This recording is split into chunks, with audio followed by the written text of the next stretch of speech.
RBI grade B notification आएगी या नहीं आएगी, तो कब आएगी, इन सारे सवालों के जवाब अब हमें मिल चुके हैं, क्योंकि आरबीआई ने अनाउंस कर दिया है कि 8th of September को short notice will be issued in the newspaper and detailed notification will be out by 14th to 15th of September.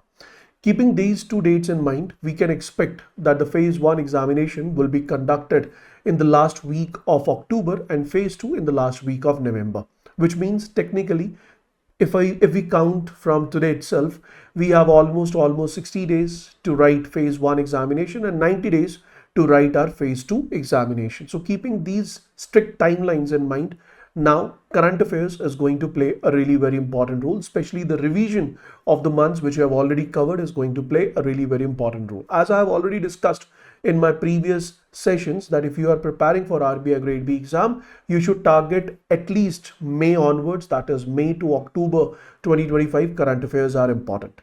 Many students, they were coming up with many comments, many messages, many emails कि sir क्या हमें एक concise, एक one stop solution मिल सकता है for monthly current affairs. So for that, or I would say on your request, we have already started uploading the videos which are monthly current affairs, and today you are watching me in the June current affairs video. Actually, June was quite bulky month, I would say, in terms of finance news. So I have decided that we will be dividing the June month into two halves. 1st to 15th of June, you will be getting one compiled video where all the current affairs related to finance, RBI circulars, RBI notifications, RBI press release from 1st to 15th of June are covered, and we will be coming up with one more session where you will be finding the news from 16th to 30th of June. So do watch this session till the end, and if you have any doubt, any suggestion, any feedback regarding this particular session, do comment your doubts, your suggestions, your feedback in the comment section below. So stay tuned guys, go and check and watch each and every minute of this particular video, which is going to help you a lot, because June ka jo mahina hai, June, July, August, these are the, I would say, the most important months for your RBI Grade B examination. Good luck. Let's start the discussion with the first news, and the first news is right now on your screen. Please pay attention. The news talks about women's online banking participation in rural India increased. So we have a data which I'm going to discuss with you. This data is basically talking about online banking services which are consumed by urban as well as rural public. We will be discussing about the digital divide between rural and urban population. Along with that, we'll discuss the gender inequality in terms of usage of banking services or usage of online banking services. All these things are going to be covered in this particular discussion. So I'll start with the first point. What is this news all about? So basically, the Ministry of Stats and Program Implementation has come up with comprehensive modular survey Telecom 2025, which indicates rise in online banking capabilities among women in the rural India. So basically, the first point which we need to remember over here is, sir, name the ministry which has come up with the data. Then my answer to this particular question is, so the ministry which has come up with the data is Ministry of Stats and Program Implementation. What is the name of the survey? Sir, it is Comprehensive Modular Survey Telecom 2025. And in this particular survey, it has been indicated that there is a rise in online banking capabilities among the women in rural India. This is really very important. You can utilize this particular data in order to answer the MCQ based questions, and this data will be helpful for you while writing a good descriptive answer related to digital payments, related to online banking, related to women participation in the online banking. So for different aspects, this data is important. Second point says, this survey was conducted in early 2025. This is something which I'm just giving you for the reference point. There is no need to memorize this data. So what is the reference? So the reference says the survey was conducted back in early 2025, which has covered around 35,000 households, out of which 19,000 households were from rural areas and around 16,000 households were from urban areas.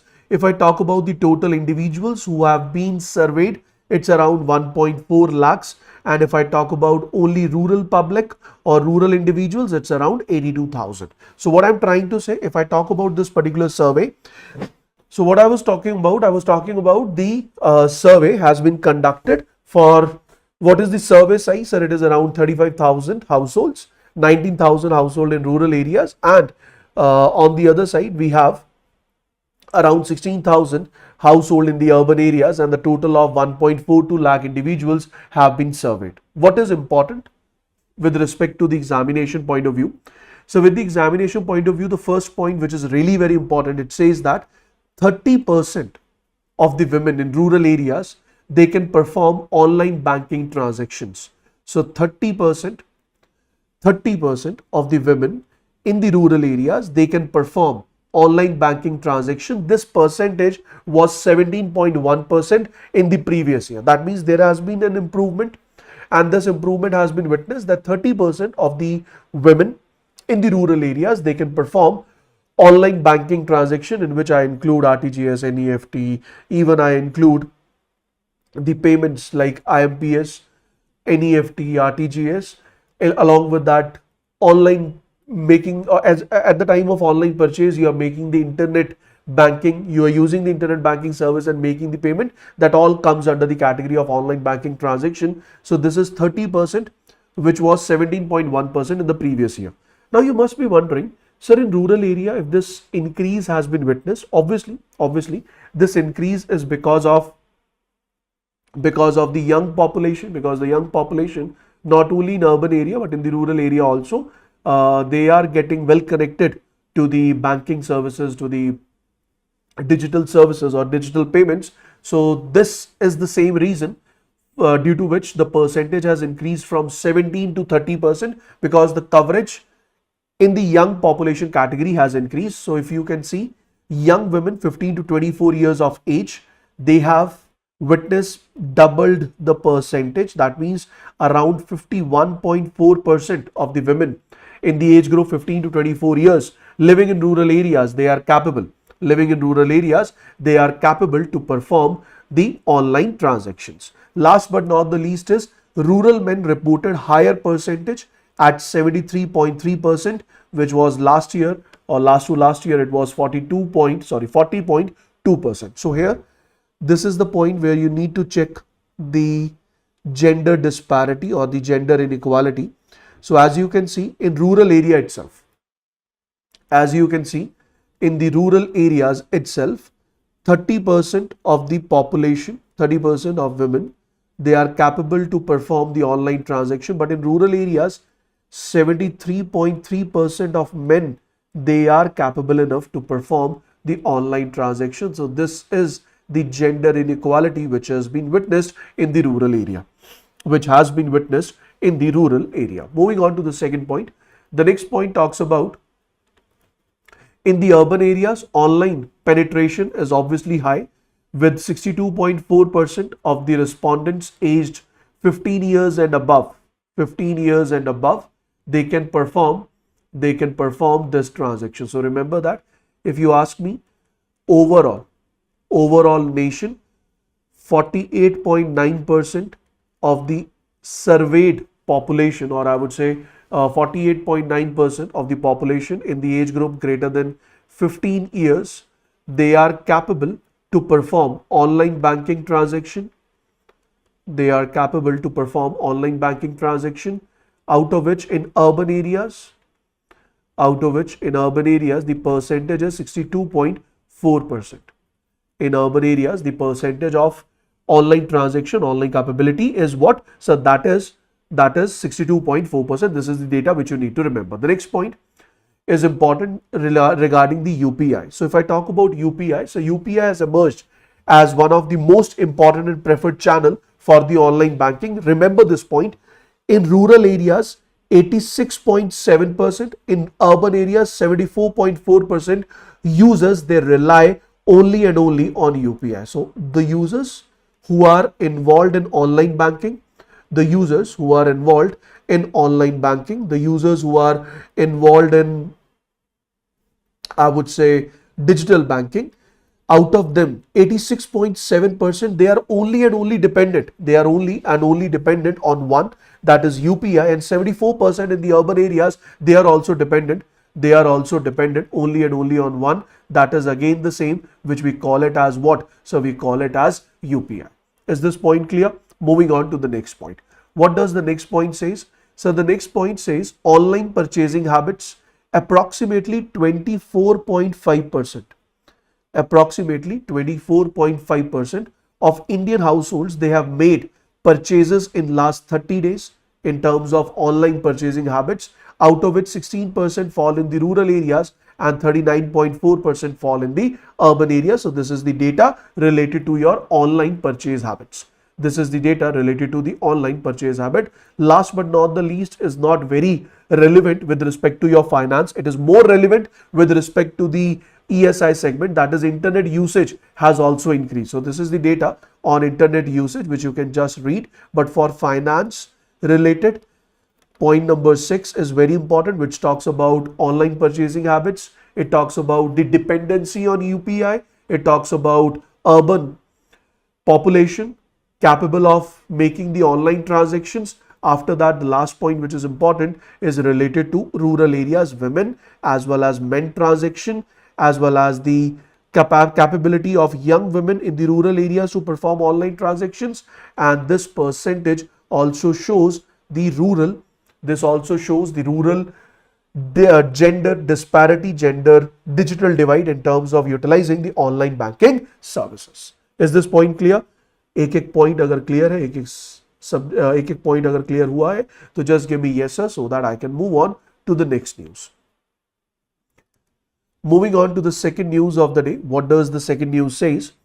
Guys, the second news is now on your screen. The second news is very important. It talks about Asian Development Bank. So if I talk about Asian Development Bank, we all know that Asian Development Bank is a multi-nation. It is a multi-nation international organization, development organization, which has been set up with the sole motive of developing the Asian nations. Not only Asian, it is also supporting the other emerging economies, developing economies as well. If I talk about Asian Development Bank, its headquarters is in Manila, Philippines. And if I talk about its president, what is the name? What is the name of president of ADB? Any idea, guys? Anyone can give me the answer. Who is the president of ADB? What will be your answer? If this question is asked, then the answer to this particular question is Masato. The answer is Masato Kanda is the president. Masato Kanda is the president of ADB. Recently, if you remember, ADB meeting was conducted. ADB has conducted an annual meet in Milan, Italy. Which was India was represented by the finance minister of India. We call it as ADB's 58th annual meeting. ADB's 58th annual meeting of the Board of Governors. And India. This meeting was held in Milan, Italy, and India was represented by none other than Finance Minister. The name is Nirmala Sitharaman. So this is the data which you need to remember. Coming back to the news. So ADB has announced that ADB will be providing funds, or we can say that financial assistance for the development of urban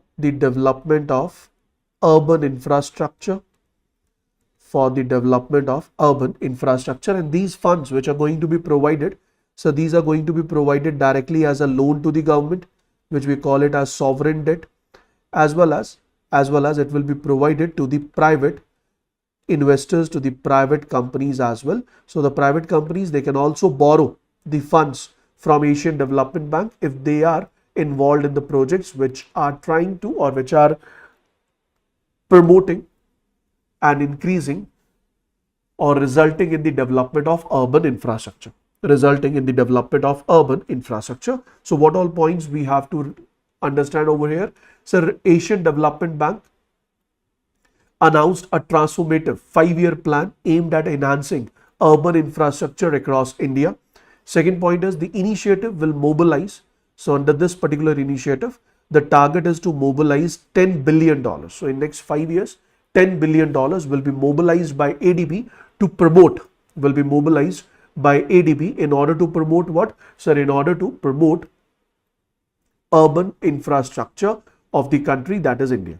To promote the urban infrastructure of the country, that is India. Second point, it says, the next point it says that the plan focuses on what? So the plan focuses on metro expansion. It focuses on new regional rapid transit system. So regional rapid transit system, what is this? So this is a news.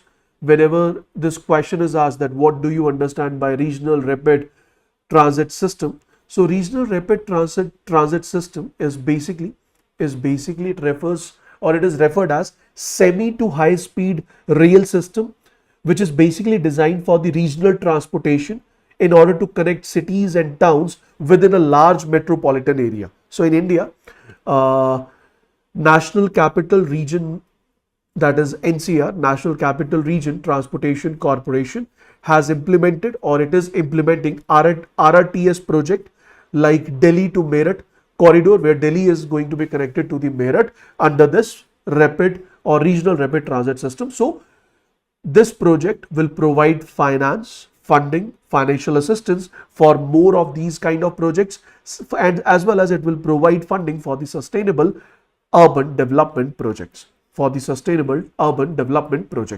Now I have few key highlights which you need to remember, which is a mixed bag of future projection, which includes the data for the future as well as it includes the data from the past result. Let's quickly check it out. The first point in this discussion is, please pay attention, India's Urban Challenge Fund. So what is this India's Urban Challenge Fund?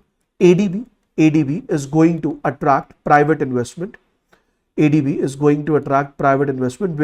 ADB will provide $3 million as a technical help so that the private projects or the private players, even the government, they can design the project as well as they can strengthen the local government capacity. So in order to check out the growth hubs, in order to identify the city redevelopment projects, in order to identify the water upgrades in 100 cities, which will be first a project will be developed and then that developed project will be implemented by funding which is going to be supported by ADB. For that particular purpose, ADB has announced Urban Challenge Fund of $3 million. Moving on to the second point. So the second point says India's urban population is projected to exceed 40% of our total population by 2030. 40% of the total population by 2030. And in order to address this growth, ADB has already worked with over 110 cities across 22 states on water, sanitation, housing and waste projects. So bank current urban portfolio, if I talk about ADB's current urban portfolio, it includes 27 loans given by ADB of value for $5.15 billion. This is the current profile. Along with this $5.5 billion of loan provided to the cities, there is a loan of $4 billion which is provided to cover 300 kilometers, by metro projects in the 8 cities. So this is the current profile. Of Asian Development Bank. And what is the projection for the future?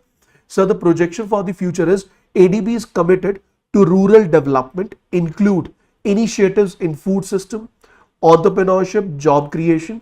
ADB is ready to lend, very important, ADB is ready to lend $4 billion and $4.5 billion annually in sovereign loans alongside $1 billion in the private sector funding. So for the promotion of not only urban areas, but for the development of rural areas, for the rural development, ADB has announced that we will be providing a loan. ADB will be providing a loan of 4 to 4.5 billion dollars. This loan will be given to the government plus $1 billion loan will be given to the private companies, to the private investors who are involved in the urban as well as rural development. Remember that ADB has a long-standing relationship with India under its country partnership strategy for 2023-27. This is very important.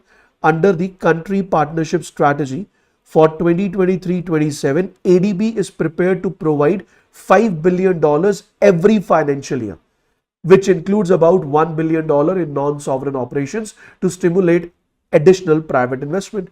So, according to country partnership strategy 2023-27, ADB is committed to provide a loan of or a financial aid of $5 billion every year, out of which $1 billion loan will be given to the private players, will be given to the private authorities. This is the last point which you need to remember. As of April 2025, I'm sharing the latest data with you. As of April 2025, ADB has committed $59.5 billion. ADB has committed $59.5 billion in sovereign lending. Sovereign lending का मतलब loan given to the government, and $9.1 billion in the non-sovereign lending, which means the loan is given to the private players. अब एक बात यहाँ पे बहुत ध्यान से समझ लो, which you must be having a confusion. That's a ADB, why ADB is providing loans. See, first of all, Asian Development Bank, it is a development bank which collect the funds through pooling. Pooling is done by the members, as well as ADB raise funds through borrowings. It issues the debt instruments to borrow the funds, and this amount is provided on loan for the purpose of development of the developing countries. Now, in that particular case, $59.5 billion is right now given to the government of India, and $9.1 billion is given to the private companies which are involved in the infrastructure, or which are involved in the infrastructure projects or in the development projects. Is this point clear? If this point is clear, just give me yes, sir. Is this point clear? Just give me yes, sir. If you haven't liked the session yet, I would request you quickly hit the like button as well. If you haven't liked the session yet, I would request you quickly hit the like button as well. Then I will be moving to the next point.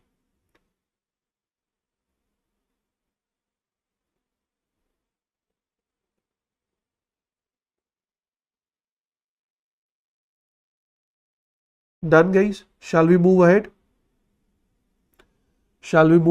Okay, fine. Moving on to the next point. What does the next point says? Please pay attention. The next point talks about RBI has launched very, very important news. Please pay attention. RBI has launched Reserve Bank. RBI has launched Reserve Bank Climate Risk Information System. Now the question is, what do you understand by this particular term? Before I start my discussion on this, we know very well, whenever we talk about banks, so banks are prone to different types of risk, in which we include risk like operational risk. Banks are prone to market risk. Banks, they are prone to liquidity risk. Banks, they are prone to credit risk. Banks, they are also prone to operational risk, reputational risk. They are prone to policy and strategy risk. So these are different kind of risk which impact the operations of the banks. I hope it is clear. I hope it is correct. You all knew it, but the point is, sir, according to the initiatives taken by RBI as well as the announcements done by BCBS, banks, they are not only identifying these risks, they are also trying to mitigate the risk. They are also trying to mitigate the risk, and in order to help the banks to mitigate these kind of risk, we have credit provisionings, we have capital reserves, we call it as ratios like capital adequacy ratio, we have capital conservation buffer, we have counter cyclical capital buffer. These all are what? So these are the buffers which are making banks ready to stand strong against the risk, against the stress period. Along that, we have liquidity coverage ratio, we have net stable funding ratio. These all are the initiatives to fight against different risk. But there is a problem and the problem which is impacting the thought process of RBI. What is that problem? The problem is, so banks, they are not only prone to these kind of risk, they are also prone to climate risk. Now you must be wondering, sir, how banks are prone to climate risk? In case of climate risk, we include first type of risk, which we call it as physical risk. So physical risk means the loss to your infrastructure, loss to your asset or infrastructure due to natural disasters. Due to natural disaster. The moment I use this word natural disaster, I'm talking about floods, I'm talking about cyclones, I'm talking about tsunamis and whatnot. So these are the risks which are attached to the assets or your infrastructure, but they are caused due to the natural reasons, or they are caused due to the natural parameters. Now in this particular scenario, if an individual has borrowed a loan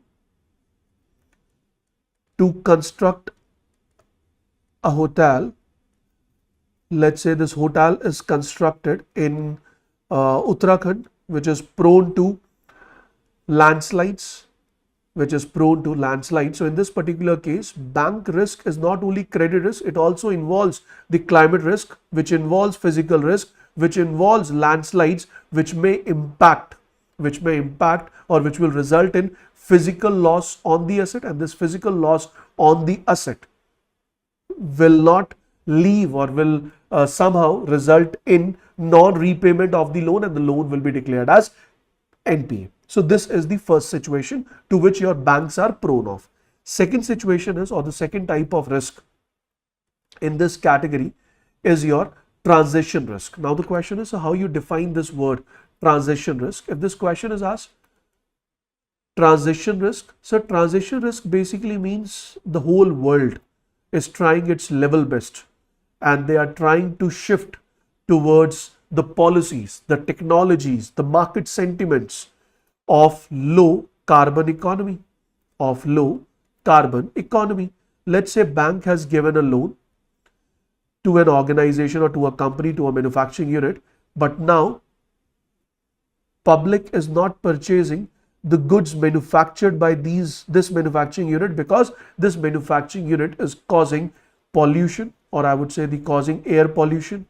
So this public sentiment will result in decrease in sale of goods. Due to decrease in sale of goods, the revenue will decrease, and if revenue decreases, bank may not receive the repayment of their loan, and this again termed as a risk or probability of loss on the bank due to climate, which we call it as transition risk. Last but not the least is the third type of risk, which we call it as carbon emission. So if in near future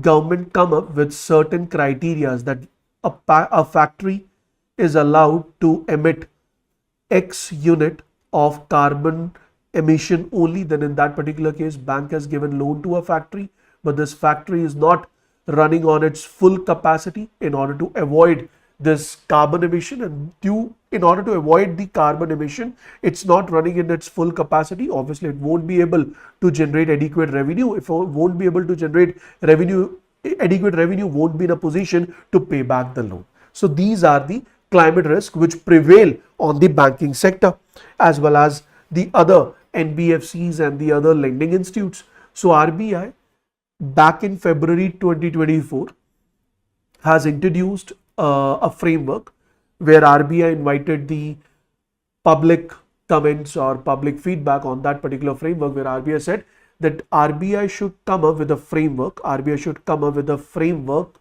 should come up with a standard format where RBI should address this climate risk which is prevailing on the banking sector, and against these climate risks, banks should also maintain the provisionings in order to counter these kind of risk. In order to counter these kinds of risk. Is this point clear, everyone? Is this point clear? If this point is clear, then I would say this news is clear. Now, what is this news all about? Sir, in order to address all these issues, RBI has recently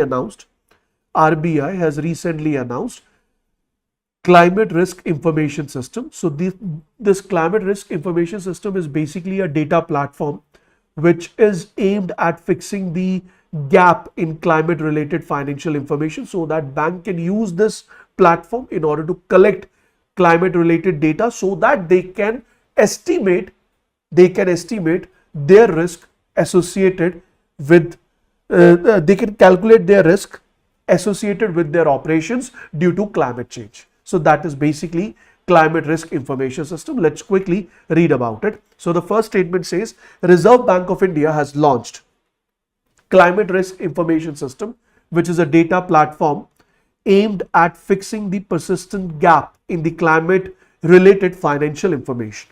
So RBI is also finalizing, as I said, the framework, so disclosure framework on the climate related financial risk. So RBI will finalize this framework very soon to improve the transparency across financial institutions. So first thing, RBI will come up with a framework.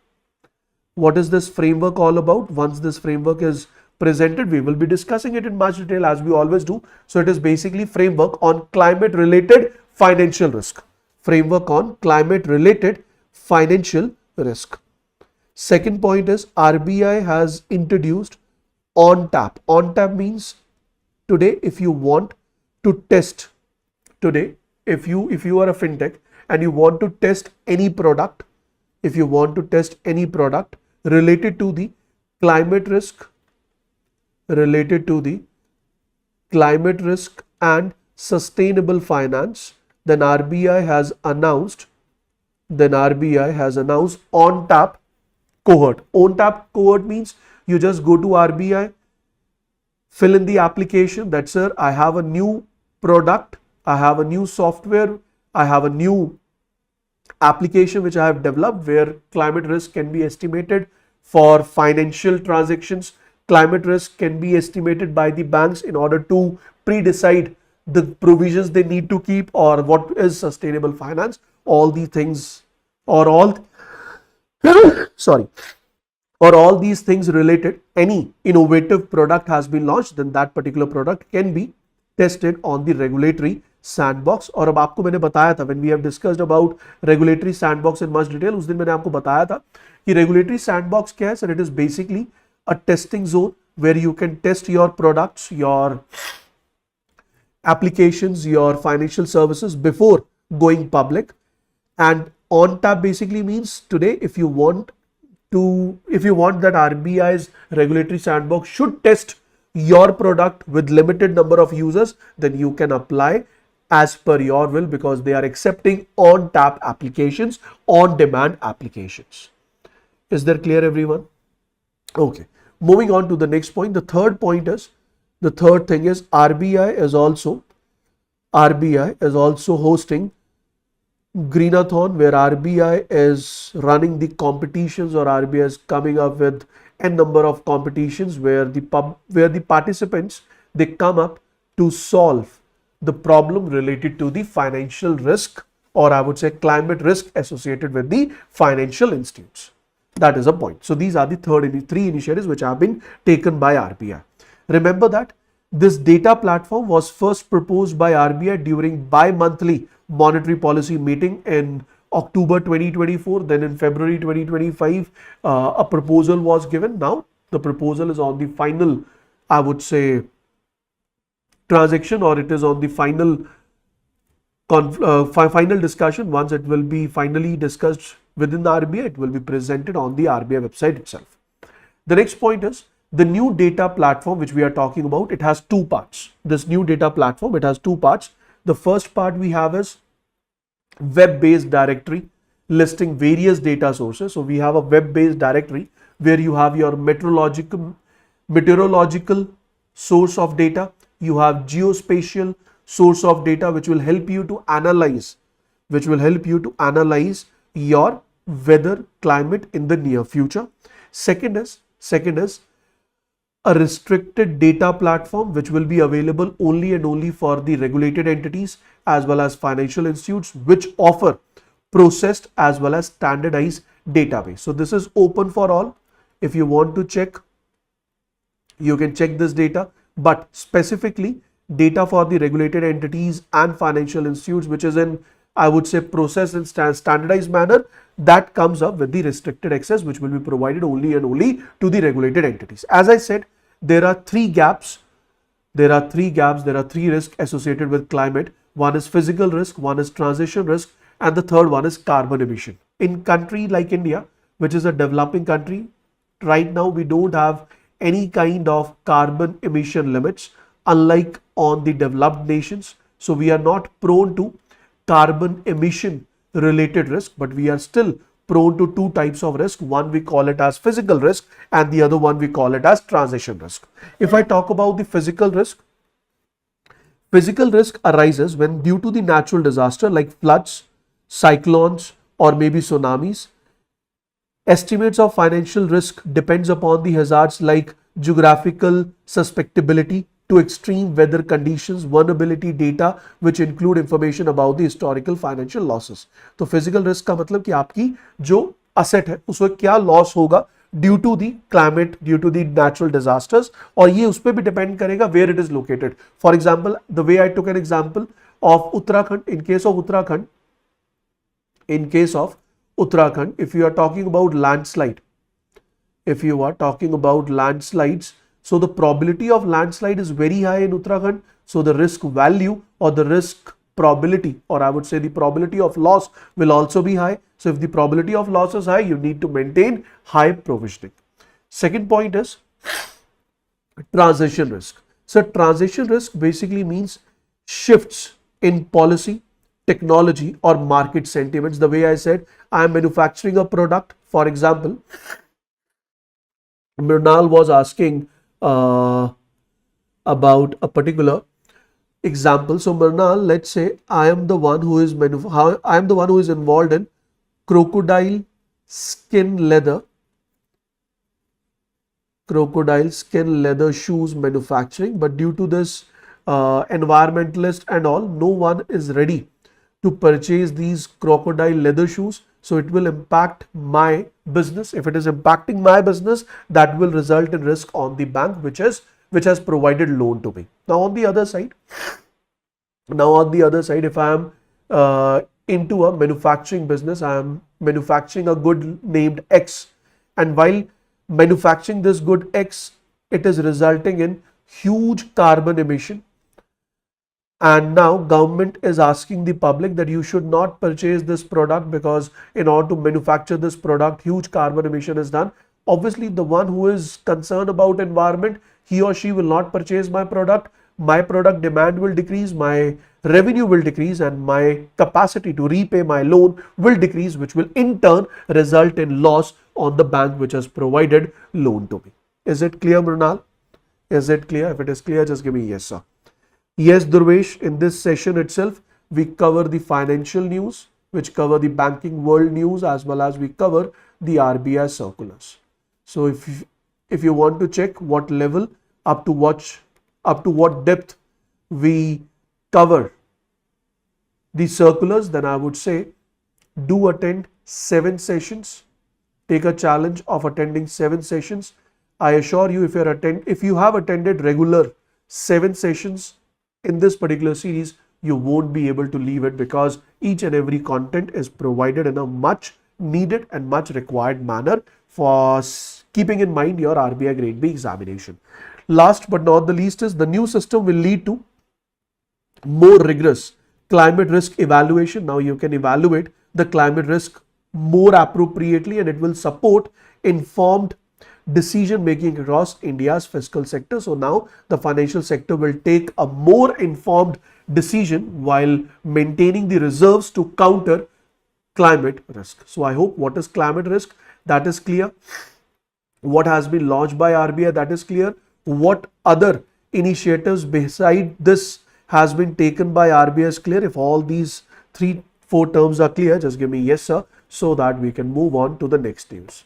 What does the next news says? So the next news talks about Controller General of Account under Ministry of Finance has come up with the provisional data for the financial year 2024-25. So what all provisional data are important for the financial year 2024-25? Provisional data means the most, I would say, the data which is going to be closest to the actual values. This is the data which is going to be closest to the actual values. So in this particular discussion, we need to remember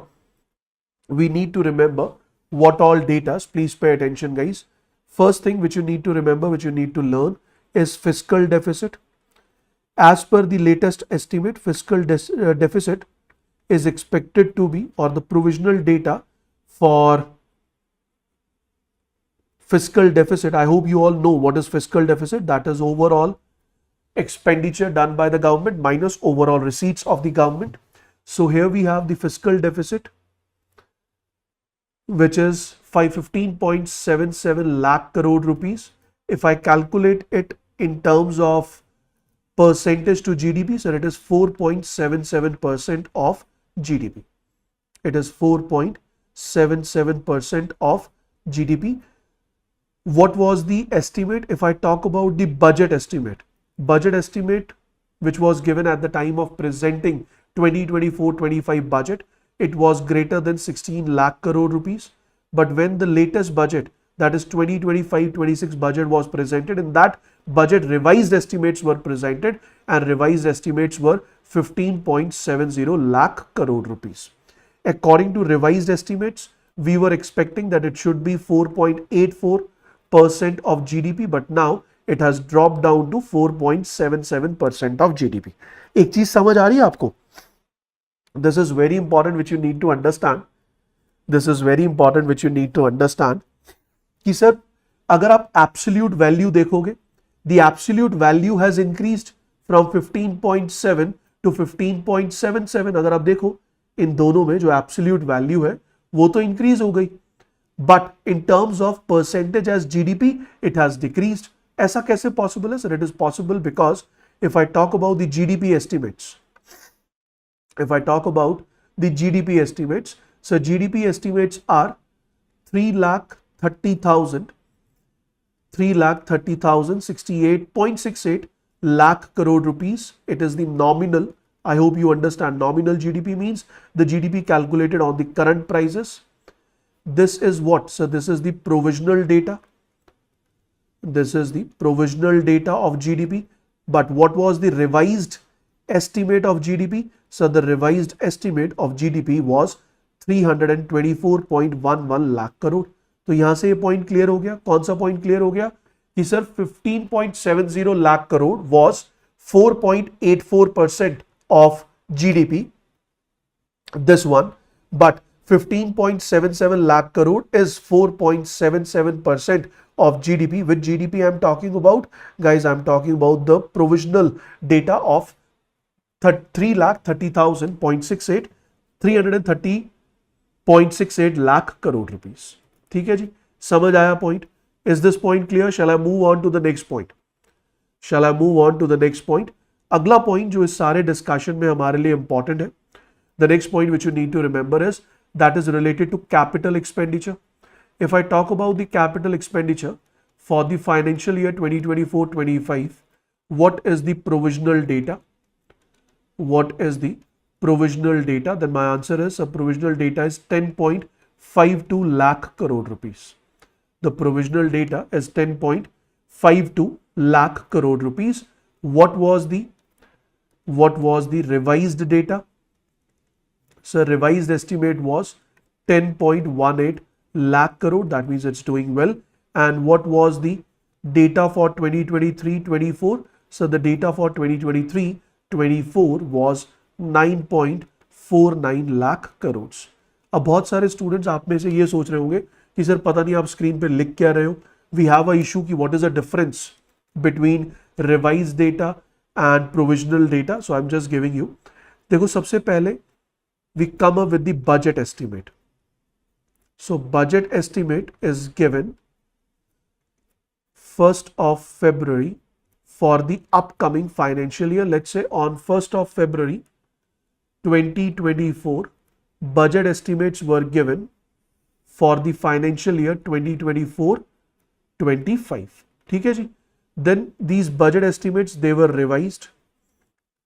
So these were revised. We call it as revised estimates. We call it as revised estimates. These were given 1st February 2025 for the same financial year 2024-25. Financial year is still the same, but budget estimate was given even before the starting of the financial year. So revised estimate is given before the completion of the financial year, because financial year is completing on 31st of March 2025. What is the provisional data? So this provisional data is presented after 31st of March 2025 for the financial year same, that is 2024-25. So I would say that this provisional data is closest. I'm not saying it is actual, but it is closest to the actual data.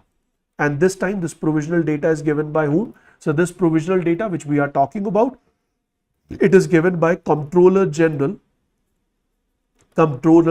of Accounts under the Ministry of Finance. समझ आया?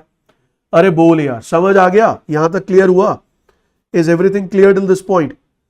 Now let me discuss the data again. Should I keep on discussing the data? So fiscal deficit data is important. Fiscal deficit data is important. There is no need to remember the data for the budget estimate, just remember the revised estimate. So GDP data is important, capital expenditure data is important, that I have shared with you. Along with this, the next data which is important, that can be net tax revenue. So net tax revenue data is important. Rather than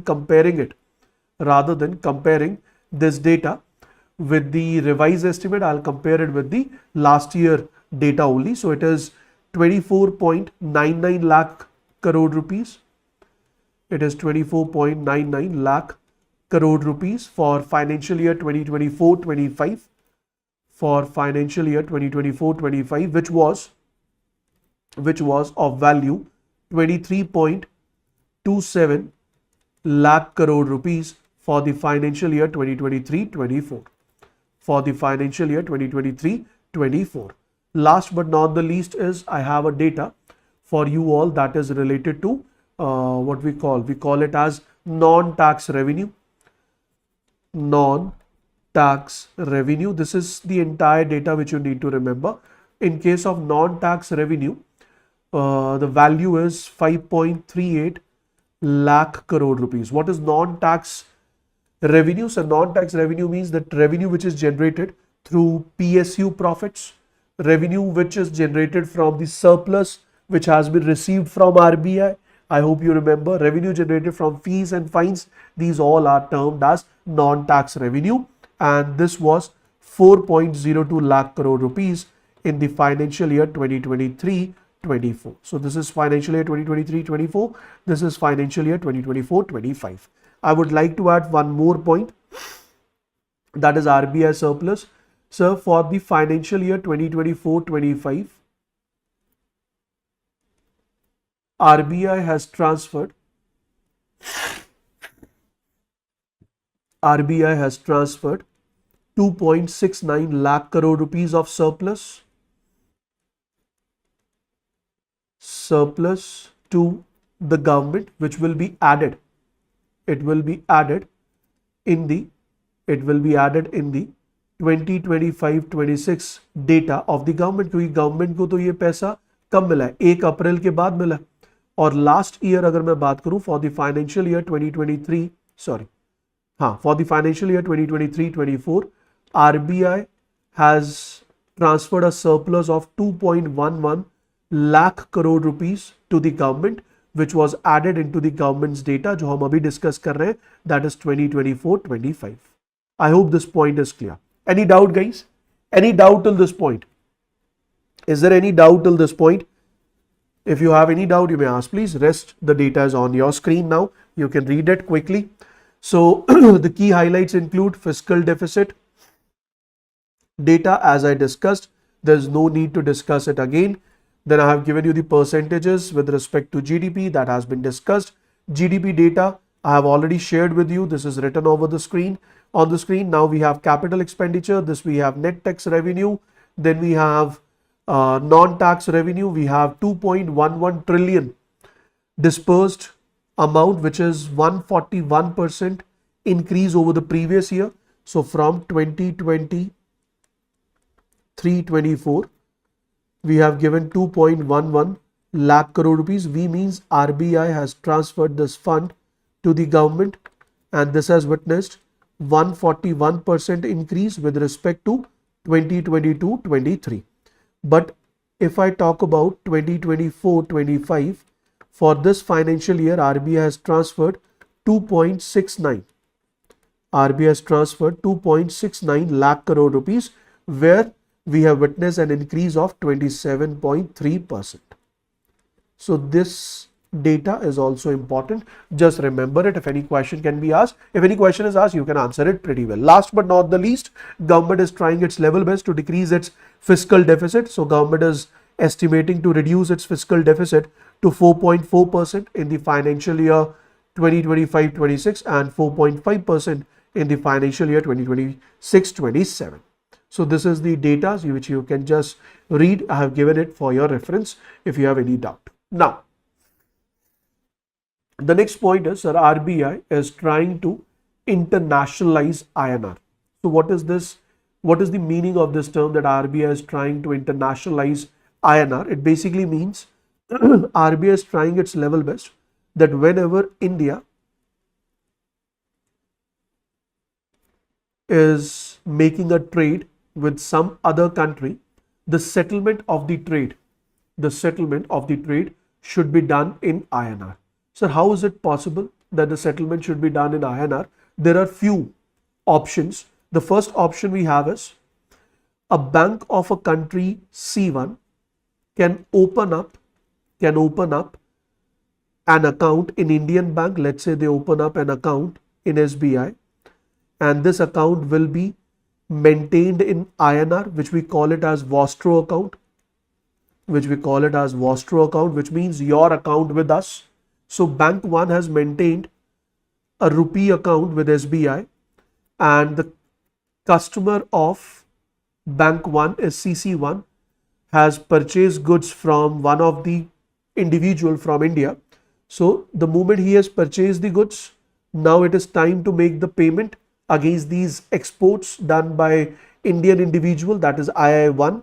So this CC1 will pay the amount to bank 1 in its domestic currency, whether it is US, then US dollar. If it is Germany, it will be euro. If it is Russia, it will be ruble. So this bank has received the currency, or this bank has received the funds in the domestic currency. Now the bank which has account in SBI, from the SBI account, this amount will be debited in INR and it will be credited into individual one account. So in this case, the end of import is done, or entire settlement of the exports done by India is settled down.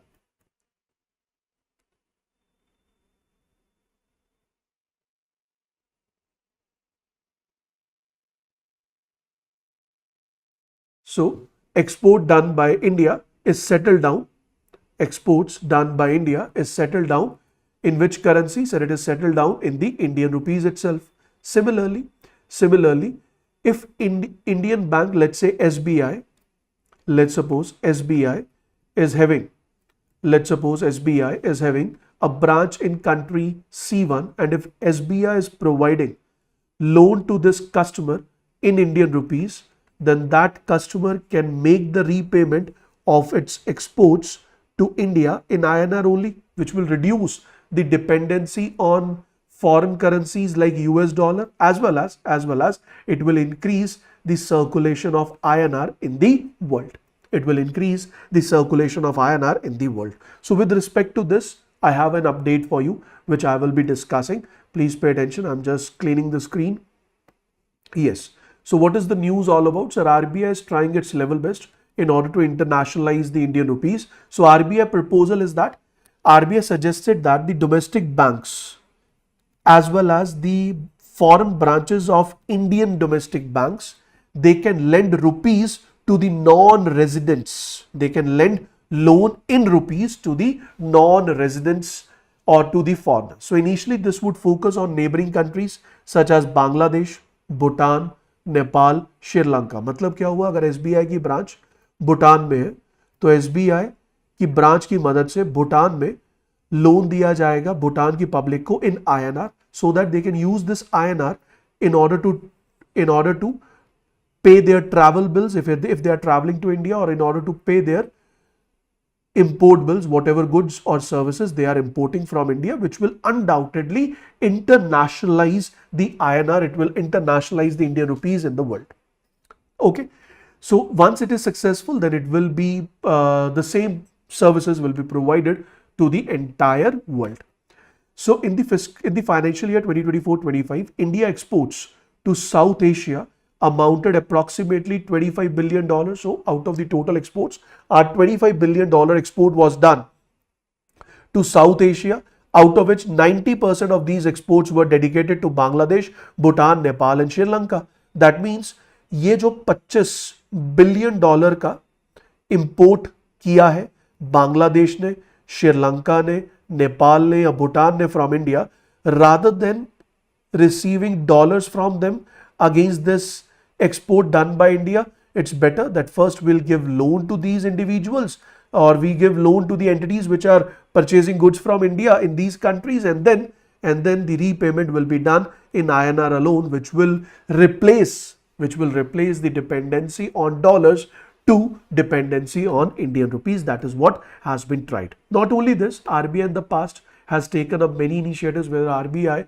has asked the banks to open up Vostro accounts in India, as well as RBI has removed the cap on foreign banks.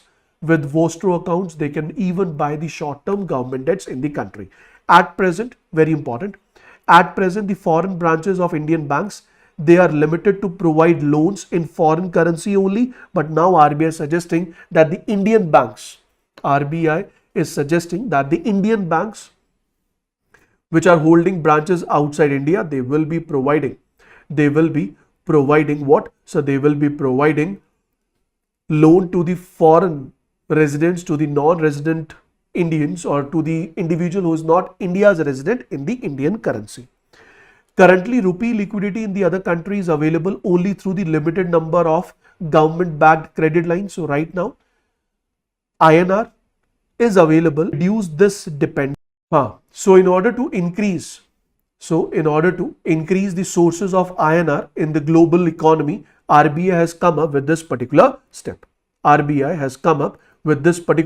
Last but not the least is the last point which I have for you all is India has previously entered into local currency agreements with countries like UAE, Indonesia and Maldives. It is basically to increase the presence, to increase the flow of Indian rupees or Indian currency into the global economy. Got it, guys? So this is all for today's session. I hope each and every point which we have discussed is crystal clear. Here we go with the first news. So the first news we have is that is related to Nivesh Shivir. Before I give you the answer कि ये निवेश शिविर का क्या मतलब है, if I translate it into English, निवेशक basically means, निवेश means investment, निवेश means investment, and निवेशक basically means investor. Shivir basically means a camp, basically to help the investors. So in order to help the investors, in order to resolve the issues of the investor, SEBI along with IEPFA has launched first Niveshak Shivir yani ki investor camp, which has been launched by IEPFA as well as SEBI. Now the first question which is going to strike your mind is, so what do you mean by the term IEPFA? This is very important term. Please pay attention. Guys, IEPFA stands for investor. IEPFA stands for investor education, investor education and protection fund, investor education and protection fund. So this is IEPF. If I talk about A, sir, it becomes authority. It becomes what? Sir, it becomes authority. So basically IEPFA is what? मुझे अगर कोई पूछेगा what is IEPFA, I will reply in this format that IEPFA is an organization which is operating under Ministry of Corporate Affairs, which is operating under Ministry of Corporate Affairs, and this organization is responsible to manage IEPF. What is this IEPF? Sir, it stands for Investor Education and Protection Fund. Now you must be wondering that, sir, what is the role of this particular authority? We call this authority as IEPFA. How we are going to define this particular authority? Then my answer to this particular question is, sir, this authority has been set up by the government, or I would say it's a central government authority which is operating under Ministry of Corporate Affairs, under the Ministry of Corporate Affairs. But the main point which you need to remember, which you need to understand is, so this authority was basically set up to handle, to administer Investor Education Protection Fund. Now you must be worried that, sir, what is this Investor Education Awareness Fund? Please pay attention on the screen to understand this point. Sir, this IEPF, this is Investor Education Protection Fund. It is the fund which include the refunds, or which include the unclaimed dividend. It include the unclaimed shares, unclaimed dividend, unclaimed shares. They all are included into this particular fund, into this particular account. But before I discuss what is this account all about, before talking about in this particular format, let's first discuss the news. Then I'll come back to a term, that is what is unclaimed dividend. I'll make you understand what is unclaimed share. After discussing unclaimed dividend and share, then I'll again come back and discuss with you what is IEPF. That will be more promising, that will be more clear to everyone. ठीक है जी? Now, here we go with the first point. The first point says Investor Education and Protection Fund Authority, which is operating under the Ministry of Corporate Affairs in partnership with the Regulator of Capital Market, that is SEBI, has launched the first edition of investor campaign or investor camp, which we can call it as Niveshak Shivir. This is the first edition of the Niveshak Shivir, and this Shivir was set up where? So it has been set up in Pune, Maharashtra. It has been set up in Pune, Maharashtra. Now the question is, so this Niveshak Shivir is what? So it is a part of IEPFA mission to empower investors and bolster the financial literacy. So in order to empower the investors, in order to empower the investors, as well as to bold, or as well as to push or to increase the financial literacy among the public, this particular authority is operating, this particular authority is taking up all the required steps. So under the same condition, under the same agenda, this Niveshak Shivir has been launched in collaboration with SEBI, and it was launched where? Sir, it was launched in Pune, Maharashtra. What were the key highlights of this particular camp?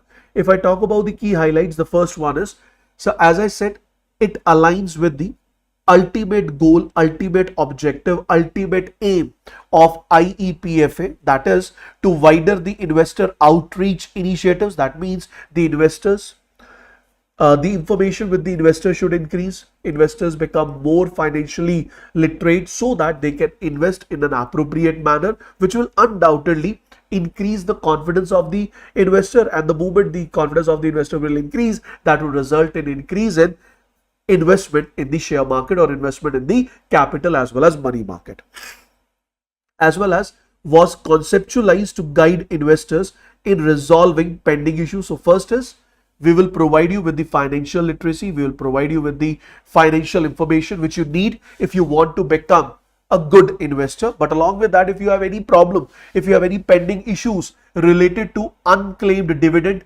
related to unclaimed shares, or any other grievance, that grievance can also be redressed over this particular shivir in this particular camp itself. Now, before I move ahead, I would love to discuss with you what is unclaimed dividend.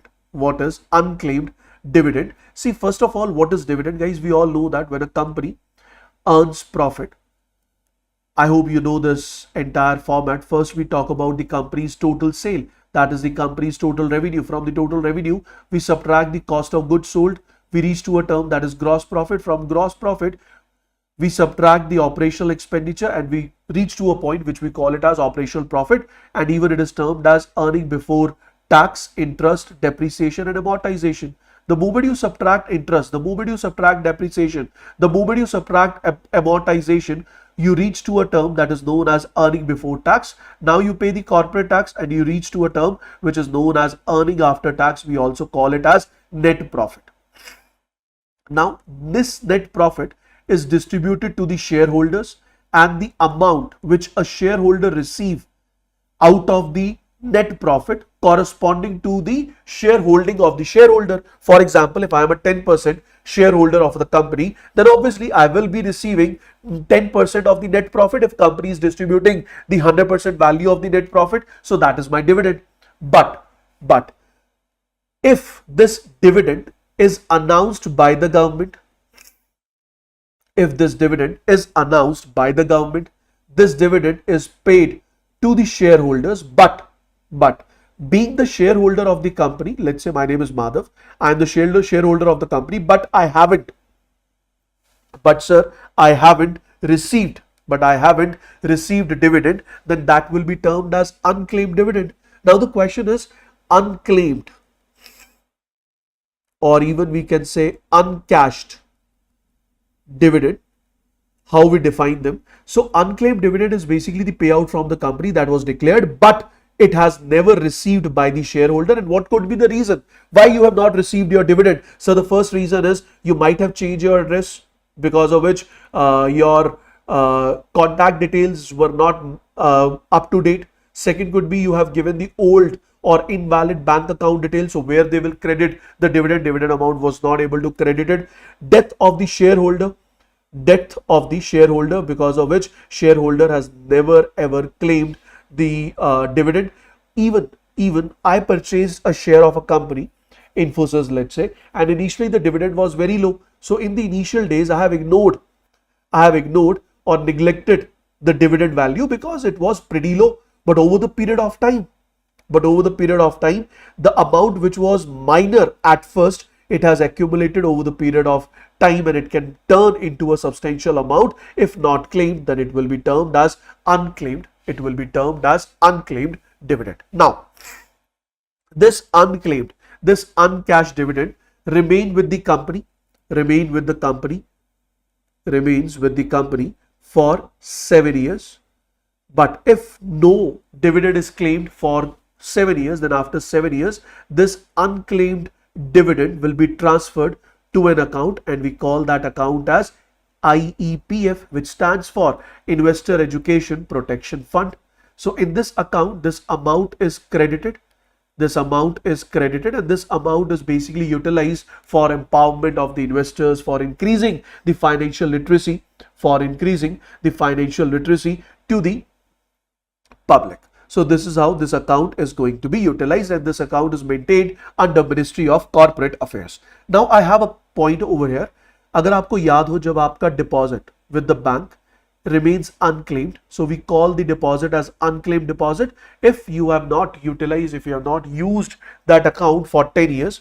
So after 10 years, the account will be declared as unclaimed deposit, and that unclaimed deposit is credited into DEF, which is maintained by RBI, that is Depositors Education Awareness Fund. But in case of SEBI, this type of account is not maintained by SEBI, rather it is maintained by government directly under the Ministry of Corporate Affairs, and the name of this particular account is IEPF, which stands for what? Sir, it stands for Investor Education and Protection Fund. समझ आया? Is this point clear? Is this point clear? Aniruddha, today I will be forwarding the PDF just after the class itself. Don't worry. Saurav, I will be start providing the handwritten notes very soon. Don't worry, I'm working on it. ठीक है, यहाँ तक clear हो गया. What is unclaimed dividend? What is unclaimed dividend? If the moment you are clear with the term unclaimed dividend, then there is a question in my mind that says, what is unclaimed share? What is unclaimed shares? So if someone asks you what are unclaimed shares, then what will be my answer to this particular question? How you are going to define the unclaimed share? Any idea? Any idea, guys? Dividend क्या होता है वो तो मैंने आपको बता दिया. I would request you to understand this point as well. So unclaimed shares refers to the shares for which the shareholder, for various reasons, has not claimed the associated dividend or other benefits for a certain period of time, typically 7 years. So what are unclaimed shares? Or unclaimed shares are those shares against which you have not claimed your dividend for 7 years. Then after 7 years, those shares will be termed as unclaimed shares, and those dividends that dividend will be termed as unclaimed dividend. Is this point clear? Is it clear? Chalo. Now, coming back to the point. Now, what is the news we were talking about? So, the news says that SEBI, in collaboration with IEPF, has initiated a camp. We call it as Investors Camp. And this Investors Camp is basically an initiative of IEPFA, which is an organization which is working really very hard for increasing the financial literacy, empowering the investors, as well as making the share market or the capital market or the financial market accessible to the public. Even this particular camp is also resolving the public grievances, public complaints, as well as the public issues related to unclaimed dividend as well as unclaimed shares. Now you know what is unclaimed dividend as well as unclaimed shares. If I talk about some of the updates related to this particular camp, so almost 450 claimants. Claimants means the one who are approaching and raising the request of claim, raising the request of demand. Claim against what? So claim against unclaimed dividend, claim against unclaimed shares. So around 450 claimants, they participated in the events, and there were a number of services which were provided to them on nominal charges, on nominal cost. So search facility was made available. So in this particular event, there was a search facility which was made available at the event, which allowed the participants to quickly check if they or any other or any of their family members had any unclaimed shares or dividend. So with the help of the database, you can search with the help of PAN, that is permanent account number, that if you have any unclaimed dividend on your name or your family member's name, so that you are aware of that unclaimed dividend, and then you can go through with you can follow the required procedure in order to recover that particular claim. Sir, is it possible to recover the claim? Yes, sir.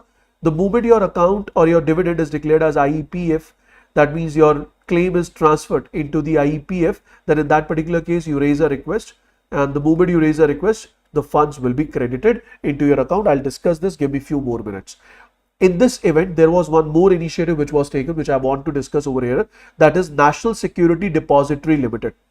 National Securities Depository Limited has issued a special brochure, that is Investor Guide to Claiming Unclaimed Shares and Dividends. So this particular brochure was also launched. This brochure outlines whole claim process, It highlights the key documents like PAN, Aadhaar, or entitlement letter. In simple terms, also provide the guidance for avoiding common reasons for claim rejection. So not only this, that they are not only helping you in that particular camp to raise the complaint, to raise your claim, but also they are providing you with the brochure which helps you to raise the complaint in the near future whenever required.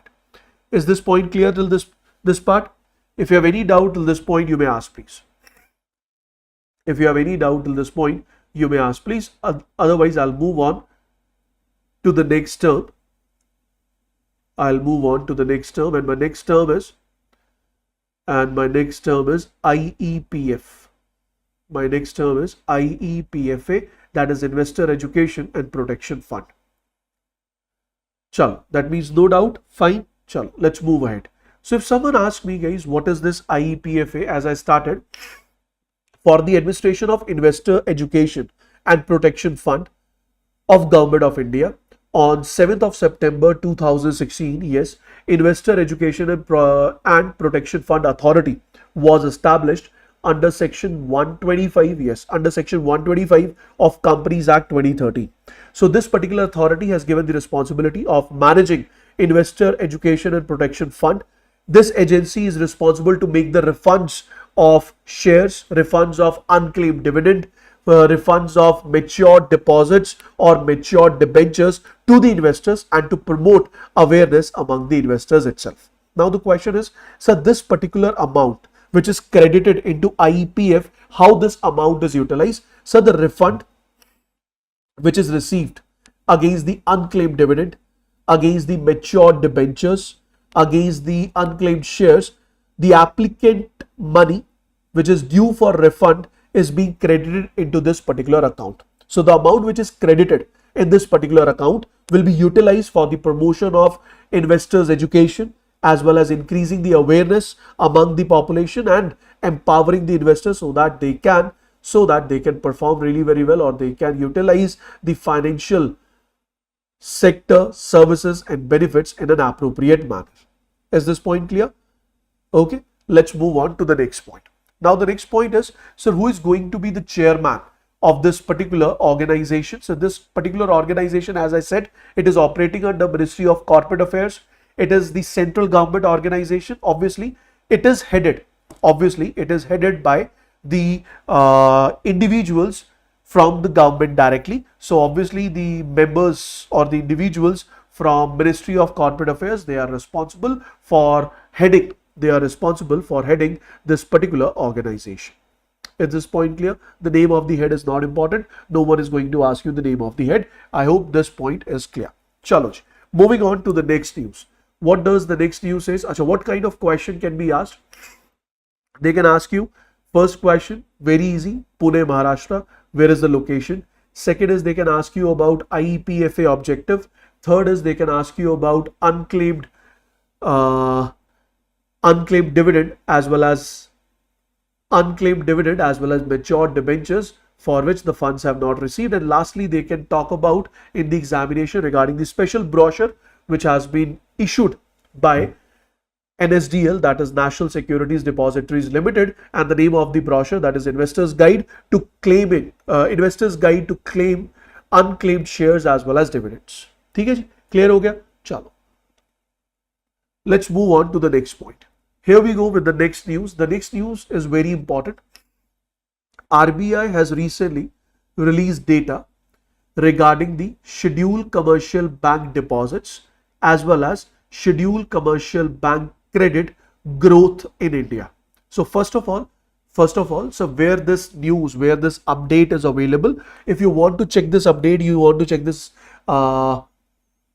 data, what you need to do is you open the RBI website. On the RBI website, click on publications. The moment you will click on publications, you will get n number of options. Then click on annual publication. Under the annual publication, you will find two publications. One is known as Basic Statistical Return 1, that is related to credit by scheduled commercial banks, and Basic Statistical Return 2, which is deposits with scheduled commercial banks. Before I start my discussion, scheduled commercial bank includes the banks First condition, it includes the scheduled banks.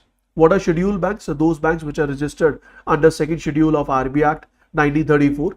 So which all banks are registered under second schedule of RBI Act 1934? So the bank which was set up either as a company or a corporate, which is set up either as a company or a corporate, is eligible to be termed as, it is eligible to be termed as scheduled bank. But if you have set up a firm and you want that firm to be firm to receive a title of scheduled bank, that is not allowed. Second point is minimum reserves, or we call it as minimum public deposit fund received, that should be greater than 5 lakhs, and bank should fulfill the RBI norms.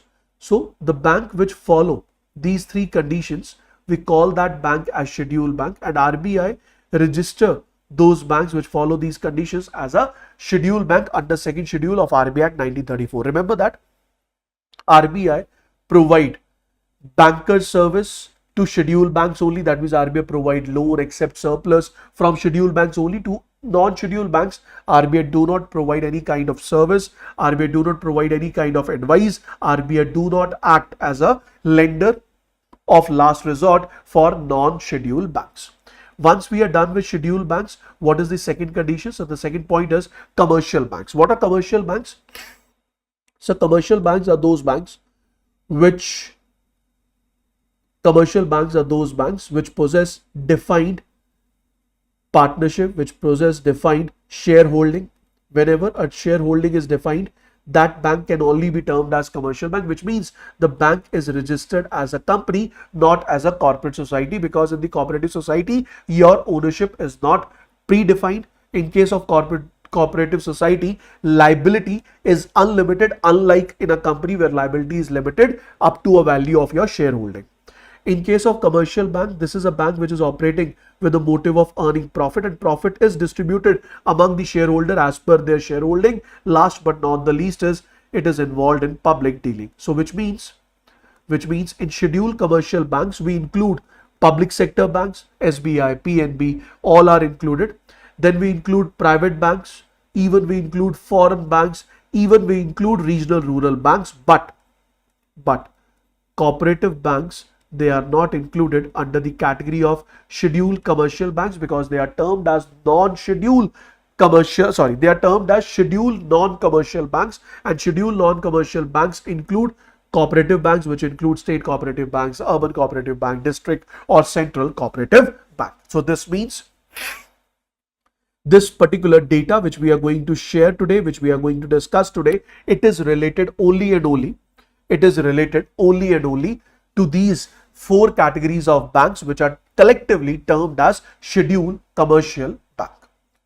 I hope, Roy, the point defined shareholding is clear now. क्योंकि अगर आपने company बनाई तो company में हमें पता है कि you are the 10% partner, you are the one is 20% shareholder. But in case of a cooperative society, the members of the cooperative society or the members of the organization which is registered under Cooperative Society Act, they are the members, but their ownership is not defined. They pool in their resources in order to initiate the operation, and these operations first cater the needs and demands of the members, and over the period of time those services are provided to rest of the public as well.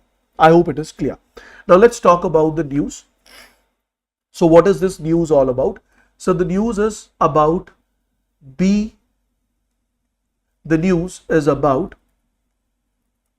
a publication which is an annual publication presented by RBI. We call it as BSR. Which stands for Basic Statistical Return 1, Basic Statistical Return 2. So Basic Statistical Return 1 talks about credit, it talks about the loan which is provided by the bank, and 2 talks about the deposit which is accepted by the bank. So in this case, scheduled commercial bank data is being presented, and this data is available on the database. This data is available on the RBI's database on Indian Economy portal. So database on Indian Economy portal, this data is available. This is the first point, which is not much important. Yes, second point is really very important. The second point says, so what is the source of data? जो आप data discuss कर रहे हैं, what is the source of this particular data. So the publication provides the information on various characteristics of bank credit in India, which is based on the data submitted by scheduled commercial banks themselves. So what is the data source? So data source is scheduled commercial banks themselves. So scheduled commercial banks themselves, they update or they share their data with RBI. They share their data with RBI, and on the basis of this shared data, this document is presented, or on the basis of the shared data, this publication is presented, which include public sector banks, foreign banks, private banks, even the regional rural banks. In this information which is shared, by the scheduled commercial banks, it talks about the type of loan account, the organizations who are borrowing the funds, what is the occupation or the economic activity performed by the borrower, what is the category of the borrower, whether he or she or the entity falls under the category of prime lending, subprime lending, secured lending, unsecured lending, partially secured lending, all these terms. Then they also discuss or they also share the data on district and population group of the place of the utilization of credit, that how well the population or the district is utilizing the credit. Then they also discuss the rate of interest, means the lending rate. Rate of interest means the lending rate which is charged on the loan, and even the data is shared related to the credit limit. I hope you understand what is credit limit. So credit limit is basically it's a type of open loan. It's a type of open loan in which a limit is assigned to the borrower. For example, a limit of 10 lakh rupees is assigned on your name, and you can utilize this limit of 10 lakh rupees whenever required, but you will be paying the lending rate against the amount which you are utilizing. So it's a kind of 10 lakh rupees of amount which is available for you as per your utilization. The moment you withdraw the amount, let's say you have withdrawn 2 lakh rupees from the limit account, your limit account balance will show negative 2 lakhs, and for this 2 lakh you will be charged with the lending rate, and this lending rate will be charged on daily basis or per day basis. The moment you return this amount, the moment you deposit the funds, let's say after 3 days, the account balance will go to 0, and if the account balance is 0, that means no lending rate is charged. I repeat, lending rate. I'm not saying rate of interest. If deposit is 0, that means no loan. No loan means no lending rate. If the account balance is negative, that means you have borrowed a loan, and on the borrowing, lending rate is supposed to be paid. Done, guys? Clear? Last is what is the, they also share the data on amount outstanding. Outstanding amount means the outstanding amount against a particular loan which is provided. So basically, scheduled commercial banks, they share holistic data related to their loan accounts. They don't only share what are these loan accounts, they also share the data of the borrower. They even share the occupation of the borrower. They even share the category of the borrower, in which category the borrower falls. They even share the limit. If it is a limit account, they even share the information regarding the limit. They even share the outstanding amount. So this holistic data is shared. Holistic data is shared with the RBI, and on the basis of this holistic data, RBI arranged this data and present it in the form of basic statistical return 1 and 2, and this is an annual data which is presented. Is this point clear till now? Guys, keep on replying. Don't sleep. Wake up, everyone. Keep on replying if it is clear till this point. Moving on to the next news. Now moving on to the next point. The next point is, so what are the key highlights which we have to remember? See, in case of loan amount or loan account which is holded by the banks, what all information is important for you? So the first information which is important is bank credit growth. Bank credit growth. So if I talk about the bank credit growth, so bank credit growth was, or I would say is 11.1% for March 2025. For March 2025. So as per the data of March 2025, it has grown 11 0.1% on year-on-year basis, but last year this growth was 15.3%. Last year this growth was 15.3% on year-on-year basis. So मार्च 2024 के हिसाब से 2025 में जो credit दिया गया है, जो loan दिया गया है bye scheduled commercial banks, it has grown by 11.1%.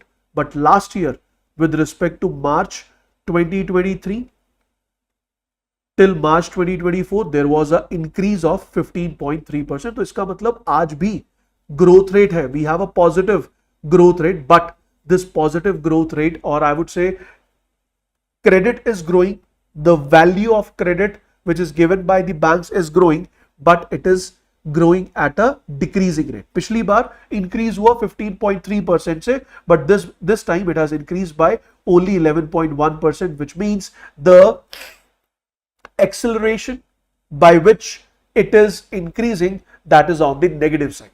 Last year increase था 15.3%, this year increase is 11.1%. Undoubtedly it has increased, but it has increased at a slow rate in comparison to the previous year, and that is the reason we use a word decelerated. That is the reason we use this term decelerated, which means bank credit growth decelerated to 11.1% in March 2025, which was 15.3% in the previous financial year.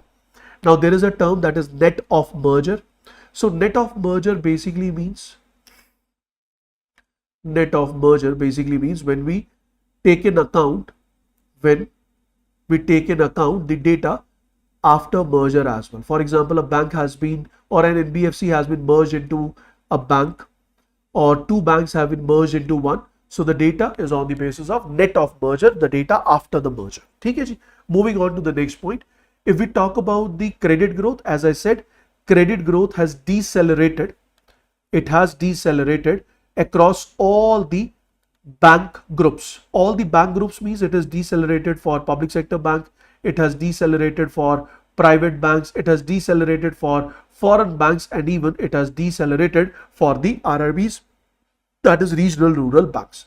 And the steepest decline has been recorded by whom? So the steepest decline has been recorded by private sector bank. So private sector bank has witnessed a growth of 9.5%, but this growth was above 15% for last 3 years. So पिछले 3 सालों से credit growth with the private sector banks was more than 15%, but last year for 2024 to 2025, this growth has been witnessed to just 9.5%. This data which I am marking out for you, these are really very important. याद करने होंगे. Yes, you have to learn these data. With higher credit growth in rural, semi-urban and urban areas compared to metropolitan areas, the share of metropolitan branches in total credit declined to 58.7% from 63.5% in the last 5 years. इसका मतलब क्या हुआ कि sir जो banks ने loan दिया, if I take all the banks, जितने भी scheduled commercial banks हैं, I collect them and I frame only one bank for all those scheduled commercial banks.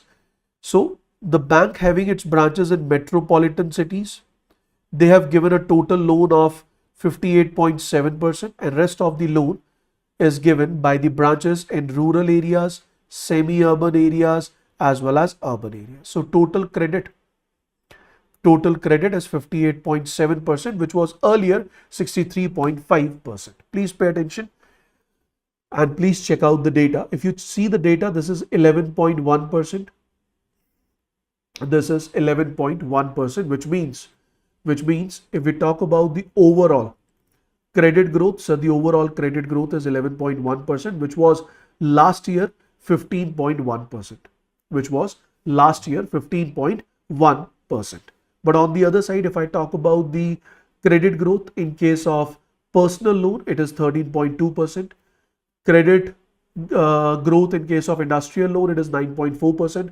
Credit growth in case of agriculture loan, it is 8.1%, and they all have declined. in comparison to the previous data, they all have declined. This is very important.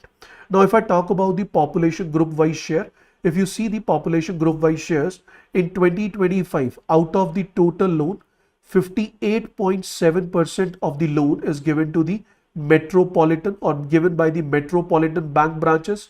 17.8% loan is given by the urban branches. 14.3% loan is given by semi-urban, and 9.2% of loan out of in comparison to the total loan value is given by the rural branches. It's quite obvious. It's quite obvious कि भैया जो metropolitan areas है वहां पे loan की demand ज्यादा है और ज्यादा वैल्यू ऑफ लोन डिमांड किया जाता है. And if high value of loan is demanded then obviously the highest lending by the bank branches will be done undoubtedly in the metropolitan cities itself. ठीक है जी. Last but not the least is what? So the last point is personal loan. It has witnessed the highest growth and it has witnessed a growth of 13.2%. It has witnessed the highest growth and the growth of 13.2%. And if I talk about the share, in case of total loan, 31% of the total loan value is personal loan. 31% of the total loan value is the personal loan. And on the other side, if I talk about the rest of the loans, so the rest of the loans, they include industrial loan, they include agricultural loan and extra. So if someone asks you, out of the total lending done by the banks, share the highest segment in which the lending is done. So the highest lending is done in which segment? So highest lending is done, or I would say the highest share in the overall loan is backed by, it is taken up by personal loan. So out of, अगर सारे के सारे schedule commercial banks ने India में 100 रुपए का loan दिया तो उसमें से सबसे ज्यादा हिस्सा जो लोन का 31 rupees that will go for personal loan. The moment I say personal loan, what will be your answer guys? How you define this word personal loan? Personal loan का क्या मतलब होता है? Anyone can give me the answer. सुना तो आपने होगा, personal loan is not something very new. You might have heard this term n number of times. You might have heard this term n number of times. But what is this personal loan meaning? Why am I asking you? Sir, I'm asking you this because I have discussed this definition in the past as per some of the, we were discussing some of the, one of the RBI circular, and during that circular discussion itself, I talked about this term personal loan. So according to RBI, personal loan is the loan which is provided to the individual for various personal purposes, which include wedding, education, home renovation, whatnot. Generally, personal loans, I'll not say always, but generally, personal loans, they are the loans which are unsecured, but I'll not say that always they are unsecured. I'm not saying that they are always unsecured. ठीक है जी. So whenever the loan is borrowed for the general purpose by an individual, we call it as personal loan. Or whenever a loan is borrowed by an individual for consumable goods, to purchase a consumable good, that is basically termed as what? Sir, it is basically termed as personal loan. ठीक है जी. Clear हो गया, समझ आ गया. तो highest share is with the personal loan, that is 31%. The share of home loan bearing interest rate more than 9% has decreased a lot, which shows that there is a decline in cost of housing loans. That is very true, because in February 2025, RBI has cut down the repo rate. In December 2024, RBI decreased the cash reserve ratio, and along with that, n number of RBI as well as government initiatives, government policies, government schemes, they have been taken up or they have been implemented in the past, which has resulted in decrease in overall home loan lending rates. And due to that, the home loan with lending rate greater than 9% has come down in comparison to the previous year data. So loan to industries accounted nearly 1/4. So which means industrial loan is almost 25% of the total loan. 25% of the total loan. And if I talk about the growth rate, sir, in case of industrial loan, the growth rate is 9.4%. In case of Personal loan growth rate is 13.2%. In case of agriculture loan, growth rate is 8.1%. Last point, the share of the individual. Here I'm saying personal loan, but if I say share of the individual, individual means you and me, you are borrowing a loan in comparison to a loan borrowed by a firm or a company or a trust or any organization. So out of these two categories, highest loan is borrowed by obviously the individuals. So what is the individual share in the total loan? So the loan borrowed by individuals is 47.8% of the total loan, and rest of the loan is borrowed by the entities, which include everyone, firm, company, trust, organization, whatnot. And this also it has increased. This percentage is 47.8% today. It was 41.5% in March 2025. Again, data is very important. And out of these individuals which hold 47.8% of the total lending. So these individuals include 23.8% females, and rest 76.2% is the male. So this is male, this is female, out of 47.8% of the total loan accounts which have been provided by the scheduled commercial banks.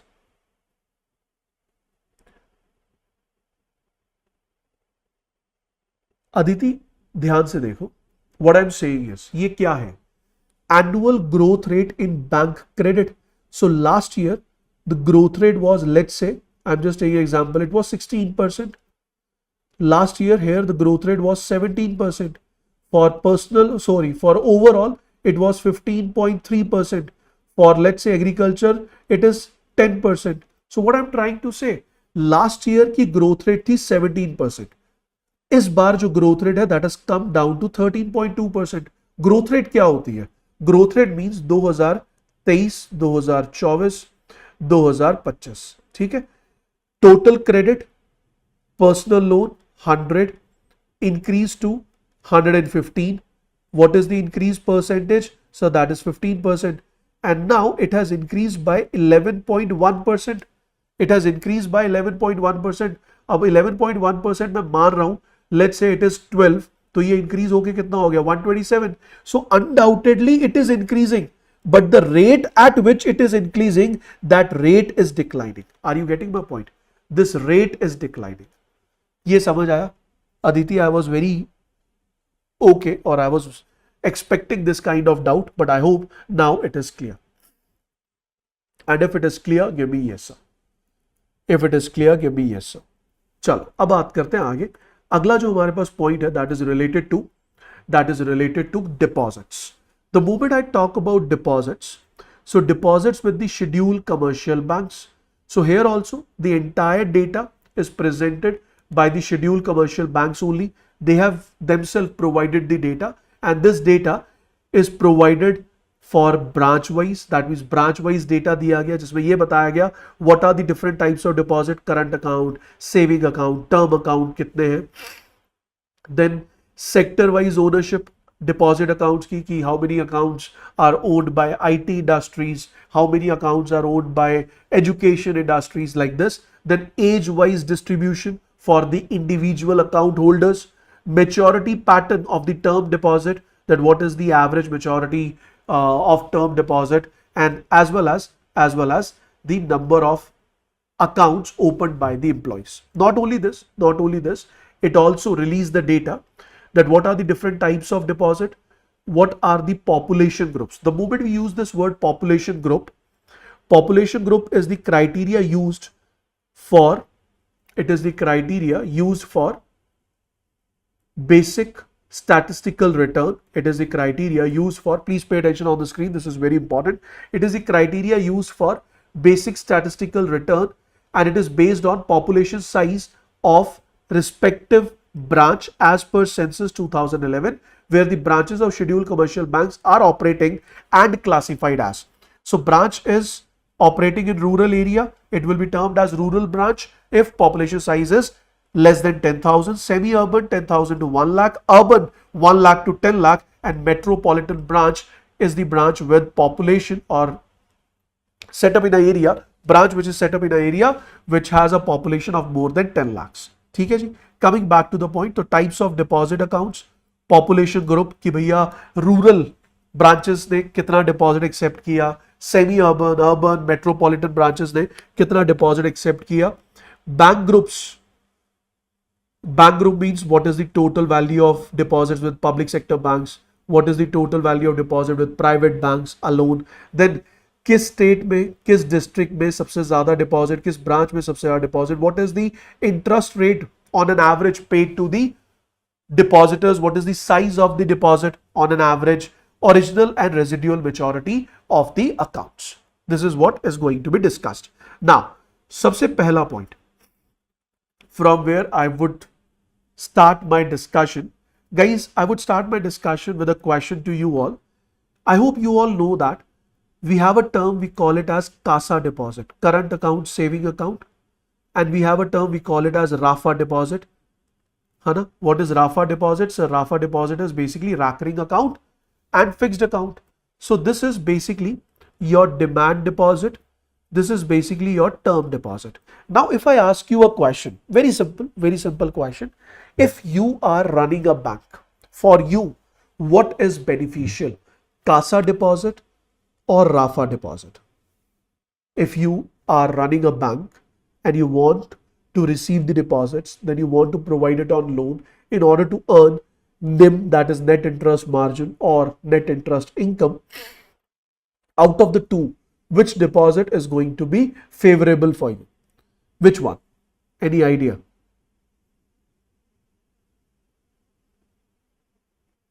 Okay.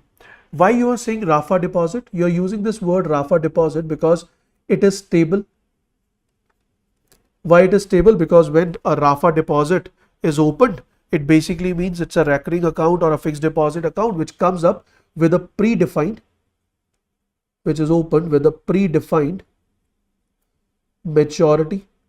Predefined maturity means कि भैया 5 साल 10 साल के लिए ये account hold होगा with the banks. इसकी जो maturity है that can be in a range of 7 days to 10 years, है ना, कोई problem नहीं है. But in case of CASA, that is saving account, current account, sir, it is demand deposit. And demand deposit ये क्या होता है sir? It is highly volatile in nature. जब आपका मन किया आपने पैसा विड्रॉ कर लिया. आज चेतन ने, अभिनव ने, टीना ने, काजल ने, शिवांगी ने अपने अकाउंट में पैसे डिपॉजिट किए. They use the ATM to withdraw the funds. So this is really volatile. And if I am running a bank, guys, if I am running a bank, in my case, I accept the deposits. Obviously, I will be using this deposit to provide it on loan. And if I have provided the loan for 5 years or 10 years, and I have a deposit, majority of my deposit is in demand deposit, which is very volatile in nature, then I may end up in a situation. I may end up in a situation which we can call it as what? I may end up in a situation which can be termed as what? So which can be termed as liquidity crisis. I can end up in a situation which can be easily termed as liquidity crisis. So in order to avoid that, obviously every bank will prefer RAFA over CASA. RAFA over CASA. This is correct with respect to volatility. I agree to this point. But on the other side, if I talk about rate of interest paid by bank, so rate of interest paid by bank in case of RAFA is greater than, obviously it is greater than CASA, because in case of current account it can be 0, in case of saving account it is very low, but in case of RAFA, rate of deposit is very high. So in this particular case, what will happen? So due to this, net interest margin will be low in case of term deposit in comparison to net interest margin in case of demand deposit. I hope you know what is net interest margin. So net interest margin basically means deposit loan. It is average rate of interest which you pay on deposit. This is average lending rate which you receive on loan. The difference between the two is named net interest margin.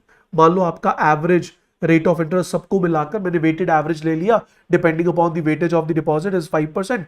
मैंने weighted lending rate ले लिया, let's say 12%, तो दोनों का जो difference है that is 7%. We call it as what? So we call it as name net interest margin. तो मेरा जो net interest margin है that will be high in case of CASA in comparison to RAFA because rate of interest on CASA is very low. So in that particular case, we prefer CASA over RAFA.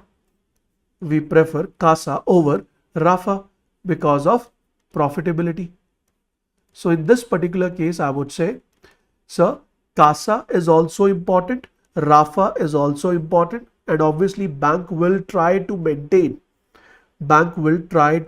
its deposit in term deposit form as well as in demand deposit form, but obviously bank will try to maintain term deposit greater than demand deposit, but that doesn't mean this difference is going to be very high. This difference is tried to maintain in a minimum scenario as per, I'll say as per the economist. They say if a bank is having a term deposit in a range 50 to 70% of total deposit, that is 50 to 70% of total deposit, that is a good deposit. That is a good deposit scenario or good deposit distribution for a bank. That is a good deposit distribution for a bank. समझ आ गई कहानी? Clear हो गया? Now, on this basis itself, if I tell you for the scheduled commercial banks, highest deposits is in the form of term deposit only. Highest deposit is in the form of term deposits only. So right now today we have 59.5% of total deposit is in the form of term deposit. Then if I talk about savings account, the share of saving deposits, it is 29.1%. Share of saving deposit is 29.1%. And then if I talk about current account, in case of current account, it is 9.8%. It is 9.8%. And rest we have the other accounts which can be termed as hybrid account, which have the features of both. They have the feature of term deposit as well as demand deposit. We can call them as flexi accounts and whatnot. ठीक है जी? ठीक है? Clear हो गया? So this is the current criteria for total deposits. Chalo, now let's quickly check out the data. Bank deposit has witnessed a growth and this growth is 10.6%. Last year the growth was 13%. तो growth in terms of deposit भी कम हुई है, growth in terms of lending भी कम हुई है for the banks.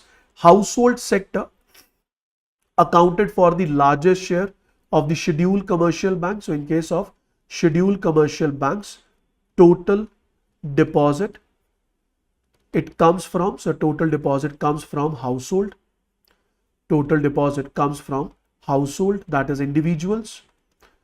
As we know that highest share in terms of borrowing is with the individual. Similarly, highest deposit is done by the household only. And in case of household also, if I talk about the female share, so the female share is 20.7%. In case of loan, in case of credit accounts, female share was 23.8, but in case of deposit account, female share is 20.7%. Now these are two charts which we are going to discuss. The first chart, I'll just remove my image. The first chart shows us that out of 100%, 59.5% is the share of term deposit. As I said, 29.1% is the share of savings account, and 9.8% is the share of current account. So these are the shares as I have already written on the screen: 59.5, 29.1 and 9.8. On the other side, if we talk about the growth, so the growth overall year on year basis, the growth is 10.6%. This is the overall growth, 10.6%, which you need to remember. Household share as well as female share in the deposits, it is clear. Moving on to the next point, in branch wise format, in case of branch wise format, we know that what is a metropolitan branch now. So metropolitan branch, it is a branch which is set up in an area which possesses a population of more than 10 lakhs. So for the metropolitan area recorded, or area branch recorded a growth of 11.7% in terms of deposits. Then rural area witnessed a growth of 10.1%. Semi-urban branches witnessed a growth of 8.9%, and urban centers, they have witnessed a growth of 9.3%. If you see this is 20.7%. This is for female, which you need to remember. ठीक है जी. Moving on to the next. So term deposit, largest share of the total deposit, and what is that share? 59.5%. 68.4% of the total demand deposits include the demand deposits which are going to mature in a time span of 1 to 4 years. Share of term deposit with interest 7% and above is 72.7%. That means out of total term deposit, for 72.7% of the total term deposit, interest rate is greater than 7%. Interest rate is greater than 7%, which was 64.2% last year, and last year it was only 33.5%. Last point says the share of the term deposit of principal value more than 1 crore. Earlier they were termed as bulk deposits if the deposit is more than 1 crore, but now bulk deposit is the term given if your deposit value is greater than 3 crores. But if your deposit is, or if I talk about the deposit of more than 1 crore, this percentage out of the total term deposit account is 45.1%, which was earlier 43.7%. तो अगर मैं कहूँ ये मेरे total term deposit accounts हैं, in total term deposit accounts में से 72.7% accounts ऐसे हैं जिन पे इंटरेस्ट रेट 7% से ज्यादा, और 45.1% अकाउंट ऐसे हैं जिनका डिपॉजिट 1 करोड़ से ज्यादा, Moving on to the next point, if I talk about the share of saving deposits, it has declined to 29.1%. Current account का जो share है, that is almost the same. Last year it was 9.8, this time also it is 9.8%. Last but not the least, this is very important, senior citizen 20.2%. See guys, if you ask me, then I would say current year data is very important. Current year data is important, plus trend is important. Trend is important means you should know that whether it has increased with respect to the previous data or not. बस अदिति आप एक तो इस बार के data याद कर लो और पिछले साल के मुकाबले सेविंग डिपॉजिट्स का शेयर कम हुआ है, and what is the current share 29.1%. You can leave 30.8, but you should know the trend that yes, the share of saving deposits has decreased. You know the trend that the share of current account deposit is same, and the value for this year is, or the share for this year is 9.8% of the total deposit. That is what you need to remember. ठीक है जी, clear हो गया point, समझ आ गया. Let's move on to the next point. The next news I have is UPI reaches to a new milestone in May 2025. I'll not take much time of yours.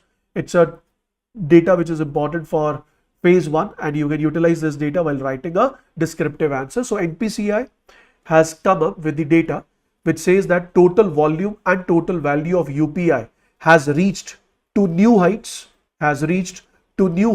in the month of May 2025. What is the data? Sir, in the May we have recorded 18.68 billion transactions with a value of 25.14 trillion, that is 10 to the power 6, 9, 12. So that is 25.14 lakh crore rupees. Month on month, there is a growth of 4% in volume and 5% in value. So volume में इस बार growth कम हुआ है. Volume growth is only 4% month on month, but value growth is 5%. But we know that in April, UPI rates or UPI data was pretty low because of n number of issues, because of the technical issues as well, जो हमने discuss किया था. Remember that year on year basis, volume has increased by 33% and value has increased by 23%.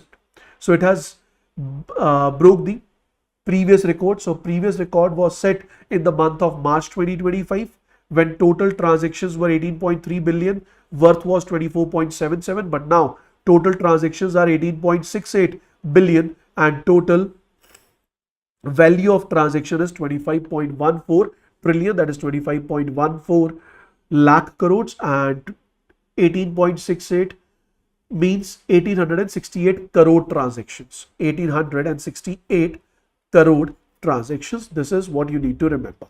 ठीक है जी. This is the only thing which you need to remember with respect to UPI. उसके साथ साथ I have given you the data for IMPS. In case of IMPS, there is a change. 464 million transactions have been done in May 2025, which has increased with respect to the data of April, which was 449 million transactions. Rest, nothing else is important. तो मैंने IMPS की transactions का थोड़ा detail दे दी, FASTag की transaction का detail दे दिया, which you can use if required while writing a descriptive answer. But if you ask me a question अगर कोई आएगा objective, so that will be asked from UPI only, and this data will help you in descriptive as well. This data will help you in descriptive as well. Done हो गया जी. चलो, moving on to the next news. The next news is related to digital payment fraud data is not alarming. I don't know whether you go through with the political news or not, but there was a statement given by one of the Congress leader, which stated that after the introduction of these digital platforms and number of digital payments, after the promotion of digital payments done by the Indian government, they said that there has been a total fraud of around 6.83 lakh crore rupees. 6.83 lakh crore rupees in the past. So when this statement was given, which was an unofficial statement, which said that around 6.83 lakh crore funds have been lost due to digital payment frauds. So in order to answer this particular question, then in that particular case, NDA government came in front, and the ministry, the responsible minister, come up with the data, and he or she has shared the data which is available now in front of you.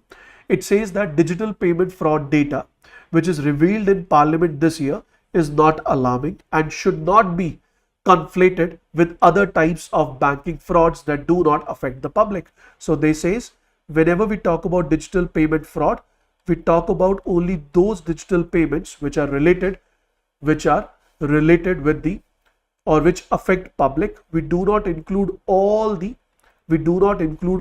banking frauds, especially those frauds which do not impact the public. First statement, this was given. Second statement, they says the total number of digital payment fraud reported in last 10 years, digital payment frauds reported in last 10 years is 63,315 cases. And if we talk about the total loss, in these frauds is 733 crore rupees. But rather than 6.83 lakh crores, the loss is only 733.26 crore. But there is a condition. What is the condition? So these digital payment frauds, they are recorded. These are the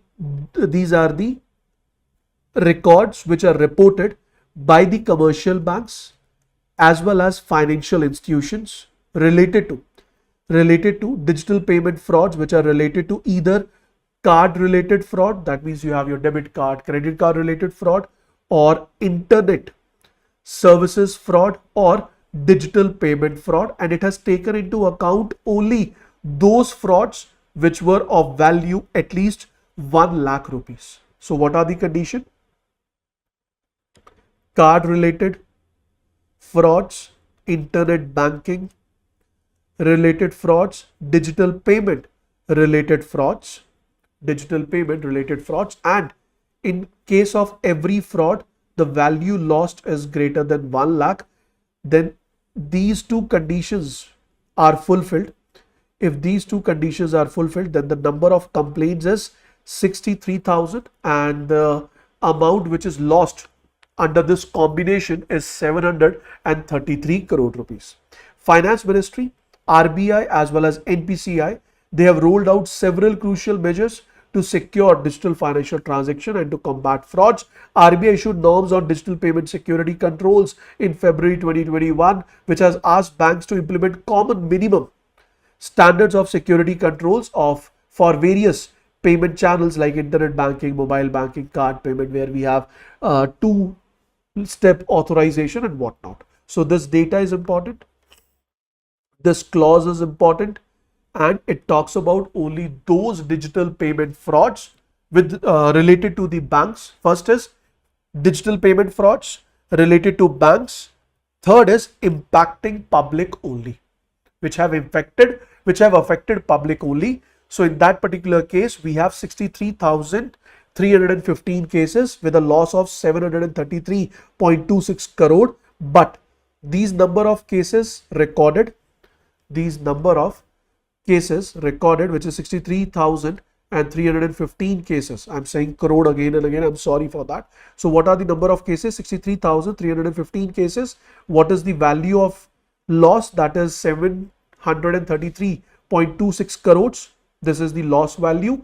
But this loss value is against a combination. What is the combination?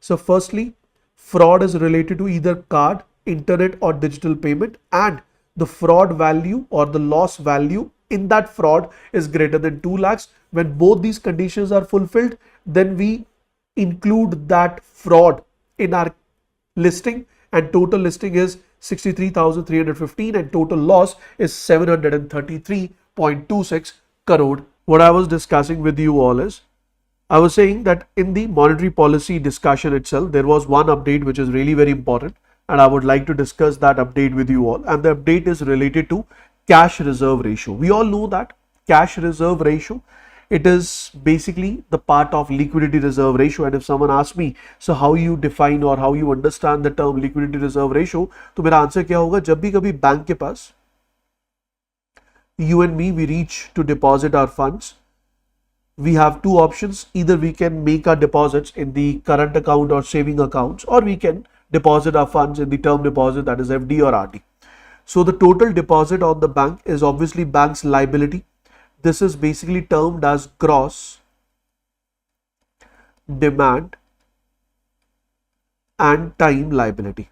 Now this is the total deposit which has been accepted by the bank.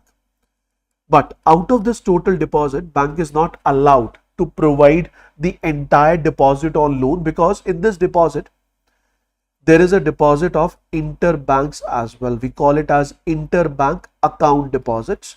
So interbank account deposit basically means एक bank जब दूसरे bank में एक deposit account maintain करता है. For example, I'm saying SBI. So SBI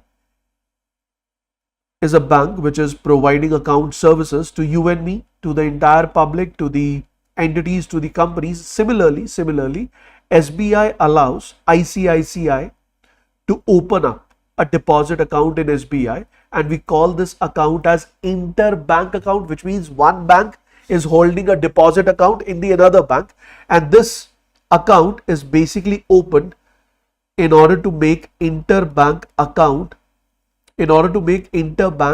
transaction settlement easy. In order to make the interbank transaction settlement easier. So what is this all about? So simple सी बात है, अगर मान लो SBI के ATM से किसी ICICI के कस्टमर ने cash withdraw किया, SBI के ATM से किसी ICICI के कस्टमर ने कैश विड्रॉ किया, या फिर ICICI के कस्टमर ने SBI के ATM से कैश विड्रॉ किया, तो एंड ऑफ द डे ये कैश सेटलमेंट करने के लिए it's better to transfer the hard cash into the ICICI account, and ICICI being the owner of this account can withdraw the funds with the help of check or make the transfers whenever required. तो इससे फायदा क्या हुआ? इससे फायदा ये हुआ कि सर जो इंटर बैंक ट्रांजेक्शंस हैं उन्हें सेटल डाउन करना इजी हो गया, लेकिन आरबीआई ने क्या कहा? In order to avoid any kind of conflict,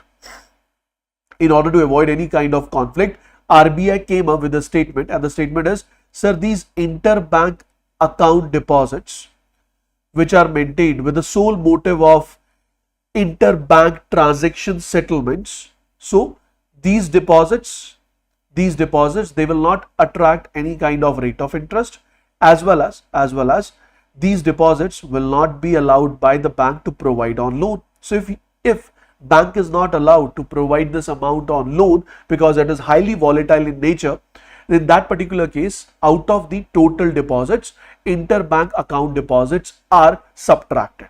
So once we subtract the interbank account deposit, this is the amount which can be utilized by the bank with the motive of earning profit. So when we subtract interbank account deposits from the gross demand and time liability, we reach to a term that is known as NDTL. So next time if someone asks you, it's going to be really very easy for you all to define NDTL. So what is NDTL? So NDTL stands for net demand time liability. NDTL stands for net demand time liability, which basically means the difference between the gross demand time liability excluding the deposits with the other banks, we call it as deposit with the other bank, or we can even call it as interbank deposits. ठीक है जी, clear हो गया? I guess there is no issue in understanding this part. Once it is clear, now I will be moving on to the next point. The next point says, out of this NDTL,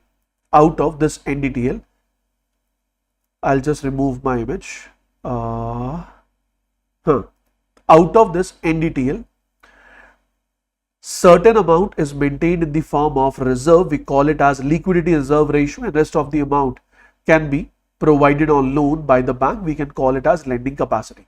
So this liquidity reserve ratio is further categorized into two categories. One we call it as CRR, and other one we call it as SLR. CRR basically means certain percentage of NDTL which is maintained in the form of cash, and it is kept with RBI, against which RBI is paying no return. To the bank, that is known as CRR. In case of SLR, certain percentage of NDTL is maintained either in the form of cash, gold, or government security, and these reserves are kept with bank itself. We call it as what? SLR. Now, RBI can change the CRR or SLR value, because if RBI changes the CRR and SLR value, it will result in change in lending capacity. For example, if RBI has reduced CRR from 4% to 3%, it means if SLR was earlier 18%, today also it is 18%. So earlier the lending capacity was what? Sir, earlier the lending capacity was 78% of NDTL, but now the lending capacity has increased to 79%. If the lending capacity of the bank increases, that means bank will provide more loan to the public. If bank is providing more loan to the public, it will result in increase in money supply in the market, and if the money supply in the market increases, it will result in increase in demand. And we know that the inflation rates are pretty low in the country. Our growth rates are pretty low this time, and in order to boost the growth, in order to push the economic growth of the economy, this initiative has been taken by RBI. So what is the news? The news says, as per the latest monetary policy, CRR, that is cash reserve ratio, of all the banks has been reduced by 100 basis point, which means it has been reduced by 1%, but it won't be reduced in one go. It ऐसा नहीं है कि एक ही झटके में इसे हटा देंगे, नहीं sir, it will be reduced in 4 equal tranches, and these 4 equal tranches will be of what value? Sir, it will be of 25 basis point So धीरे धीरे करते करते it will be reduced to what percent? Sir, it will be reduced to 3%. अब currently CRR, it is 4% today. It will be reduced to 3.75% on which date? Sir, it will be reduced to 3.75% on 6th of September. Then it will be reduced to 3.5% on 4th of September, sorry, 4th of October.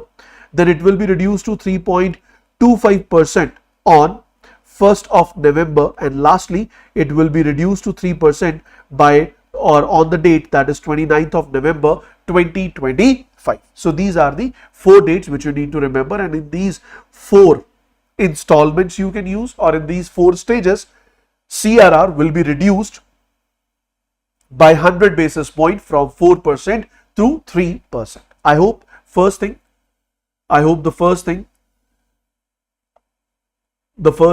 on in this particular news is why CRR is reduced, or what is the impact of, decrease in, what is the impact of decrease in CRR, what is the impact of decrease in CRR. Whenever the CRR decreases, it will result in decrease in liquidity reserve ratio value. The moment liquidity reserve ratio value decreases, it will result in increase in money supply in the market. Due to increase in money supply, demand will increase and inflation rates will start increasing. Is this point clear, everyone? Is this point clear? If it is clear till this point, just give me yes, sir. Say yes or no.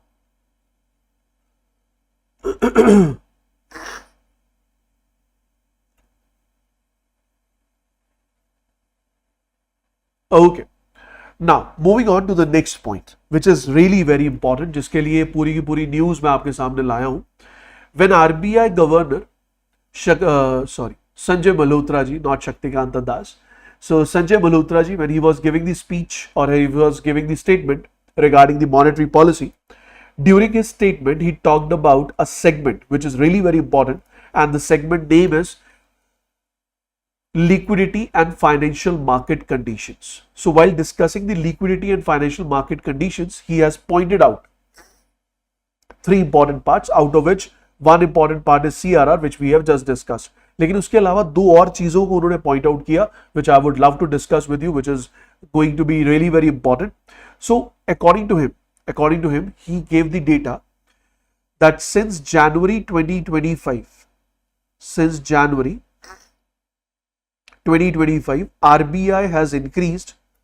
RBI has increased the liquidity in the market, and RBI has infused 9.5 lakh crore rupees into the market. I hope आपको याद होगा, December 2024 में India में we have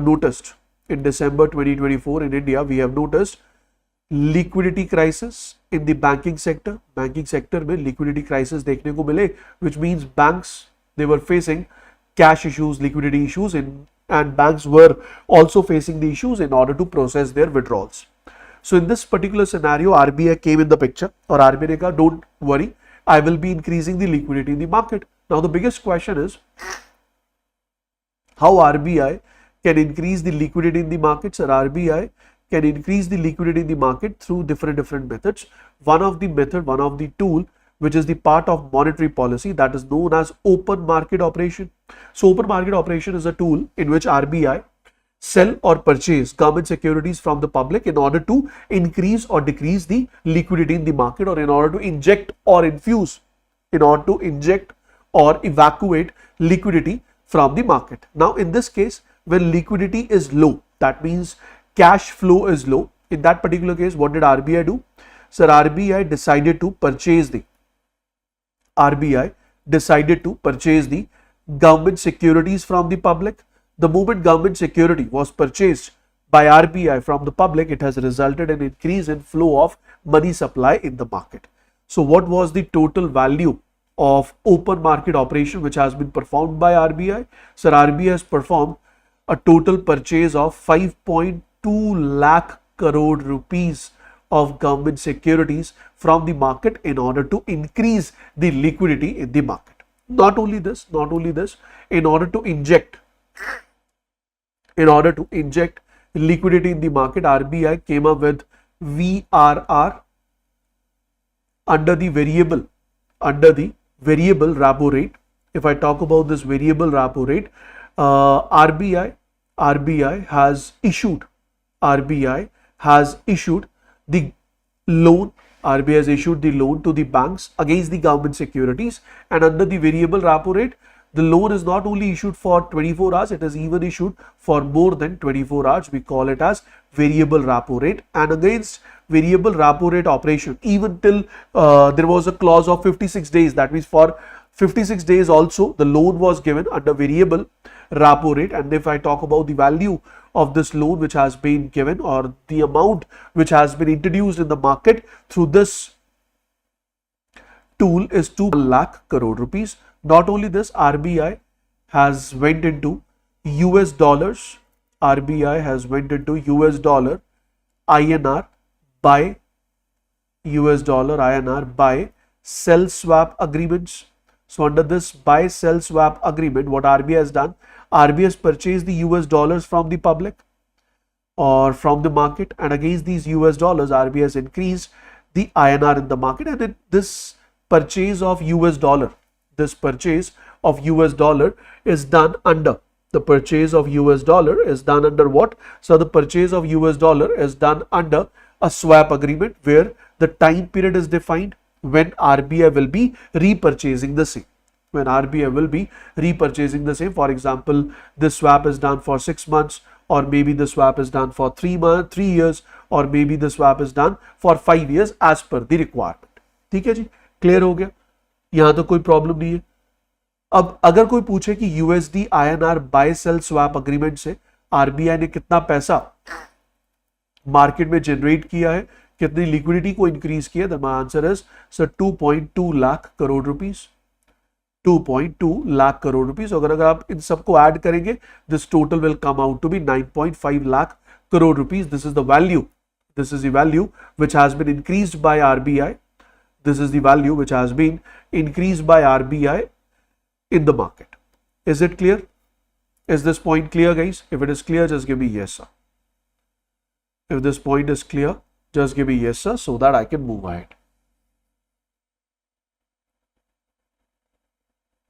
ठीक है जी, बढ़े आगे. Is it fine? Shall we move ahead?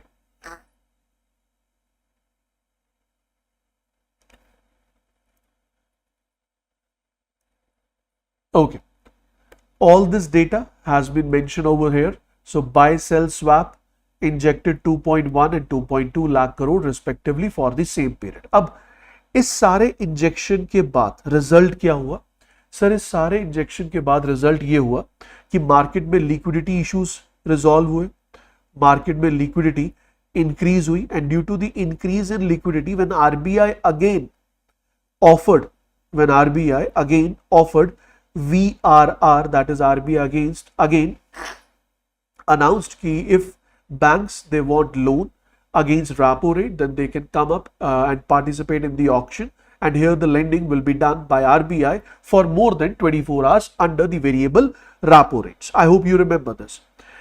But the result was, what was the result? So the result of this particular announcement was the response for this auction was decreased, and the bid cover ratio was only 0.16. what is this 0.16 bid cover ratio? बड़ा आसान है. इसका मतलब ये है कि अगर RBI ने अनाउंस किया that I am ready to provide loan to the public at variable repo rate, and RBI is ready to provide loan of value 1 lakh crore rupees, and this loan will be provided against government securities. In order to borrow this loan, demand of the public, demand of the banks, or I would say the applications which have been registered for the demand, for the requirement of this loan is just 0.16. What is 0.16? It means 1 lakh crore के बदले में जो auction में participate करने के लिए banks ने applications fill की, they show their demand, they raise their demand was only 0.16%, या आप ये कहो 16%, या फिर आप इसे कह सकते हैं क्या, only 16,000 crore rupees. What sir, only 16,000 crore rupees. तो सिर्फ 16,000 करोड़ रुपए की डिमांड निकल कर आई सामने. किसके against sir? Against the supply which was supply for which RBI was ready, that was 1 lakh crore rupees. तो इससे क्लियर हो गया कि हाँ सर, अब उतनी ज्यादा डिमांड नहीं बची. क्यों नहीं डिमांड बची? क्योंकि ऑलरेडी मार्केट में लिक्विडिटी है, और अगर ऑलरेडी मार्केट में लिक्विडिटी है तो भैया जरूरत क्या? जरूरत नहीं है. तो banks they will not participate in order to borrow the funds from RBI because banks they are already having the desired funds with them. Second point is high SDF balance. What is this SDF? Sir, SDF basically means when bank park its surplus funds, when bank park its surplus funds with RBI, against which RBI pay rate of interest to the bank, and this rate of interest is known as SDF. This rate of interest can also be compared with reverse repo rate, but what is the difference? In case of reverse repo rate, bank park its surplus funds with RBI and RBI pay reverse repo rate along with government security under the repo agreement, which means on the repayment of principal as well as interest by RBI, bank will sell or bank will return the same government securities to RBI which were presented under the repo agreement. Now, RBI says that, now RBI comes up with a statement कि भैया अगर आप अपना surplus funds मेरे पास रखेंगे, against that surplus funds I will offer you two types of rate of interest. One, I will offer you reverse repo rate which is only 3.35%, and other one I'll offer you SDF, that is standing deposit facility, which has now reduced to 5.5%. Say yes or no. Which has now reduced to 5.25%, which has now reduced to 5.25%. Now you must be wondering कि sir इन दोनों में इतना बड़ा gap क्यों है? दोनों ही केसेस में रेट ऑफ इंटरेस्ट कौन पे करेगा? आरबीआई पे करेगा. दोनों ही केसेस में रेट ऑफ इंटरेस्ट आरबीआई किसे पे करेगा? बैंक को. दोनों ही केसेस में आरबीआई बैंक से क्या एक्सेप्ट कर रहा है? Surplus funds. Then why these rate of interest are different? Sir these rate of interest are different because of a quite obvious reason. The obvious reason is if RBI is giving you the government security as collateral, that in that particular case risk is pretty low, and if risk is low, returns will be low. On the other side, if RBI has given no government security as collateral, and if in near future RBI do not pay back your funds, then you will be, as a bank, you will be facing the credit risk. But if you are ready to take that risk, RBI is ready to give you higher rate of interest, which is 5.25%. अब यहां पर point क्या है sir? Point ये है कि अगर हम अप्रैल मई में देखें, अप्रैल और मई मंथ में देखें, तो जो डेली बैलेंस था आरबीआई का, जो डेली बैलेंस था बैंक्स का आरबीआई में, that was around 2 lakh crore rupees, which means banks they are already having a surplus of over 2 lakh crore rupees which they are parking on daily basis with RBI, against which rate? So that is standing deposit facility rate. बोलो समझ आया? बोलो समझ आया? If it is clear, give me yes sir, so that I can move ahead. If it is clear, just give me yes sir, so that I can move ahead. If you haven't liked the session yet, I would request you, do hit the like button. And if you have any doubt, you may ask please. Now I will be moving to the next part of the same news. I'm not saying that we are moving to the next news, I'm moving to the next part of the same news. The next part of the same news is, so this is the first point in the governor's speech or governor's statement on 6th of June. The second point was related to a term that is known as WACR. How many of you are aware of this term, weighted average call rate? If you're not aware, I'll quickly let you know what it basically means. So it basically means, let's say there is a bank B1, there is a bank B2. Bank B1 is having surplus funds, and bank B1 has parked its surplus funds with RBI. Bank B1 has parked its surplus funds with RBI. Against these surplus funds, RBI is paying SDF as return, which is, let's suppose as of today, it is 5.25%. On the other side, if bank is borrowing from RBI, then RBI will charge minimum repo rate and maximum charge will be MSF. Repo rate is right now 5.5% and MSF is 5.75%. So I can easily say that RBI is borrowing from bank, RBI is lending to bank, and in this entire deal, RBI is earning a profit. RBI is earning a profit or a net interest margin of 0.25 to 0.50%. Secondly, in case you want to borrow from RBI, in that particular case, if you are a bank and you want to borrow from RBI, then there is a certain limit. If you want to borrow from RBI against repo rate, if you are borrowing from RBI against repo rate, then there is a certain limit, and if that limit is consumed, then you will be borrowing at higher rate of interest, that is MSF. And again, MSF is offered up to a particular limit, that is 2% of NDTL. And once this 2% of NDTL is consumed, then what? So in order to provide or in order to come up with this particular solution, what happens is, so banks, they participate in a market, we call it as a call market. What is a call market? So call money market is a place where one bank holding the surplus funds will provide loan to the other bank which is looking forward for loan, and this lending is done without collateral. This lending is done without collateral, only and only an agreement is signed, and that agreement we call it as call money bill. This agreement we call it as call money bill, which is valid for 24 hours. That means banks, they can borrow from each other for 24 hours, and even if they want to borrow for more than 24 hours, we call it as notice money bill.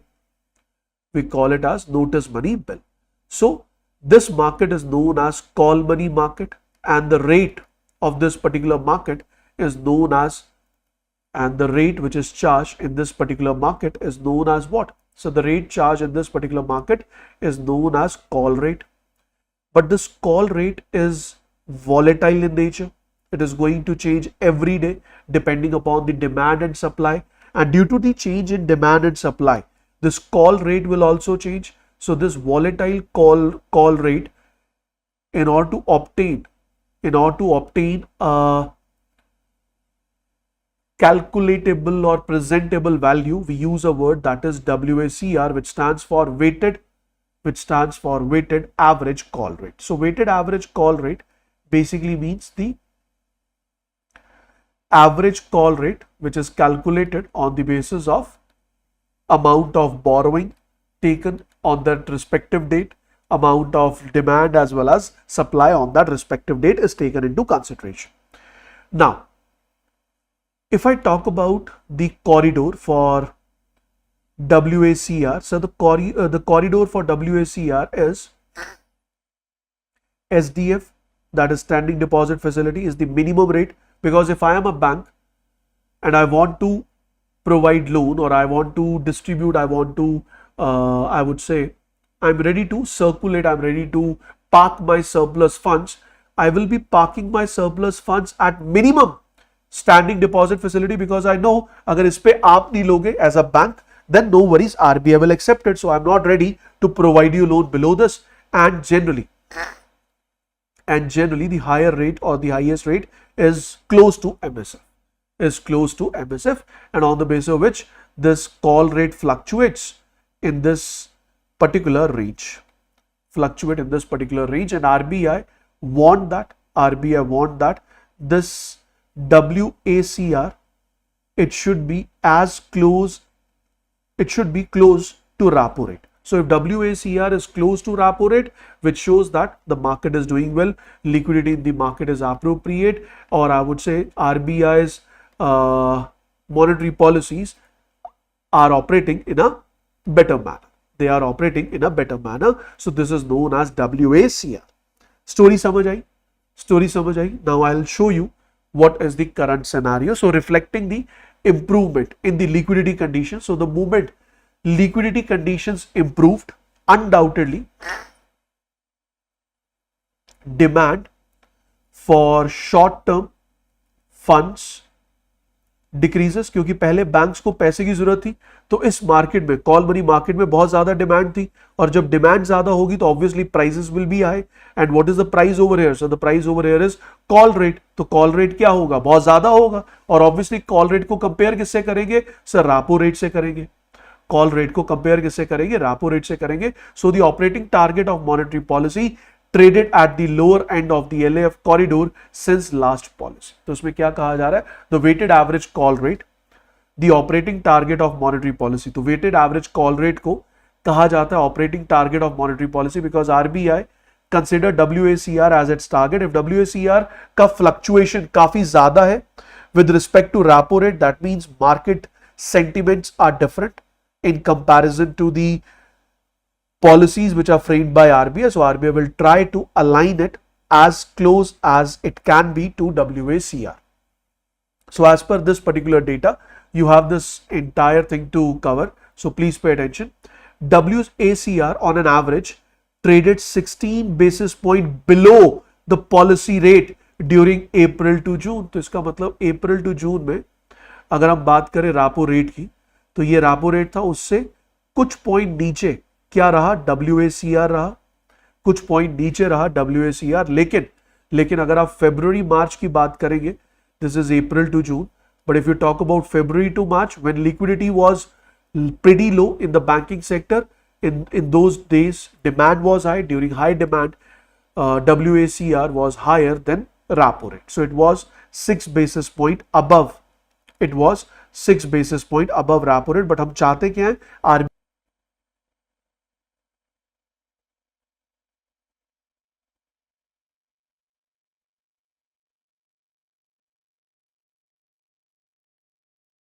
Till June 2025, RBI has already cut down the repo rate by 50 basis point, and due to this cut of repo rate by 50 basis point, it has moderated. That means it has reduced the WACR by 70 basis point, which is a positive scenario for an economy.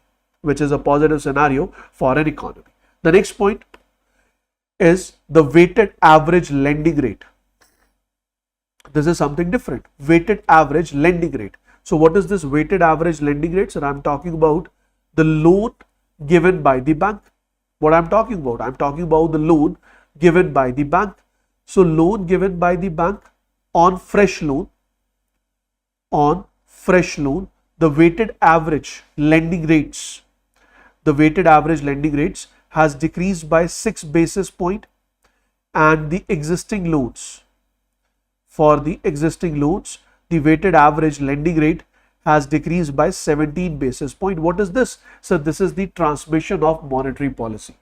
What is this? So this is the transmission of monetary policy. अब RBI ने repo rate को कम किया. Repo rate के कम होने से we were expecting that lending rates will decrease, but जितना आप easy expect कर रहे हैं कि अगर RBI ने repo rate 0.5% कम कर दिया तो lending rate भी 0.5% कम होगा, that is not true. That is not true. The transmission is all around different, and this transmission is dependent on MCLR, which is a method used by banks to decide the lending rates. Obviously, the new loans, they are given on the latest method, that is EBLR, but the existing loans are still prevailing on MCLR, and this is what it shows the transmission. This is what it shows the transmission of monetary policy, or the transmission to the lending rate. So the weighted average domestic term deposit rates, it's quite obvious guys, if the lending rates are decreasing, and if I am a bank, my lending rates are decreasing, and I want to generate the same value or the same percentage of profit in that particular scenario, undoubtedly if my selling price is decreasing, my lending rate is decreasing, I will decrease my deposit rates, I'll decrease my cost price so that I can obtain the same profit. So there has been a decline. For fresh deposits, rate of interest declined by 27 basis point, and for the outstanding deposits, it has declined by 1 basis point from February to April 2025. February जब पहली बार repo rate को cut किया गया, और अप्रैल जब दूसरी बार repo rate को cut किया गया. इन टोटल 50 बेसिस पॉइंट आपने रेपो रेट को कम किया, लेकिन उसकी वजह से जो लेंडिंग रेट्स कम हुए, that is by 6 basis point and 17 basis point, और उसकी वजह से जो डिपॉजिट रेट्स कम हुए, that is 27 basis point and 1 basis point. This data is very very very very very very important. याद रख लेना, अगर क्वेश्चन आएगा you have to answer it. This is how the things have been. As you can see, दिसंबर में these WACR they were pretty high, फिर धीरे धीरे decreased because of increase in liquidity. अब जैसे जैसे जनवरी से RBI ने मार्केट में लिक्विडिटी इंक्रीज की, demand for call money decreases, demand for overnight borrowing decreases, demand in the call money market decreases, which resulted in decrease in WACR, that is weighted average call money rate. So I hope what is weighted average call money rate. Now this point is clear to you. I have explained you in much detail. Even I have given you the entire notes on it. So you can just download the PDF and you can read it from these two slides, which will give you more clarity. Last but not the least is, in this RBI governor statement, he has mentioned that CRR will be decreased, and due to decrease in this CRR, RBI is decreasing the CRR by 1%. This 1% decrease in CRR will result in increase in liquidity in the market, and the liquidity in the market will increase by 2.5 lakh crore rupees. Why? The moment CRR decreases, lending capacity of the bank increases. Due to increase in lending capacity, loan in the market increases, money supply in the market increases, which results in increase in demand, increase in inflation rates. ठीक है जी, clear हो गई कहानी. तो बात सिर्फ इतनी थी कि आरबीआई ने सीआरआर को कट कर दिया. अब उस सीआरआर का जो अनाउंसमेंट हुआ, उस अनाउंसमेंट के अराउंड गवर्नर ने क्या कहा, मैंने वो भी आपको कवर करके दे दिया. उसके अलावा अगर सीआरआर को कम किया जा रहा है, उसकी वजह से कितनी वैल्यू ऑफ लिक्विडिटी मार्केट में जनरेट होगी. So that will result in 2.5 lakh crore rupees by December 2025. क्यों दिसंबर 2025? क्योंकि सर आप 4 इक्वल ट्रेंचेस में तो डिक्रीज करेंगे. 6 सितंबर, 4 अक्टूबर, 1 नवंबर, 29 नवंबर. तो 29 नवंबर के बाद एक्चुअल डिक्रीज वैल्यू आएगी, and that is expected to be 2.5 lakh crore rupees of increase in liquidity in the market. Done हो गया जी, चलें आगे. So this is something which is important for your data bank. I hope जिन students ने मेरे साथ 1-on-1 मेंटरशिप सेशन में कनेक्ट किया है, मैंने उन्हें कहा था you have to keep a data bank. तो जो लोग वो डेटा बैंक मेंटेन कर रहे हैं, उनके डेटा बैंक के लिए ये एक डेटा लेकर आया हूं, which will be very helpful for them while answering the descriptive question, or this data can also be asked. Probability is low, but yes, this data can be asked in the MCQ format as well. So what is the news? If lending rate got so low, then why FDI fallen suddenly? If lending rate, एक second, क्या question है? Let me read the question. If lending rate gotten so low, then why FDI fallen suddenly? ठीक है, गौरांग इसका answer दे देता हूँ. The answer to this particular question is the moment lending rates in the country started decreasing. Not only this, before the decrease in lending rates in the country, the rates have been revised by Federal Reserve. Due to the rate revision done by Federal Reserve, due to the geopolitical tensions which are prevailing, due to the trade war which is existing in the economy, every investor who is investing outside its own land wants to disinvest from the other nations in order to consolidate the funds into its own economy, to avoid geopolitical tensions, to avoid trade wars, to avoid uncertainty which is going around the globe. So it's better अपना पैसा dollar में रखो rather than अपना पैसा invest करने में India में. जब आपने अपने पैसे को इंडिया में इन्वेस्ट किया, its value will be impacted due to the depreciation or appreciation of the Indian currency. तो उन सारी चीजों की वजह से फॉरेन डायरेक्ट इन्वेस्टमेंट ही नहीं, फॉरेन पोर्टफोलियो इन्वेस्टमेंट भी कम हुई है. That is not because RBI has decrease the rates, it is because of the international scenarios. पहला पॉइंट. अब जैसे आरबीआई ने रेट्स को कम किया, अब रेट्स के कम होने से क्या होगा, मार्केट में मनी सप्लाई इंक्रीज होगी, और इसकी वजह से अब डिमांड बढ़ेगी, और डिमांड की बढ़ने की वजह से अब तो ग्रोथ बढ़ेगी. तो now we will be expecting increase in foreign investment over the period of time. अभी तो चेंज हुआ है, अभी तो आरबीआई ने अनाउंस किया है in the latest monetary policy, but we are expecting in few weeks that foreign investment is going to increase because of increase in expectation of demand and growth from the Indian economy. Gurang, ठीक है, clear हो गया? If it is clear, just give me yes sir, so that I can move ahead. Moving on to the next point. What does the next point says? So recently, as per the data which has been shared in the RBI annual report 2024-25, RBI has took enforcement action against regulated entities and imposed 353 penalties of value 54.78 crore rupees in the financial year 2024-25. So यहाँ पे अगर आपसे question पूछा जाए, what is the total value of penalty charged by RBI on its regulated entities, then the value is 54.78 crore rupees, and this penalty has been imposed on how many regulated entities? So that is 353. Out of these regulated entities, highest number is backed by which organizations? So my answer would be, sir, highest number as of this 264 penalties were imposed only and only on cooperative banks. 264 penalties on cooperative banks, then 37 penalties on NBFC. क्योंकि अगर मैं आपको ये data नहीं बताता ना, तो majority लोग यही सोचते हैं कि सबसे ज्यादा जो पेनल्टी आरबीआई ने चार्ज की होगी वो NBFCs पे चार्ज की होगी, but that is not true. The highest number of penalties have been charged on the cooperative banks, then NBFCs, then we have the banking sector. ठीक है जी, क्लियर हो गया, याद रहेगा ये data, this is very important. And this penalty which we are talking about, which we are discussing about, these penalties are basically charged for what all reasons?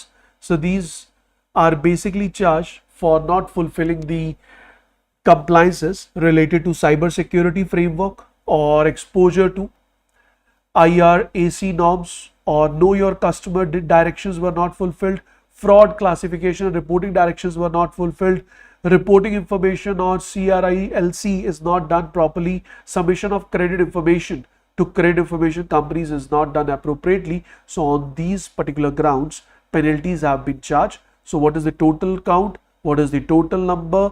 Highest penalties have been charged on cooperative banks. Do the penalties have been charged on foreign banks? Yes sir, 6 foreign banks, they have been exposed to the penalties charged by RBI.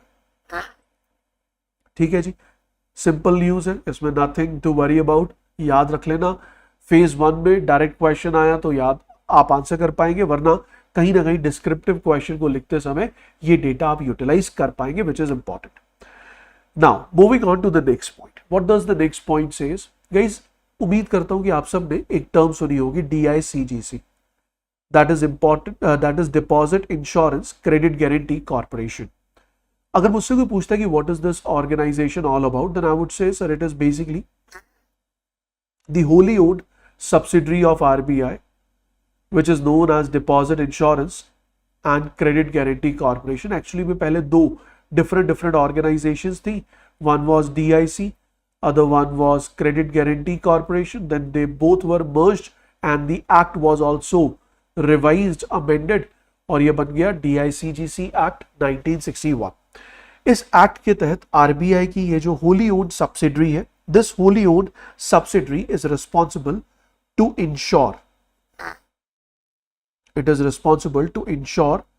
public deposits with the banks. Now you must be wondering कौन से banks की मैं बात कर रहा हूं. Guys, I am talking about scheduled banks. Which include private banks, foreign banks, public sector banks, RRBs. It includes cooperative banks, local area banks. In cooperative banks, I'm talking about state as well as district or central as well as urban cooperative bank. They all are included under this particular act, that is DICGC Act 1961. As per this particular act, it is stated that the bank which we are talking about, the number of banks which I am talking about, these all banks, they are responsible these all banks, they are responsible. These all banks, they are responsible to get public deposit insured, to get their public deposit insured, which also include payment banks, small finance banks. So all these banks, they are asked by RBI to get their public deposit insured with DICGC. That means it is the bank's duty to get their deposit insured with DICGC, and against this deposit, schedule banks or the banks list which I have given you, they are responsible to pay the premium. Now the question is, so what is the premium paid? If I talk about the premium value, earlier the premium value was pretty low.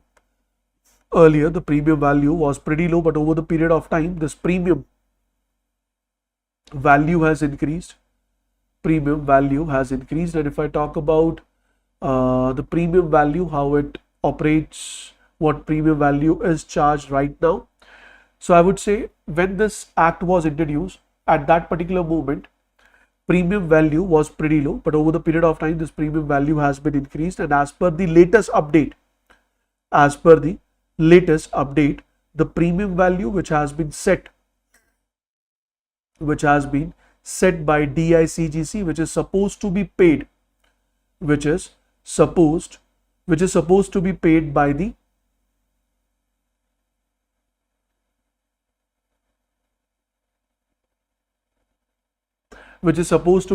the scheduled bank. It is 12 paisa for 100 rupees, or I can say it as 0.12% of deposit, and this premium is paid on half yearly basis. Is this point clear? Now what I'm trying to say, let's suppose the deposits is 100. On an average, the 6 months deposit in your saving account is 100 rupees. So on this 100 rupees, 0.12%, which means 12 paisa premium is supposed to be paid by the bank to DICGC. But DICGC in this case provide insurance up to 5 lakh rupees per individual per bank. If your deposit is more than 5 lakh rupees and even it is in different accounts, then also I don't care how many accounts you are holding in a bank. In one bank, one individual is insured, or one individual's deposit is insured up to 5 lakh only. अगर आपके account में 10 लाख है या 10 अकाउंटों में 10 लाख है, 1-1 लाख करके, तो भी आपको कितना पैसा मिलेगा? 5 लाख ही मिलेगा. Your deposit up to 5 lakh is insured. Along with this, one more point. So these deposits are insured under which condition? So these deposits are insured under conditions like if bank witnesses any kind of loss due to natural disaster, or if bank witness any kind of loss due to accident, maybe fire, maybe robbery, or bank license is cancelled, by RBI, or bank fails, bank is declared insolvent, bank is declared bankrupt, bank is bank run. So in that particular case, depositors should not worry, because out of their total deposit value, they will be capable to receive 5 lakh rupees per individual per bank, and this 5 lakh includes the principal as well as interest.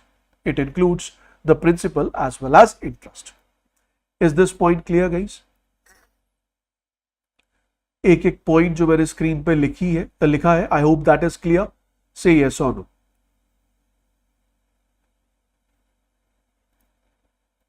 DICGC का पूरा role समझ आ गया? Who get the insurance? So bank get your deposits insured from DICGC, because banks are utilizing your deposits, so they are responsible to get it insured. Lastly, the last point which is important in this discussion is what is the deposit value? So the deposit limit is up to 5 lakh rupees per individual per bank. ठीक है जी. अब जो मैं data आपके साथ share करूंगा, I can assure you that you will be very clear with that particular data. So the first point says, one second guys, मैं ना थोड़ा स्लाइड का स्ट्रक्चर चेंज कर देता हूं, so that you can utilize this particular data for future references. Chalo, let's move on to the next slide only. So insured deposits. So the first point in this discussion is insured deposits in India increased by 7.11% on year basis. So if I talk about the insured deposits means I'm not talking about the deposit accounts.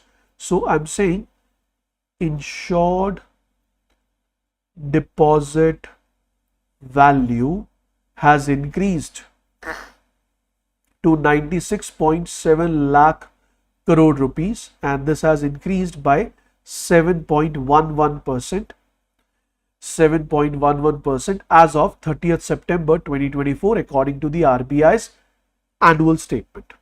The increase was up from 90.32. So earlier the total deposits which were insured are 90.32. Now it has increased to 96.7 lakh crores. What is the increase in deposit value or increase in deposit insured value? So that is 7.11%. Remember that the number of fully insured deposit accounts which fall within 5 lakh insurance coverage limit stood at 286.9 crore, which means accounting for 97.7% of the total accounts. So what does it say? It says that out of the total accounts in the banks, 97.7% of accounts are 100% insured, which means out of total number of deposit accounts, 97.7% out of total number of deposit accounts, 97.7% of deposits are holding a deposit value or holding a deposit of up to 5 lakh rupees. क्योंकि अगर deposit 5 lakh है या उससे कम है तभी तो वो सारे का सारा अमाउंट इंश्योर्ड है. अगर डिपॉजिट 5 लाख से ज्यादा होगा तो 100% इंश्योरेंस होगा ही नहीं. 100% insurance होगा ही नहीं. This is the first point. Second point is this figure is marginally lower. Last year this percentage was 97.9%, but this year the percentage is 97.7%. That is nothing to worry. What is important, please pay attention. Insured amount itself constituted 46.3% of the accessible deposit, which has fell down from 47.5% of the previous year deposit.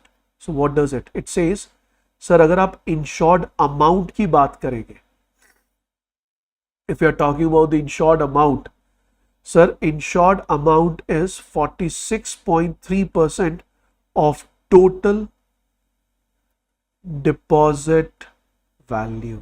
समझ आई ये बात? इसका मतलब क्या हुआ sir? भले ही, इसका मतलब ये है कि सर भले ही इंडिया में 97.7% of total accounts are insured, which means out of 100, 97% of accounts are holding deposits of value up to 5 lakhs. But in terms of total deposit value, only 46.3% of total deposit value is insured. तो इसका मतलब जो बाकी बचे accounts हैं, they have a huge value of deposits, जिसकी वजह से total deposit का जो criteria that is somewhat different. The next point is deposit insurance fund, which act as a reserve to pay out the insured sum. So what is this deposit insured fund? So this deposit insurance fund is the fund which is managed by DICGC, out of which DICGC pay back the claims in case of bank failures. So this deposit insurance fund has increased by 15.2% from 2.29 lakh crores in March 2025, which was earlier 1.98 lakh crore in the last year. The reserve ratio, which is the DIF as a percentage of insured deposit. So DIF divided by insured deposit, this ratio is 2.21%, which was earlier, or this ratio is 2.21%, which was earlier 2.02%. तो इसका मतलब जो आपका deposit insurance fund है, the deposit insurance fund, the fund which you have, out of which as a DICGC you will be paying the claims. अगर उसे आप divide करेंगे आपकी इंश्योर्ड डिपॉजिट से, टोटल डिपॉजिट से नहीं, इंश्योर्ड डिपॉजिट से, then it is 2.21%, which is a good number.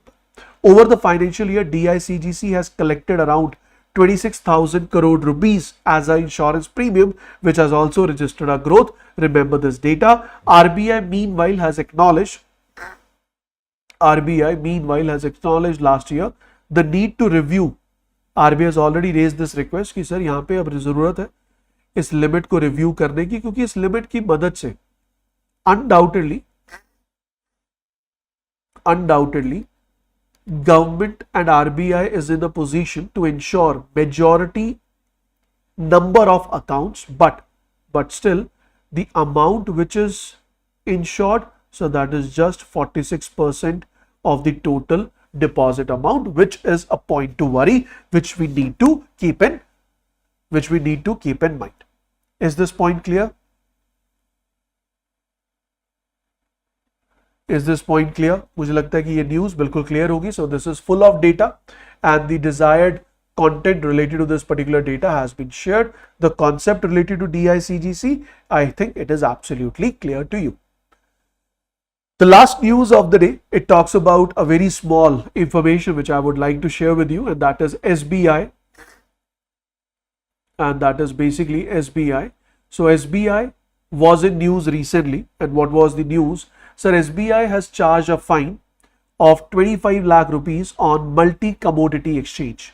So multi-commodity exchange of India has been charged with a fine of 63 lakh rupees for inadequate disclosure regarding the payment to 63 Moon Technologies, so which is a software service company. So this software service company has provided the services to MCX, but MCX has not shared the actual details, or it has not disclosed the actual details regarding the services which they have utilized, and on that particular basis penalty has been charged of 25 lakh rupees by multi-commodity exchange, and multi-commodity exchange has been asked to pay this penalty within 45 days. Clear है जी? चलो अगले question की ओर बढ़ते हैं. अगली news है Adani airport raised $750 million via ECB. So out of this particular news, two things are important. First is Adani Airport raised $750 million. This will be important for RBI phase 1, and even it will help you in your different bank exams. But ये जो concept है, this is very important. You can have a direct or indirect question on external commercial borrowings. So as I always do, पहले हम बात करेंगे ECB क्या है. After discussing what is ECB, then I will be coming back and I will be discussing the news. So what is external commercial borrowing? Sir, external commercial borrowing का मतलब क्या है? The meaning of external commercial borrowing is, so when the Indian entities, that means an individual or maybe a company or maybe a firm, any individual entity, if it borrow funds from a foreign entity. Now this foreign entity can be an individual, it can be a company, it can be a firm, it can be a bank, it can be international organization. So whenever the borrowing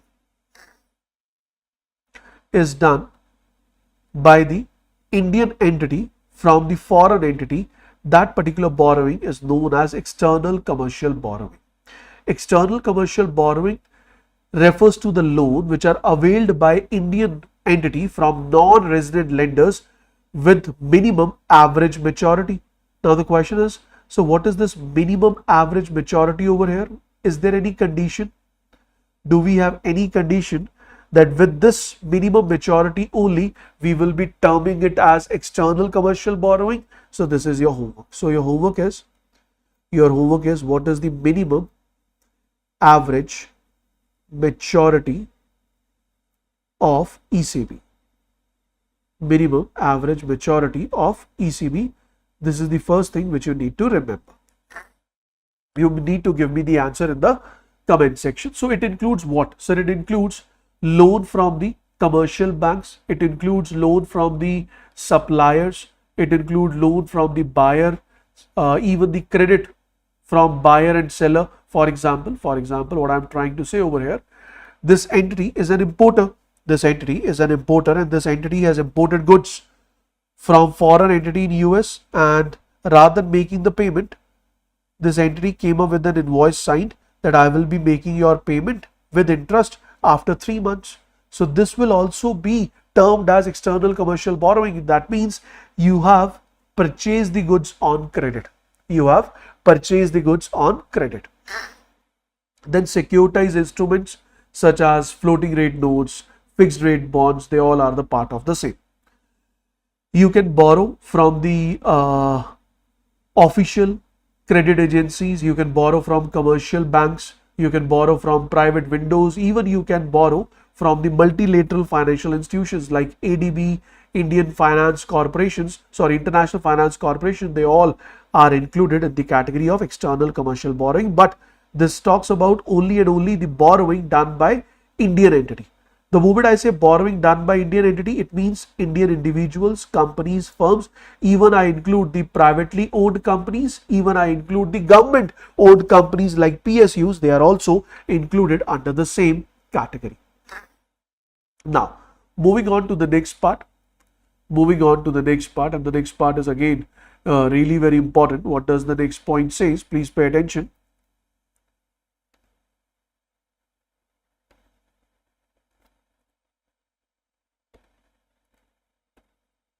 The next point says there are certain restrictions. What are the restrictions? So they cannot be used for investment in stock market or speculation in real estate, which means if you are borrowing under the category of external commercial borrowings, that amount cannot be utilized by the borrower to invest in stock exchange. You cannot use that amount to invest in the real estate market. Along with that, what is the minimum maturity? So the minimum maturity in this case is 3 years. The minimum maturity is, the minimum average maturity of such loan is 3 years. You need to remember this. They can be raised in foreign currency, and even you can borrow from Indian rupees. So how you can borrow in Indian rupees? What is that? What is the answer to this particular question? The answer to this particular question is again very easy. कैसे? अब मान लो Russia, you are borrowing from a Russian bank. Let's suppose you are borrowing from a Russian bank, और उस Russian bank के पास they have the Indian rupees. So you can borrow from the Russian bank in Indian rupees as well. That will also be included under the category of external commercial borrowings. ठीक है जी. Last but not the least, the Department of Economic Affairs, Ministry of Finance, Government of India and RBI, they all are responsible for assessing the external commercial borrowings. It can be accessed through automatic route as well as it can be accessed through the government route. That means ECB, which means you are allowed to borrow the funds through automatic route without RBI or without government pre-approval. But in case of approval route, you need government approval before you are allowed to borrow the funds. What are the benefits? So it is a cheaper source of funds. Foreign currency needed to cover the cost such as importing machinery and paying supplier. It helps in borrowing large volume of funds which is available for long term. There are certain issues. What are the issues? First issue is foreign liability increases. First issue is obviously foreign liability increases. What I mean with the term foreign liability? So foreign liability basically means if we are borrowing the funds from the foreign nations, from the foreign entities, it results in increase in liability of the foreign individual or foreign parties on the Indian entities. Secondly, this increases the external debt on the country as this loan is available. So foreign liability increases plus it is available on cheaper rate, and due to cheaper rate, huge borrowing is done. Due to cheaper rate, huge borrowings is done, and due to this huge borrowings or high volume or value of borrowings, that will result in increase in issues related to the solvency scenario. So availability of fund is at cheaper rate. Obviously the borrowings will This borrowing will bring a relaxed attitude. We call it as lax attitude among the Indian companies, and which will result in excessive borrowing. So this may eventually result in higher debt on the balance sheet. Higher debt on the company's balance sheet will result in a possible downgrade rating of the company by the rating agency. Company may have to incur hedging cost in order to cut down the exchange rate risk. It will also increase in such borrowings is accompanied by an increase in currency exchange rate risk, as well as the depreciation of the currency risk on the company. So these are the issues which prevail with respect to the external commercial borrowings. Now, a very important data which you need to remember. This is the data from RBI annual report. It says that net inflows under the external commercial borrowings to India was $18.7 billion during 2024-25 as compared to $3.6 billion a year ago. So as you can see, from 3.6 billion it has increased to $18.7 billion. It is net inflow. Net inflow means external commercial borrowings is flowing. What value is actually flowing in? If I talk about alone April month, in the month of April 2025, net external commercial borrowing to India has increased to $2.8 billion from $0.5 billion.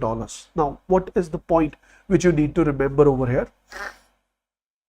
So here you need to remember a point which is really very important. It says that, so these net inflows are increasing. If this net inflow is increasing, this external commercial borrowing is increasing, liability is increasing. It shows that India is borrowing huge loans because of cheaper loans available outside India, and these borrowings will be utilized in order to increase the supply, which will push the growth of the economy. So if it is done in an appropriate, in a controlled manner, it's fine. Otherwise, it will result in increase in liabilities on the organization. I hope the point is clear till now. We are good to go. Let's move on to the news now. So what is the news over here? So the news says Adani Airport Holdings Limited has raised $750 million, around 6,250 crore rupees, through external commercial borrowings from consortium of international banks. What is this consortium of international banks? It basically means when group of banks they come together to lend to a single borrower, and this is generally witnessed in case of huge lending done. So here the single borrower is Adani Airport Holdings Limited, and if I talk about the consortium, it includes first Abu Dhabi Bank, which is the lead bank, which is based in Abu Dhabi, then Barclays, then we have Standard Chartered Bank. So first Abu Dhabi Bank, Barclays Bank, and the last one is Standard Chartered Bank. These are the three banks which are providing loan. The loan was secured at an interest rate of 7.5%. Company plans to utilize the funds to refinance existing 400 million debts. So first company will repay the existing 400 million debts out of this loan, and rest of the loan will be utilized for the development of or for the expansion of their business. For the development or expansion of their business. ठीक है जी, अब आ गया मेरा question जो आप लोगों ने already chat box में पूछ रखा है. That is the question I want to ask from you. As per the new regime, I'll come up in this manner. As per, please pay attention, RBI new relaxed framework 2020 as per the RBI new relaxed framework for ECB external commercial borrowings, what is the borrowing limit? What is the borrowing limit under automatic route? What is the borrowing limit under automatic route per financial year per borrower. Are you getting my question? Are you getting my question? So the options are $750 million, $1.5 billion, $500 million, $1 billion. Okay, so this is what you need to give me the answer in the comment section. So borrowing limit under the automatic route per financial year. So I'm talking about the borrowing limit per financial year. Done, guys? Can I expect the answer from you all in the comment section? Okay. So I guess that will be all from my side in this particular session. We'll catch you in the next session to go. Till then, guys, don't forget to revise the content which we have just discussed. And if you have any doubt, you can ask me in the next session. And even those who are going to watch this session in the recorded format, they can ask their doubts in the comment section below. Along with, so what I was discussing with you all is, I was saying that in the monetary policy discussion itself, there was one update which is really very important, and I would like to discuss that update with you all. And the update is related to cash reserve ratio. We all know that cash reserve ratio, it is basically the part of liquidity reserve ratio. And if someone asks me, so how you define or how you understand the term liquidity reserve ratio, तो मेरा answer क्या होगा? जब भी कभी bank के पास you and me, we reach to deposit our funds, we have two options. Either we can make our deposits in the current account or saving accounts, or we can deposit our funds in the term deposit, that is FD or RD. So the total deposit on the bank is obviously bank's liability. This is basically termed as gross demand and time liability. Now this is the total deposit which has been accepted by the bank. But out of this total deposit, bank is not allowed to provide the entire deposit on loan, because in this deposit there is a deposit of interbanks as well. We call it as interbank account deposits. So interbank account deposit basically means एक bank जब दूसरे bank में एक deposit account maintain करता है. For example, I'm saying SBI. So SBI is a bank which is providing account services to you and me, to the entire public, to the entities, to the companies. Similarly, SBI allows ICICI to open up a deposit account in SBI, and we call this account as interbank account, which means one bank is holding a deposit account in the another bank, and this account is basically opened in order to make interbank transaction settlement easy. So what is this all about? So simple सी बात है, अगर मान लो SBI के ATM से किसी ICICI के customer ने cash withdraw किया, SBI के ATM से किसी ICICI के कस्टमर ने कैश विड्रॉ किया, या फिर ICICI के कस्टमर ने SBI के ATM से कैश विड्रॉ किया, तो एंड ऑफ द डे ये कैश सेटलमेंट करने के लिए it's better to transfer the hard cash into the ICICI account, and ICICI, being the owner of this account, can withdraw the funds with the help of check or make the transfers whenever required. तो इससे फायदा क्या हुआ? इससे फायदा ये हुआ कि सर जो इंटरबैंक ट्रांजैक्शंस हैं उन्हें सेटल डाउन करना इजी हो गया. लेकिन आरबीआई ने क्या कहा? in order to avoid any kind of conflict, RBI came up with a statement, and the statement is, sir, these interbank account deposits which are maintained with the sole motive of interbank transaction settlements, so these deposits they will not attract any kind of rate of interest, as well as these deposits will not be allowed by the bank to provide on loan. So if bank is not allowed to provide this amount on loan because it is highly volatile in nature, in that particular case, out of the total deposits, interbank account deposits are subtracted. So once we subtract the interbank account deposit, this is the amount which can be utilized by the bank with the motive of earning profit. So When we subtract interbank account deposits from the gross demand and time liability, we reach to a term that is known as NDTL. So next time if someone asks you, it's going to be really very easy for you all to define NDTL. So what is NDTL? So NDTL stands for net demand time liability. NDTL stands for net demand time liability, which basically means the difference between the gross demand time liability, excluding the deposits with the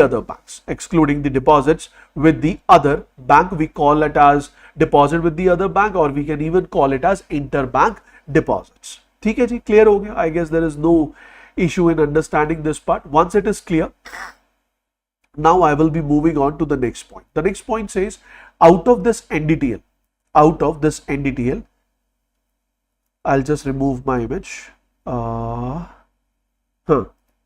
of this NDTL, certain amount is maintained in the form of reserve. We call it as liquidity reserve ratio, and rest of the amount can be provided on loan by the bank. We can call it as lending capacity.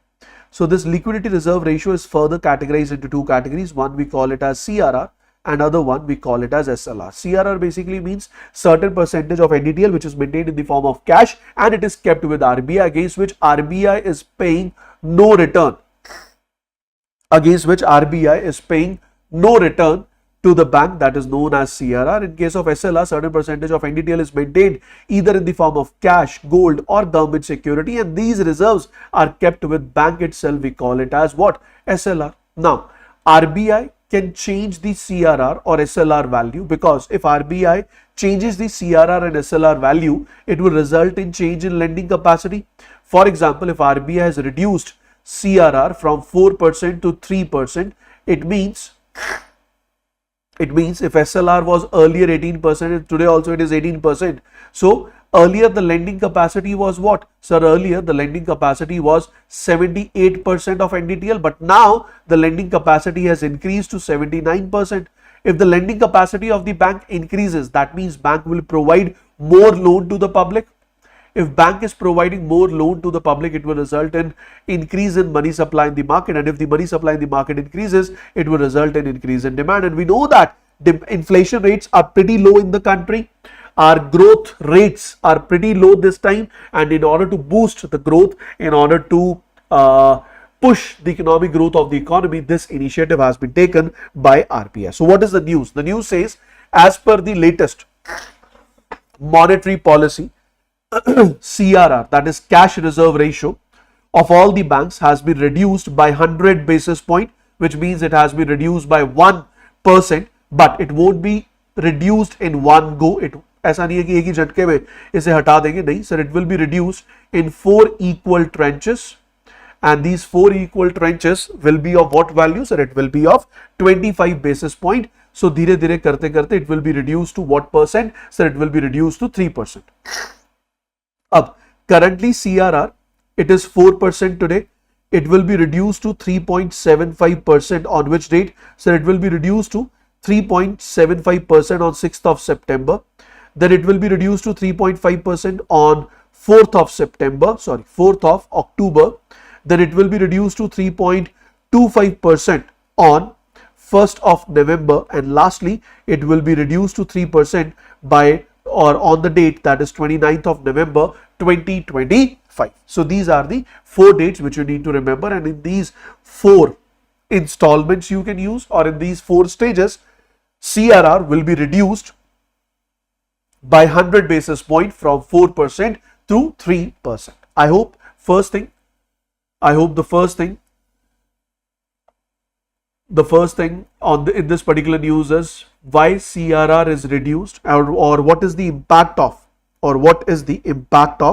decrease in, CRR? What is the impact of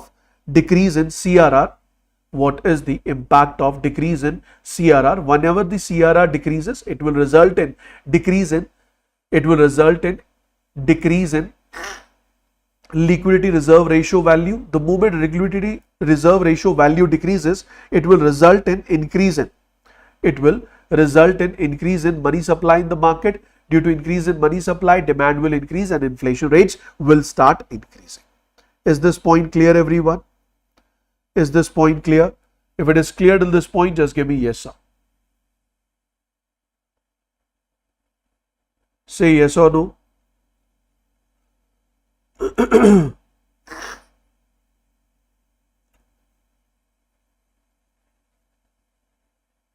Okay. Now moving on to the next point, which is really very important, जिसके लिए पूरी की पूरी news मैं आपके सामने लाया हूं. When RBI governor, Sanjay Malhotra ji, not Shaktikanta Das. So Sanjay Malhotra ji, when he was giving the speech or he was giving the statement regarding the monetary policy, during his statement he talked about a segment which is really very important, and the segment name is liquidity and financial market conditions. So while discussing the liquidity and financial market conditions, he has pointed out three important parts, out of which one important part is CRR, which we have just discussed. लेकिन उसके अलावा दो और चीजों को उन्होंने point out किया, which I would love to discuss with you, which is going to be really very important. So according to him, he gave the data that since January 2025,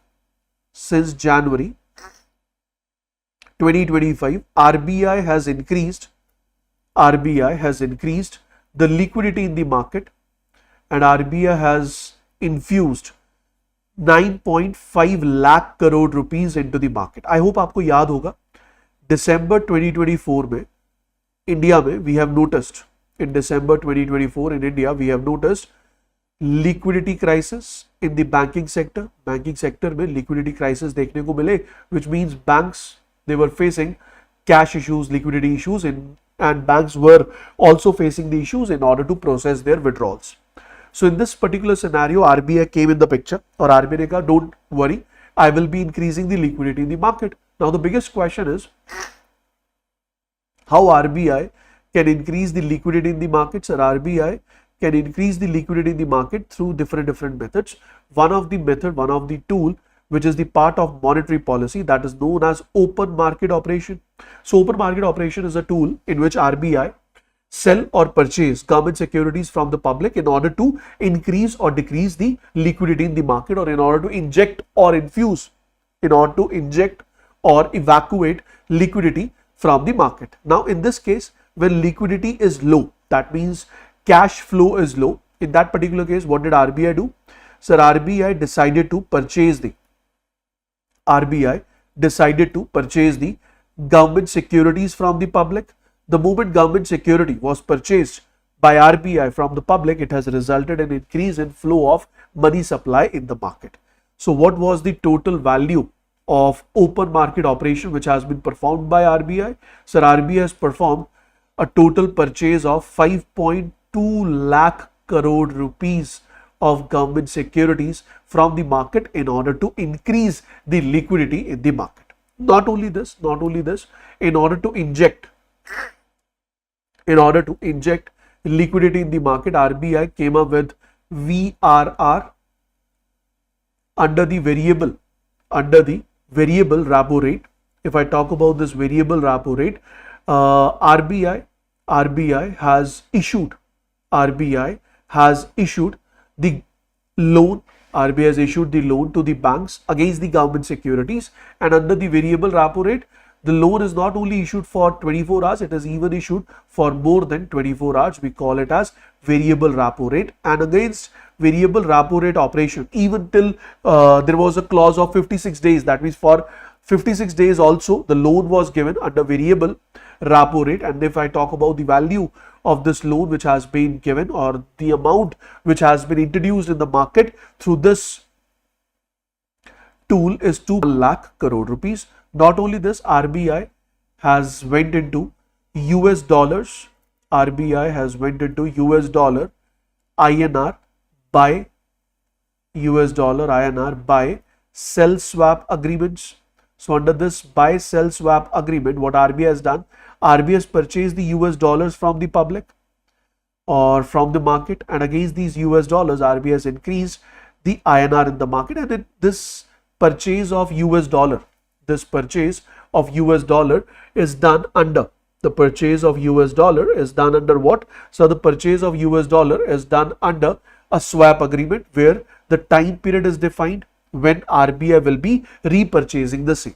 When RBI will be repurchasing the same. For example, this swap is done for 6 months, or maybe the swap is done for 3 years, or maybe the swap is done for 5 years as per the requirement. ठीक है जी, clear हो गया, यहां तो कोई problem नहीं है. अब अगर कोई पूछे कि USD INR buy sell swap agreement से आरबीआई ने कितना पैसा मार्केट में जनरेट किया है, कितनी लिक्विडिटी को इंक्रीज किया, the answer is sir 2.2 lakh crore rupees. 2.2 lakh crore rupees. अगर आप इन सबको ऐड करेंगे, this total will come out to be 9.5 lakh crore rupees. This is the value, this is the value which has been increased by RBI. This is the value which has been increased by RBI in the market. Is it clear? Is this point clear, guys? If it is clear, just give me yes, sir. If this point is clear, just give me yes, sir, so that I can move ahead. ठीक है जी, बढ़े आगे, बढ़े आगे. Is it fine? Shall we move ahead?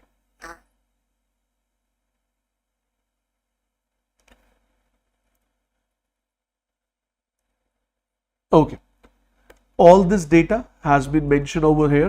So buy sell swap injected 2.1 and 2.2 lakh crore respectively for the same period. अब इस सारे injection के बाद रिजल्ट क्या हुआ सर? इस सारे इंजेक्शन के बाद रिजल्ट ये हुआ कि मार्केट में लिक्विडिटी इश्यूज रिजॉल्व हुए, मार्केट में लिक्विडिटी इंक्रीज हुई, and due to the increase in liquidity when RBI again offered VRR, that is RBI again announced ki if banks they want loan against repo rate, then they can come up and participate in the auction, and here the lending will be done by RBI for more than 24 hours under the variable repo rates. I hope you remember this. But the result was, what was the result? So the result of this particular announcement was the response for this auction was decreased, and the bid cover ratio was only 0.16. what is this 0.16 bid cover ratio? बड़ा आसान है. इसका मतलब ये है कि अगर RBI ने अनाउंस किया that I am ready to provide loan to the public at variable repo rate, and RBI is ready to provide loan of value 1 lakh crore rupees, and this loan will be provided against government securities. This loan will be provided against government securities. In order to borrow this loan, demand of the public, demand of the banks, or I would say the applications which have been registered for the demand, for the requirement of this loan is just 0.16. What is 0.16?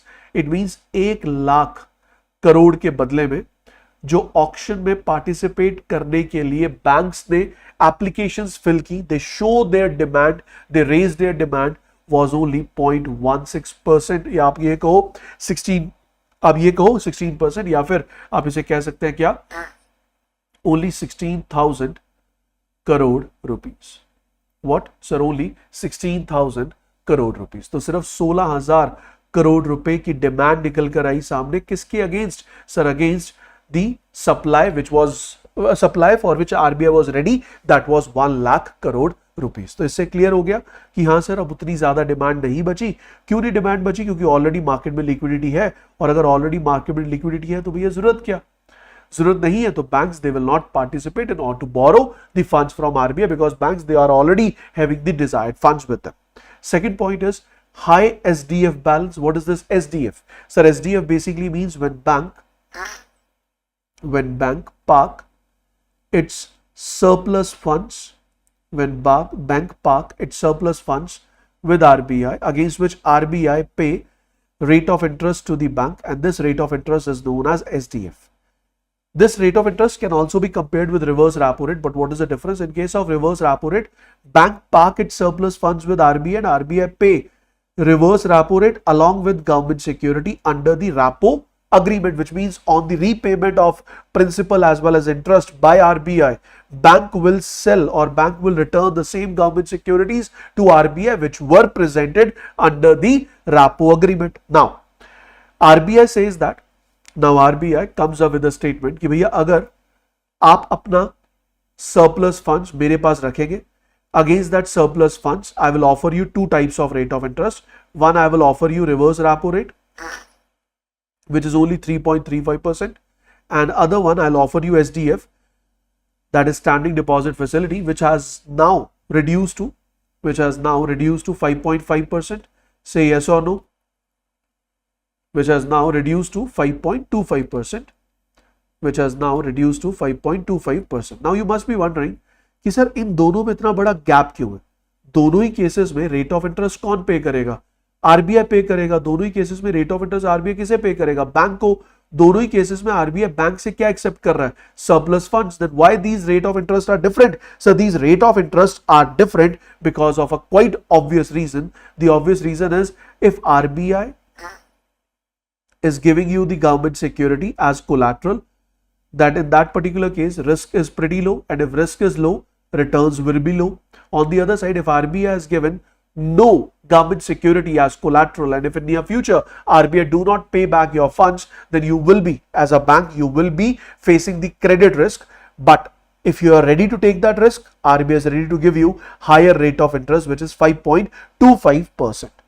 अब यहाँ पर point क्या है sir? Point ये है कि अगर हम अप्रैल मई में देखें, अप्रैल और मई मंथ में देखें, तो जो डेली बैलेंस था आरबीआई का, जो डेली बैलेंस था बैंक्स का आरबीआई में, that was around 2 lakh crore rupees, which means banks they are already having a surplus of over 2 lakh crore rupees, which they are parking on daily basis with RBI, against which rate? So that is standing deposit facility rate.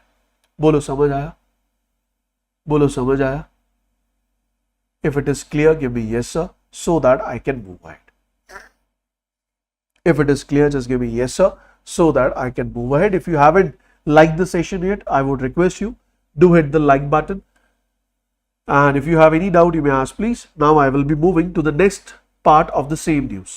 I'm not saying that we are moving to the next news, I'm moving to the next part of the same news. The next part of the same news is, so this is the first point in the governor's speech or governor's statement on 6th of June. The second point was related to a term that is known as WACR. How many of you are aware of this term, weighted average call rate? If you're not aware, I'll quickly let you know what it basically means. So it basically means, let's say there is a bank B1, there is a bank B2. Bank B1 is having surplus funds, and bank B1 has parked its surplus funds with RBI. Bank B1 has parked its surplus funds with RBI. Against these surplus funds,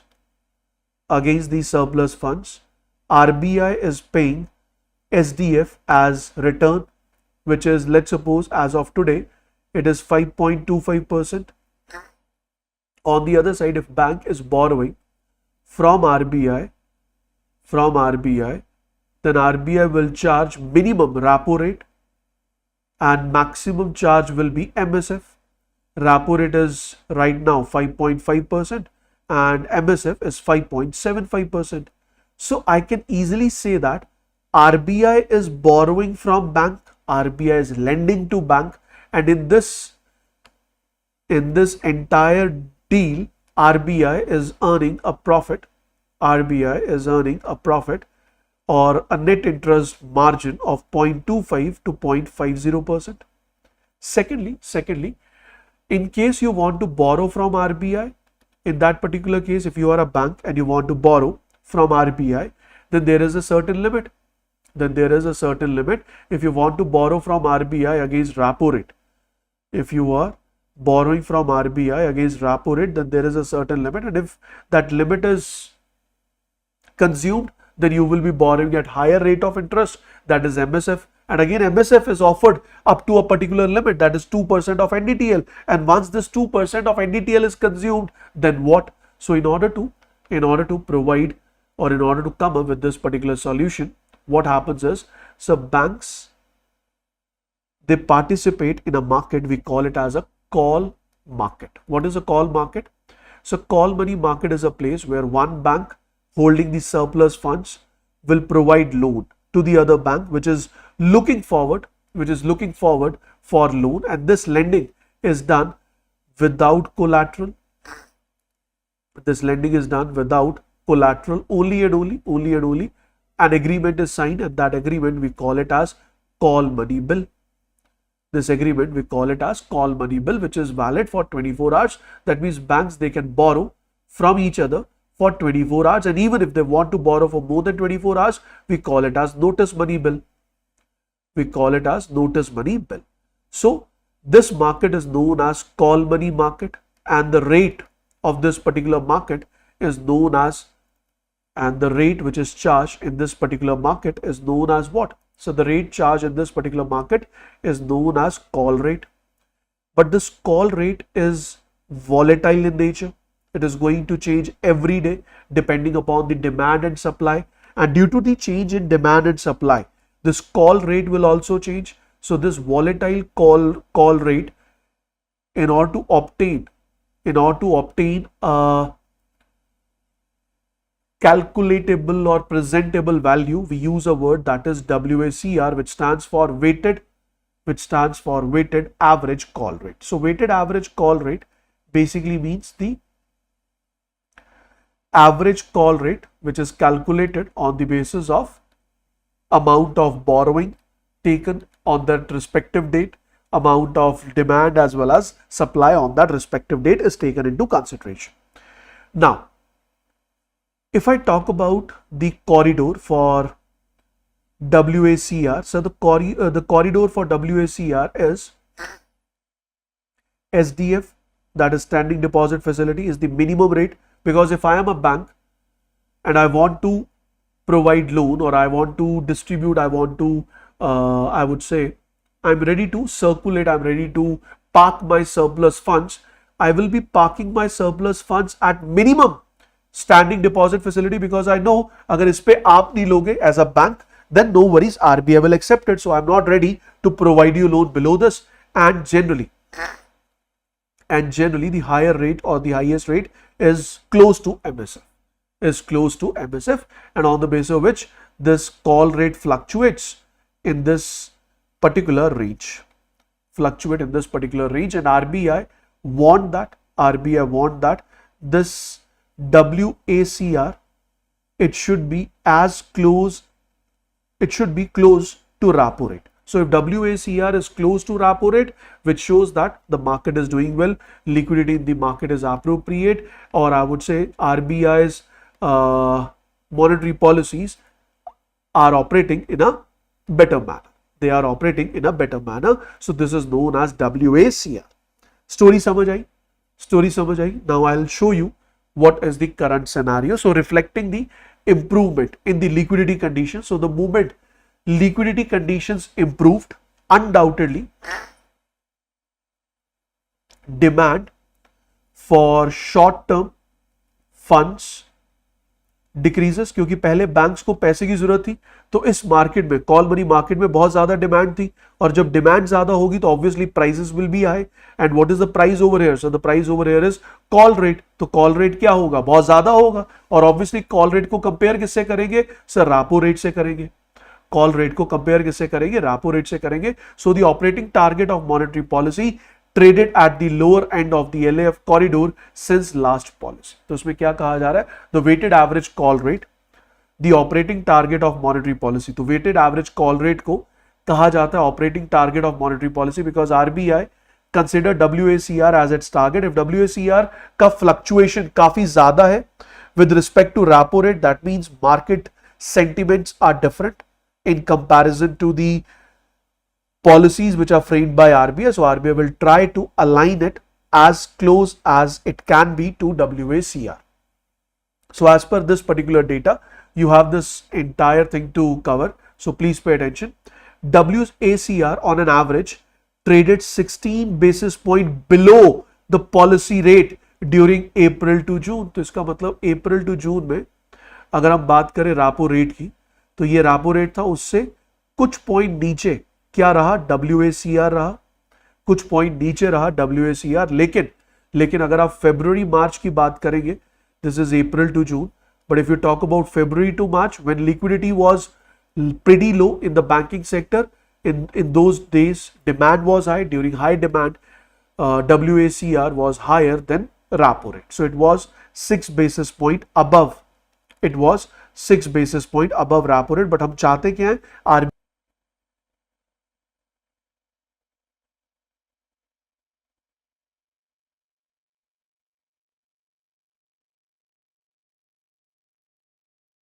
till June 2025, RBI has already cut down the repo rate by 50 basis point, and due to this cut of repo rate by 50 basis point, it has moderated. That means it has reduced the WACR by 70 basis point, which is a positive scenario for an economy. Which is a positive scenario for an economy. The next point is the weighted average lending rate. This is something different. Weighted average lending rate. So what is this weighted average lending rate? So I'm talking about the loan given by the bank. What I'm talking about? I'm talking about the loan given by the bank. So loan given by the bank on fresh loan, the weighted average lending rates, has decreased by 6 basis point, and the existing loans, for the existing loans, the weighted average lending rate has decreased by 17 basis point. What is this? So this is the transmission of monetary policy. What is this? So this is the transmission of monetary policy. अब RBI ने repo rate को कम किया. Repo rate के कम होने से we were expecting that lending rates will decrease, but जितना आप easy expect कर रहे हैं कि अगर RBI ने repo rate 0.5% कम कर दिया तो lending rate भी 0.5% कम होगा, that is not true. That is not true. The transmission is all around different, and this transmission is dependent on MCLR, which is a method used by banks to decide the lending rates. Obviously, the new loans, they are given on the latest method, that is EBLR, but the existing loans are still prevailing on MCLR, and this is what it shows the transmission. This is what it shows the transmission of monetary policy, or the transmission to the lending rate. So the weighted average domestic term deposit rates, it's quite obvious, guys, if the lending rates are decreasing, and if I am a bank, my lending rates are decreasing, and I want to generate the same value or the same percentage of profit in that particular scenario, undoubtedly, if my selling price is decreasing, my lending rate is decreasing, I will decrease my deposit rates, I'll decrease my cost price so that I can obtain the same profit. So there has been a decline. For fresh deposits, rate of interest declined by 27 basis point, and for the outstanding deposits, it has declined by 1 basis point from February to April 2025. February जब पहली बार repo rate को cut किया गया, और अप्रैल जब दूसरी बार repo rate को cut किया गया. इन टोटल 50 बेसिस पॉइंट आपने रेपो रेट को कम किया, लेकिन उसकी वजह से जो लेंडिंग रेट्स कम हुए, that is by 6 basis point and 17 basis point, और उसकी वजह से जो डिपॉजिट रेट्स कम हुए, that is 27 basis point and 1 basis point. This data is very very very very very very important. याद रख लेना, अगर क्वेश्चन आएगा you have to answer it. This is how the things have been. As you can see, December में these WACR they were pretty high, फिर धीरे धीरे decreased because of increase in liquidity. अब जैसे जैसे जनवरी से RBI ने मार्केट में liquidity increase की, demand for call money decreases, demand for overnight borrowing decreases, demand in the call money market decreases, which resulted in decrease in WACR, that is weighted average call money rate. So I hope what is weighted average call money rate, now this point is clear to you.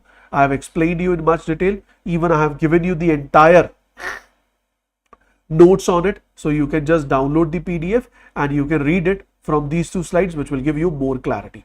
Last but not the least is, in this RBI governor statement, he has mentioned that CRR will be decreased, and due to decrease in this CRR, RBI is decreasing the CRR by 1%. This 1% decrease in CRR will result in increase in liquidity in the market, and the liquidity in the market will increase by 2.5 lakh crore rupees. Why? The moment CRR decreases, lending capacity of the bank increases. Due to increase in lending capacity, loan in the market increases, money supply in the market increases which results in increase in demand, increase in inflation rates. ठीक है जी, clear हो गई कहानी। तो बात सिर्फ इतनी थी कि आरबीआई ने सीआरआर को कट कर दिया। अब उस सीआरआर का जो अनाउंसमेंट हुआ, उस अनाउंसमेंट के अराउंड गवर्नर ने क्या कहा, मैंने वो भी आपको कवर करके दे दिया। उसके अलावा अगर सीआरआर को कम किया जा रहा है उसकी वजह से कितनी वैल्यू ऑफ लिक्विडिटी मार्केट में जनरेट होगी, so that will result in 2.5 lakh crore rupees by December 2025। क्यों दिसंबर 2025? क्योंकि सर आप 4 इक्वल ट्रेंचेस में तो डिक्रीज करेंगे, 6 सितंबर, 4 अक्टूबर, 1 नवंबर, 29 नवंबर। तो 29 नवंबर के बाद एक्चुअल डिक्रीज वैल्यू आएगी and that is expected to be 2.5 lakh crore rupees of increase in liquidity in the market. Done हो गया जी, चलें आगे। So this is something which is important for your data bank. I hope जिन students ने मेरे साथ 1-on-1 मेंटरशिप सेशन में कनेक्ट किया है, मैंने उन्हें कहा था you have to keep a data bank. तो जो लोग वो डेटा बैंक मेंटेन कर रहे हैं उनके डेटा बैंक के लिए ये एक डेटा लेकर आया हूं which will be very helpful for them while answering the descriptive question, or this data can also be asked. Probability is low, but yes, this data can be asked in the MCQ format as well. So what is the news? If lending rate got so low, then why FDI fallen suddenly? If lending rate, एक second, क्या question है? Let me read the question. If lending rate gotten so low, then why FDI fallen suddenly?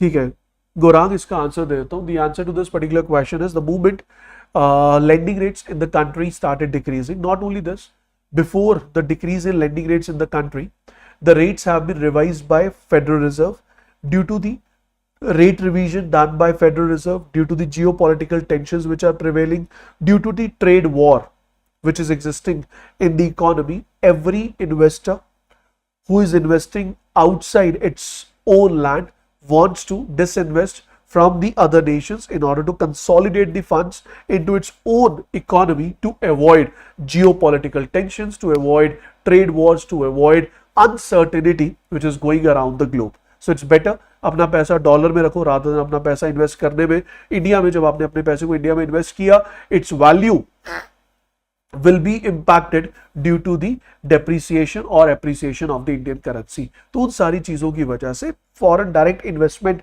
ही नहीं, foreign portfolio investment भी कम हुई है. That is not because RBI has decrease the rates, it is because of the international scenarios. पहला point. अब जैसे RBI ने rates को कम किया, अब रेट्स के कम होने से क्या होगा, मार्केट में मनी सप्लाई इंक्रीज होगी और इसकी वजह से अब डिमांड बढ़ेगी और डिमांड की बढ़ने की वजह से अब तो ग्रोथ बढ़ेगी.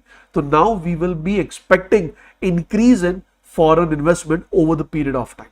अभी तो चेंज हुआ है, अभी तो आरबीआई ने अनाउंस किया है in the latest monetary policy, but we are expecting in few weeks that foreign investment is going to increase because of increase in expectation of demand and growth from the Indian economy.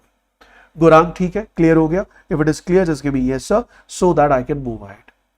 Moving on to the next point. What does the next point says? So recently, as per the data which has been shared in the RBI annual report 2024-25, RBI has took enforcement against regulated entities and imposed 353 penalties of value 54.78 crore rupees in the financial year 2024-25. So यहाँ पे अगर आपसे question पूछा जाए what is the total value of penalty charged by RBI on its regulated entities, then the value is 54.78 crore rupees, and this penalty has been imposed on how many regulated entities? So that is 353. Out of these regulated entities, highest number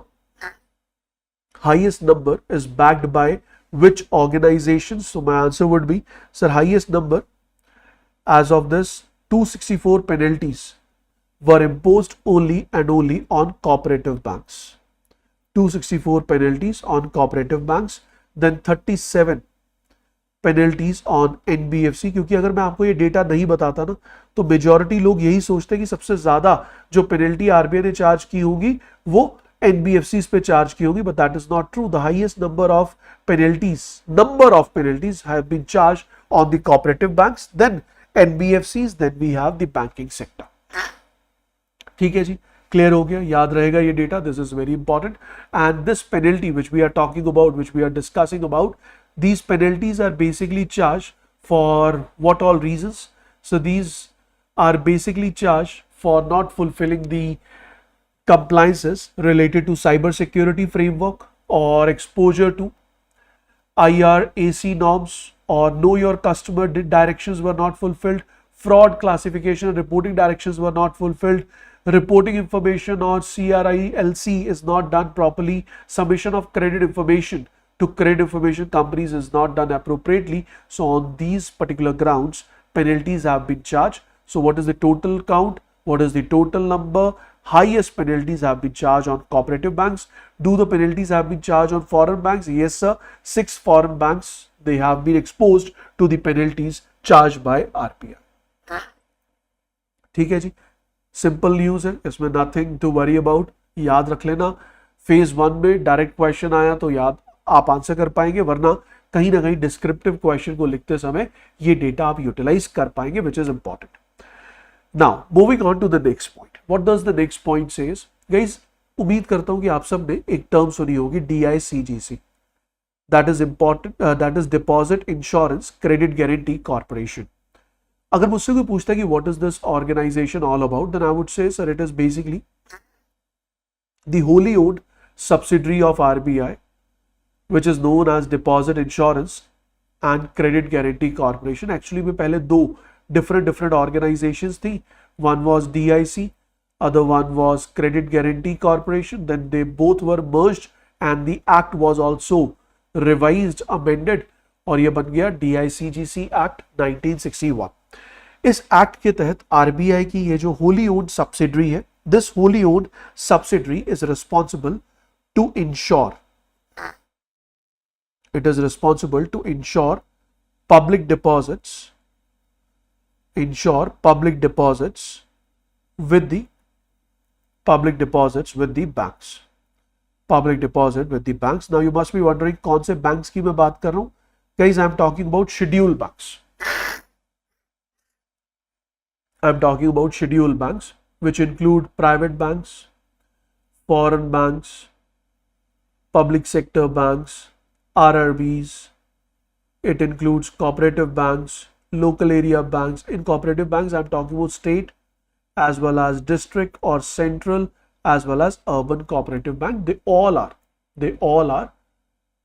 included under this particular act, that is DICGC Act 1961. As per this particular act, it is stated that the bank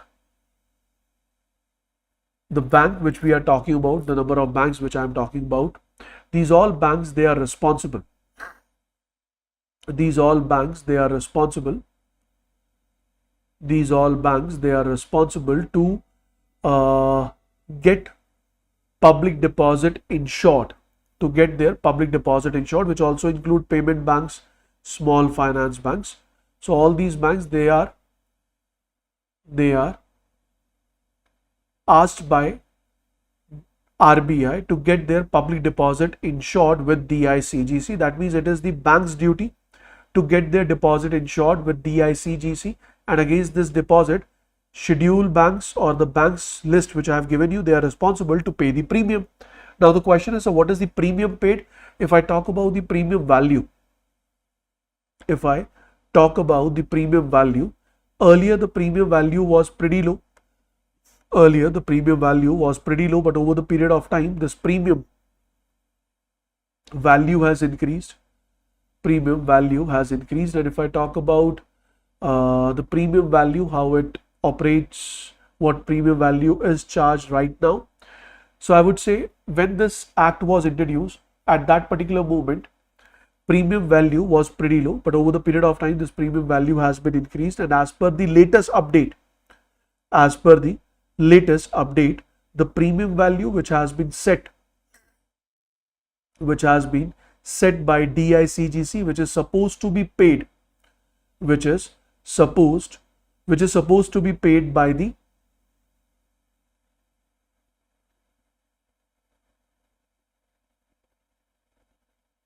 which is supposed to be paid by the scheduled bank, it is 12 paisa for 100 rupees, or I can say it as 0.12% of deposit, and this premium is paid on half yearly basis. Is this point clear? Now, what I'm trying to say, let's suppose the deposits is 100 on an average. The 6 months deposit in your saving account is 100 rupees. So on this 100 rupees, 0.12%, which means 12 paisa premium is supposed to be paid by the bank to DICGC. But DICGC in this case provide insurance up to 5 lakh rupees per individual per bank. If your deposit is more than 5 lakh rupees and even it is in different accounts, then also I don't care how many accounts you are holding in a bank. In one bank, one individual is insured, or one individual's deposit is insured up to 5 lakh only.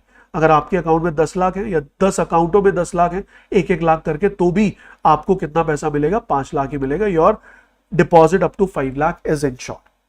Along with this, one more point. So these deposits are insured under which condition? So these deposits are insured under conditions like if bank witnesses any kind of loss due to natural disaster, or if bank witness any kind of loss due to accident, maybe fire, maybe robbery, or bank license is cancelled. Bank license is cancelled by RBI, or bank fails, bank is declared insolvent, bank is declared bankrupt, bank is bank run. So in that particular case, depositors should not worry, because out of their total deposit value, they will be capable to receive 5 lakh rupees per individual per bank, and this 5 lakh includes the principal as well as interest. It includes the principal as well as interest. Is this point clear, guys? एक point जो मेरे screen पे लिखा है, I hope that is clear. Say yes or no.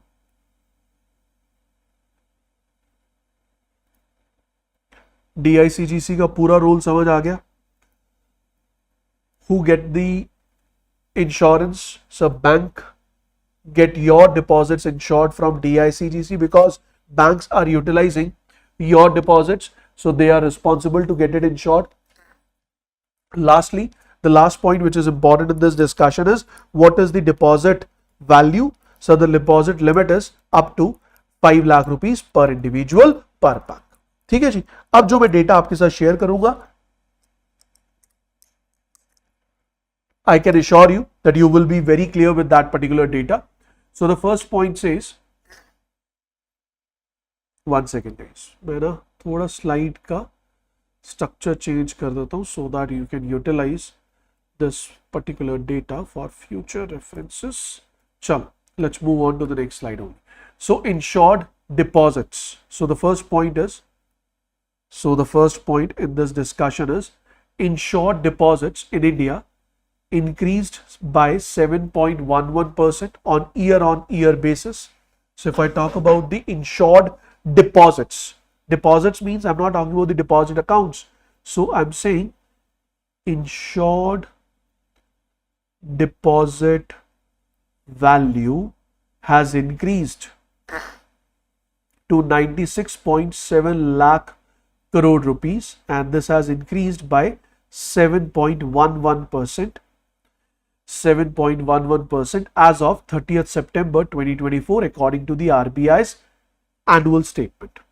The increase was up from 90.32. So earlier the total deposits which were insured are 90.32. Now it has increased to 96.7 lakh crores. What is the increase in deposit value or increase in deposit insured value? So that is 7.11%.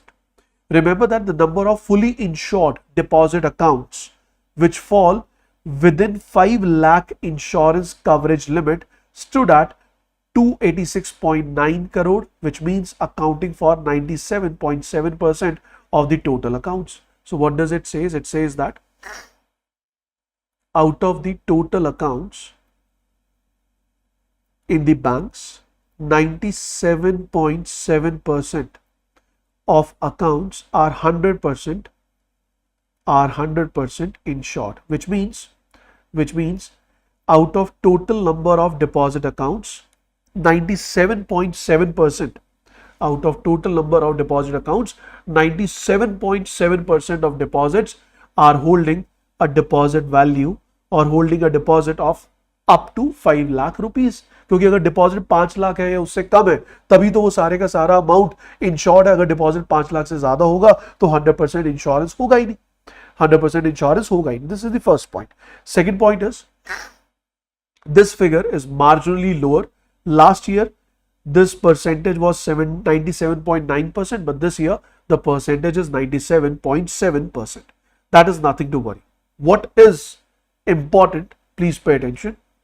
Insured amount itself constituted 46.3% of the accessible deposit, which has fell down from 47.5% of the previous year deposit. So what does it? It says, sir, अगर आप insured amount की बात करेंगे, if you are talking about the insured amount, sir, insured amount is 46.3% of total deposit value. समझ आई ये बात? इसका मतलब क्या हुआ? सर भले ही, इसका मतलब ये है कि सर भले ही इंडिया में 97.7% of total accounts are insured, which means out of 100, 97% of accounts are holding deposits of value up to 5 lakhs. But in terms of total deposit value, only 46.3% of total deposit value is insured. तो इसका मतलब जो बाकी बचे accounts हैं, they have a huge value of deposits, जिसकी वजह से total deposit का जो criteria that is somewhat different. The next point is deposit insurance fund, which act as a reserve to pay out the insured sum. So what is this deposit insured fund? So this deposit insurance fund is the fund which is managed by DICGC, out of which DICGC pay back the claims in case of bank failures. So this deposit insurance fund has increased by 15.2% from 2.29 lakh crores in March 2025, which was earlier 1.98 lakh crore in the last year. The reserve ratio, which is the DIF as a percentage of insured deposit. So DIF divided by insured deposit, this ratio is 2.21%, which was earlier, or this ratio is 2.21%, which was earlier 2.02%. तो इसका मतलब जो आपका deposit insurance fund है, the deposit insurance fund, the fund which you have, out of which as a DICGC you will be paying the claims, अगर उसे आप divide करेंगे आपकी insured deposit से, total deposit से नहीं, insured deposit से, then it is 2.21%, which is a good number. Over the financial year, DICGC has collected around 26,000 crore rupees as an insurance premium, which has also registered a growth. Remember this data. RBI meanwhile has acknowledged last year the need to review. RBI has already raised this request कि sir यहाँ पे अब जरूरत है इस limit को review करने की, क्योंकि इस लिमिट की मदद से undoubtedly government and RBI is in a position to ensure majority number of accounts, but still the amount which is insured, so that is just 46% of the total deposit amount, which is a point to worry, which we need to keep in mind. Is this point clear? Is this point clear? मुझे लगता है कि ये news बिल्कुल clear होगी. So this is full of data and the desired content related to this particular data has been shared. The concept related to DICGC, I think it is absolutely clear to you. The last news of the day, it talks about a very small information which I would like to share with you, and that is SBI, and that is basically SBI. So SBI was in news recently, and what was the news? Sir, SBI has charged a fine of 25 lakh rupees on multi-commodity exchange. So multi-commodity exchange of India has been charged with a fine of 63 lakh rupees for inadequate disclosure regarding the payment to 63 Moon Technologies, so which is a software service company. So this software service company has provided the services to MCX, but MCX has not shared the actual details, or it has not disclosed the actual details regarding the services which they have utilized, and on that particular basis penalty has been charged of 25 lakh rupees by multi-commodity exchange, and multi-commodity exchange has been asked to pay this penalty within 45 days. Clear है जी? चलो अगले question की ओर बढ़ते हैं. अगली news है, Adani airport raised $750 million via ECB. So out of this particular news, two things are important. First is Adani Airport raised $750 million. This will be important for RBI phase 1, and even it will help you in your different bank exams. But ये जो concept है, this is very important. You can have a direct or indirect question on external commercial borrowings. So as I always do, पहले हम बात करेंगे ECB क्या है. After discussing what is ECB, then I will be coming back and I will be discussing the news. So what is external commercial borrowing? Sir, external commercial borrowing का मतलब क्या है? The meaning of external commercial borrowing is, so when the Indian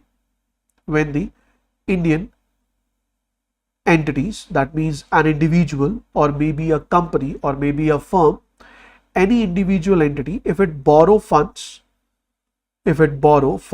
from a foreign entity. Now this foreign entity can be an individual, it can be a company, it can be a firm, it can be a bank, it can be international organization. So whenever the borrowing is done by the Indian entity from the foreign entity, that particular borrowing is known as external commercial borrowing. External commercial borrowing refers to the loan which are availed by Indian entity from non-resident lenders with minimum average maturity. Now the question is, so what is this minimum average maturity over here? Is there any condition? Do we have any condition that with this minimum maturity only we will be terming it as external commercial borrowing? So this is your homework. So your homework is what is the minimum average maturity of ECB. Minimum average maturity of ECB. This is the first thing which you need to remember. You need to give me the answer in the comment section. So it includes what? So it includes loan from the commercial banks, it includes loan from the suppliers, it includes loan from the buyer, even the credit from buyer and seller. For example, what I'm trying to say over here, this entity is an importer. This entity is an importer, and this entity has imported goods from foreign entity in US, and rather than making the payment, this entity came up with an invoice signed that I will be making your payment with interest after 3 months. So this will also be termed as external commercial borrowing. That means you have purchased the goods on credit. Then securitized instruments such as floating rate notes, fixed rate bonds, they all are the part of the same. You can borrow from the official credit agencies, you can borrow from commercial banks, you can borrow from private windows, even you can borrow from the multilateral financial institutions like ADB, International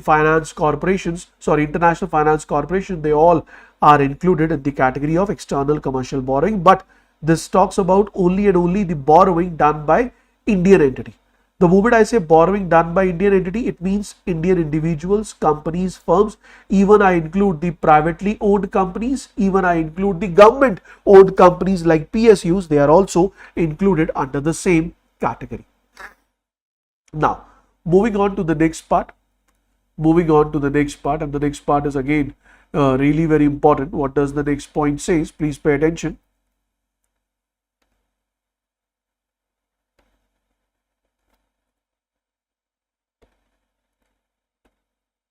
The next point says there are certain restrictions. What are the restrictions? So they cannot be used for investment in stock market or speculation in real estate, which means if you are borrowing under the category of external commercial borrowings, that amount cannot be utilized by the borrower to invest in stock exchange. You cannot use that amount to invest in the real estate market.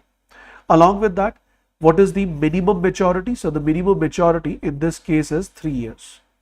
The minimum maturity is, the minimum average maturity of such loan is 3 years. You need to remember this.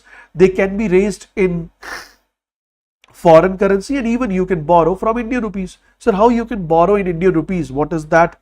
What is the answer to this particular question? The answer to this particular question is again very easy. कैसे? अब मान लो Russia, you are borrowing from a Russian bank. Let's suppose you are borrowing from a Russian bank, और उस Russian bank के पास they have the Indian rupees. They have the Indian rupees, so you can borrow from the Russian bank in Indian rupees as well. That will also be included under the category of external commercial borrowings. ठीक है जी.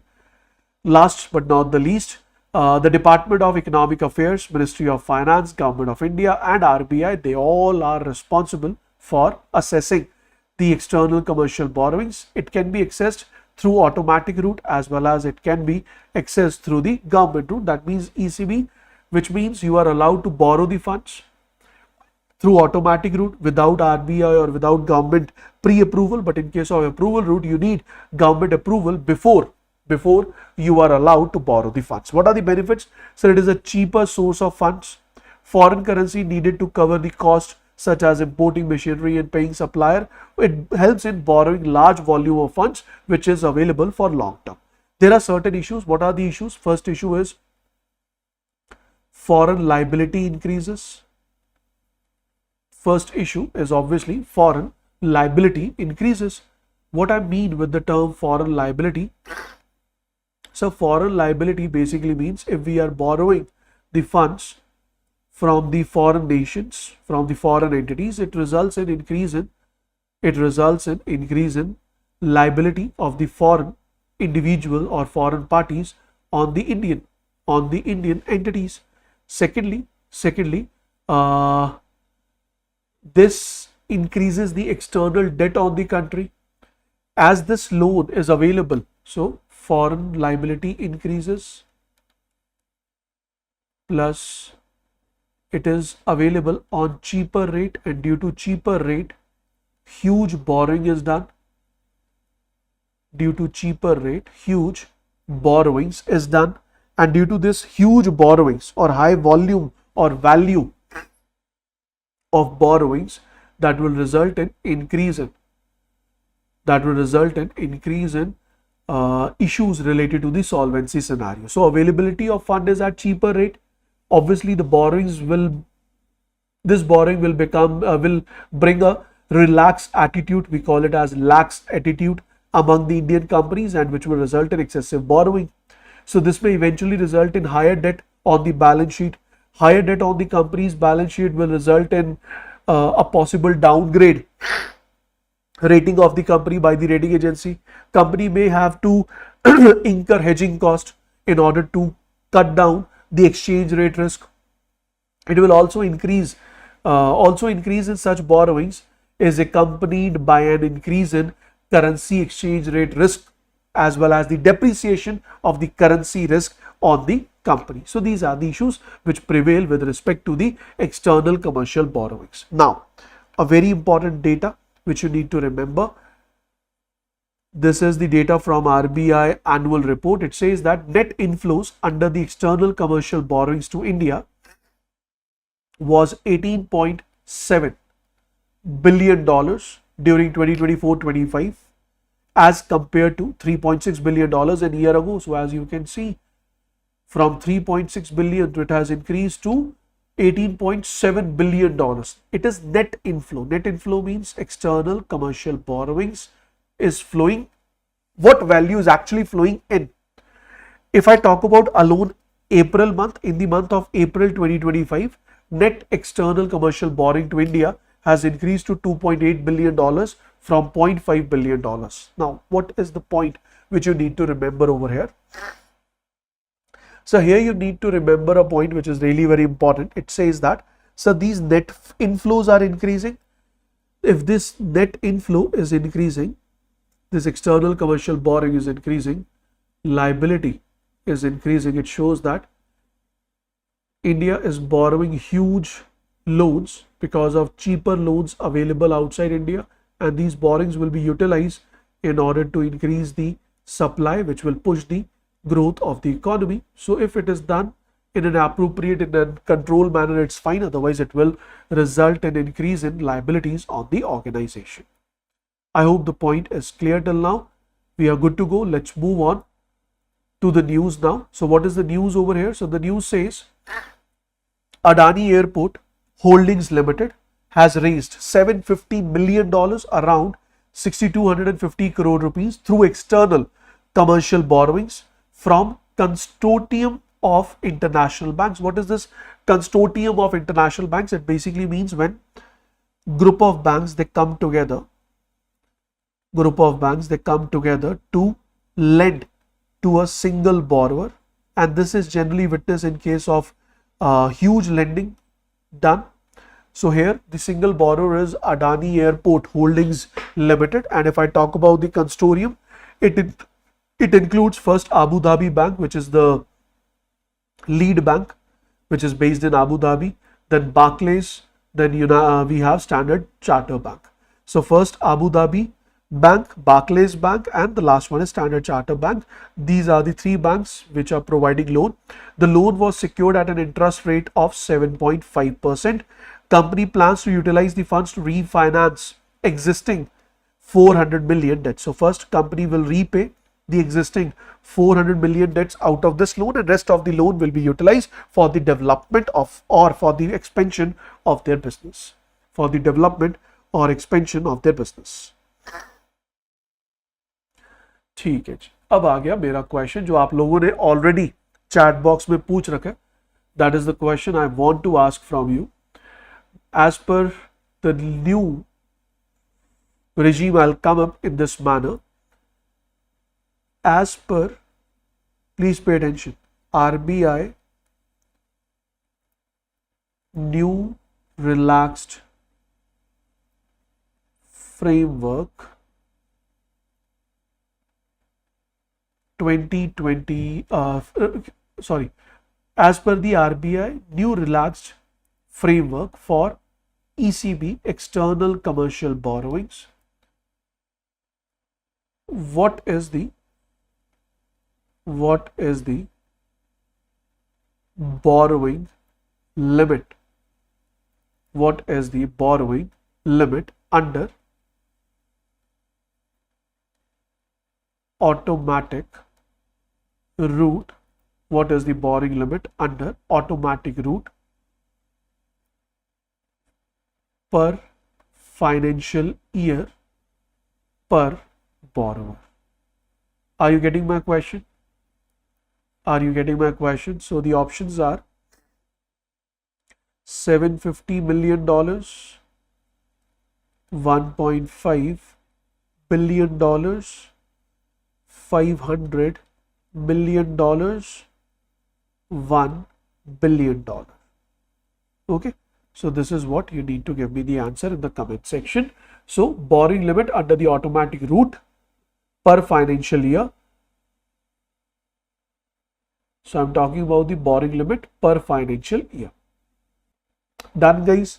Can I expect the answer from you all in the comment section? Okay. So I guess that will be all from my side in this particular session. We'll catch you in the next session to go. Till then, guys, don't forget to revise the content which we have just discussed. चलो तो आओ जरा बिना किसी देरी के आज के सेशन की शुरुआत करते हैं. तो आज का जो हमारा पहला पॉइंट है, from where I am going to start my discussion, that is the master direction related to micro finance. Master direction related to micro finance. इस पूरी की पूरी स्टोरी को समझने से पहले, इस पूरी की पूरी डायरेक्शन को समझने से पहले, I would like to make few discussions with you as I always do. So let's discuss that way. First of all, my first point for everyone is, guys, first of all, we all know that what is microfinance. I hope you all are very well aware how we define a word microfinance? Anyone can give me the answer? Anyone can give me the answer? And this microfinance, or I would say the lending under the category of microfinance, can be done by the banks. It can even be done by the NBFCs, and even we have specialized NBFCs which are operating with the sole motive of providing loans to microfinance category only, and we call them as microfinance institutes. Now, the answer to my first question is, sir, how you define a microfinance loan or microfinance lending? So whenever we talk about the microfinance loan, it basically means lending done to the household with yearly income up to 3 lakh rupees. So if there is a household with yearly income up to 3 lakh rupees is eligible to obtain the loan under the category of microfinance loan. So this loan will be termed as, or any loan will be termed as microfinance loan if lending is done to the household with yearly income or with annual income of 3 lakh rupees plus the loan is given, that is, or the collateral free loan is given. I hope you understand what is collateral free loan.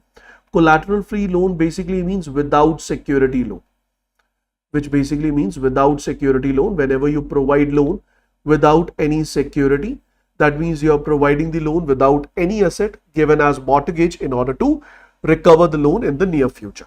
Now, the question over here is, so what is the revision done by RBI? Have RBI revised the entire regulation related to microfinance loans? No, sir. There is a very minute, I repeat, there is a very minute update related to the microfinance institutes. But this very minute update related to the microfinance institute has added the importance that yes, there could be a question related to microfinance institutes in the upcoming examination. So keeping that in mind, I have come up with this particular news. I hope guys you all are ready. So if you all are ready and you want me to start with the discussion, just give me yes sir, so that we can begin the discussion without any further delay.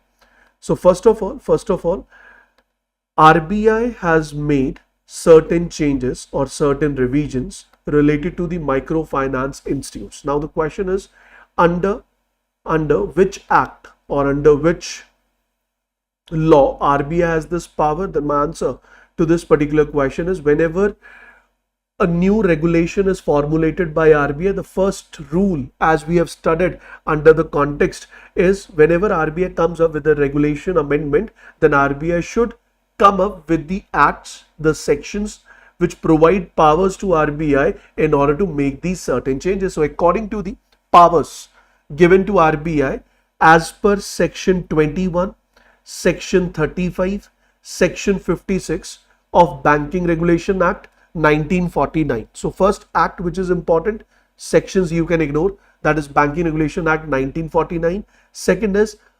NBFCs are regulated by RBI as per RBI Act 1934.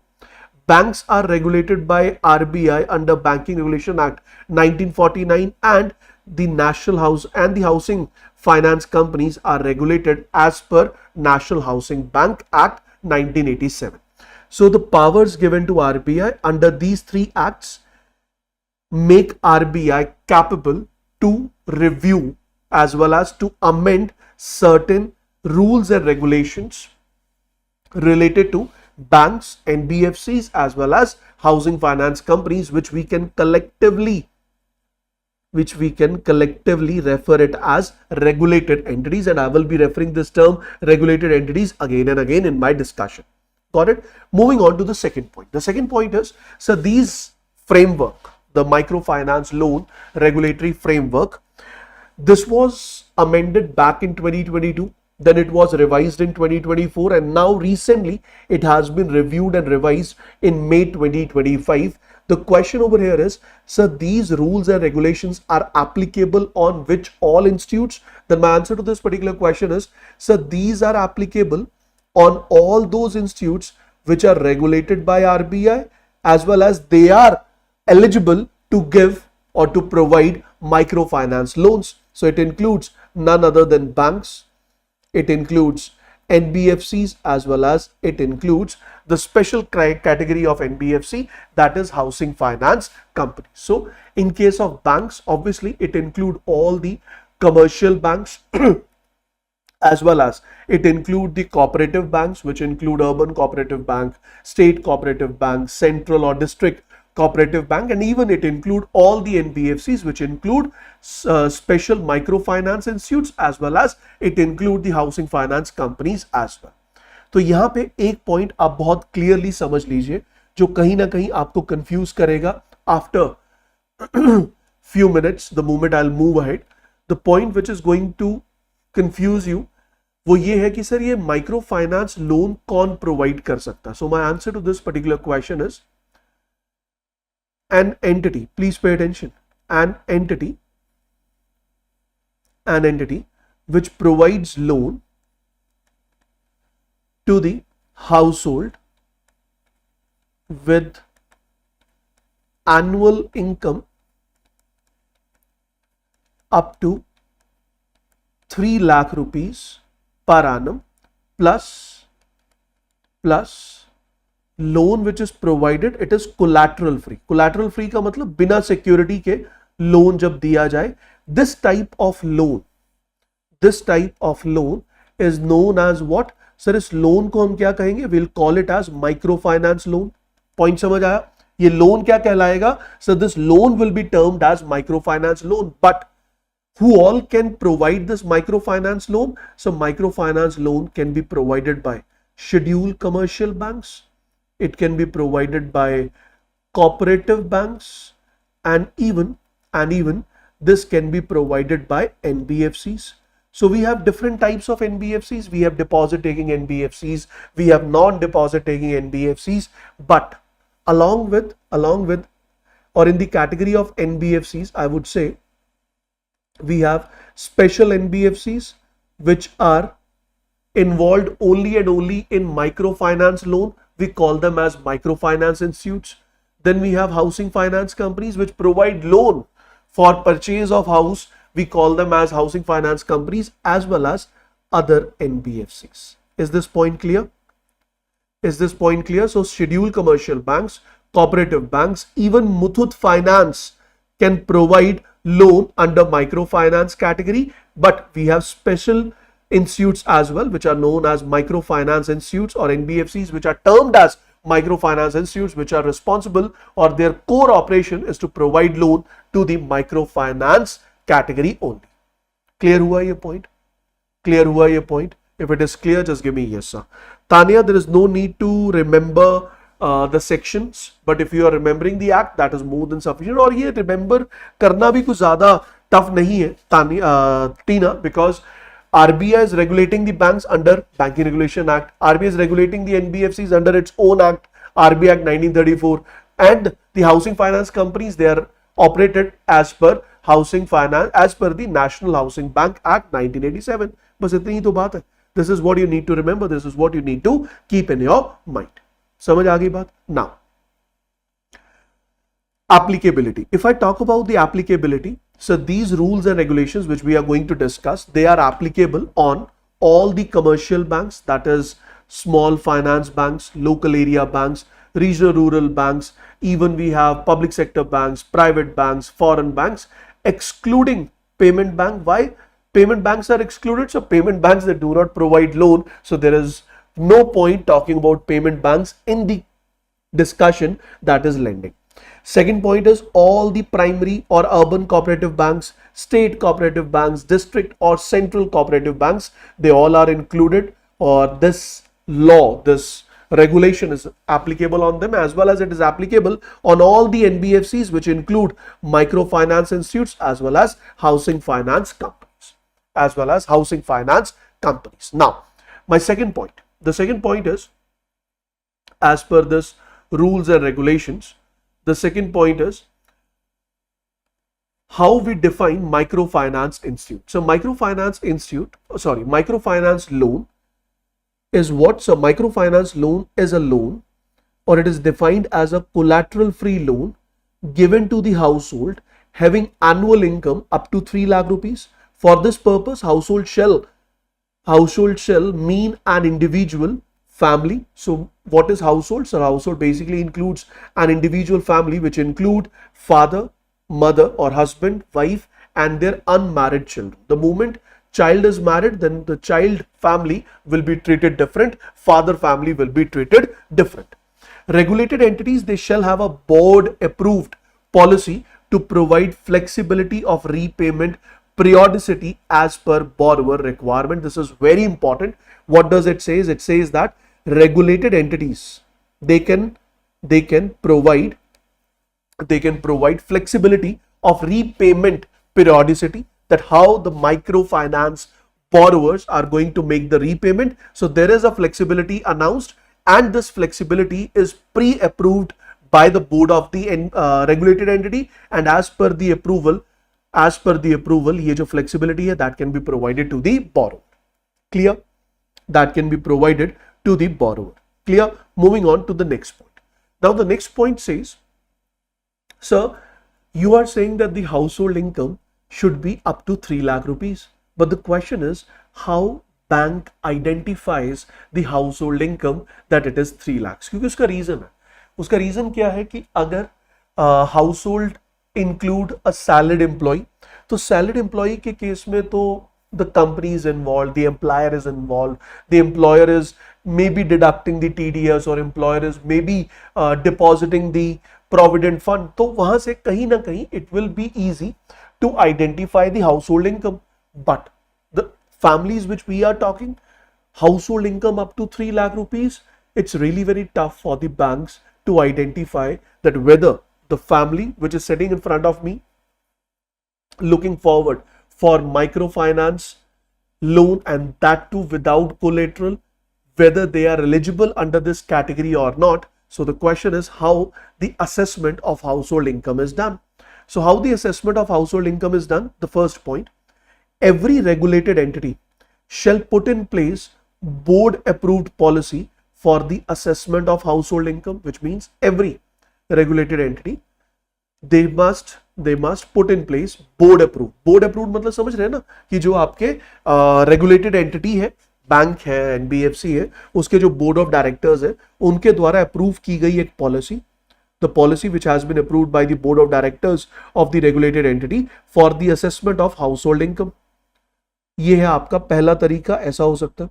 Second could be self-regulatory organizations and other associations or agency, they may also develop a common framework based on the indicative methodology.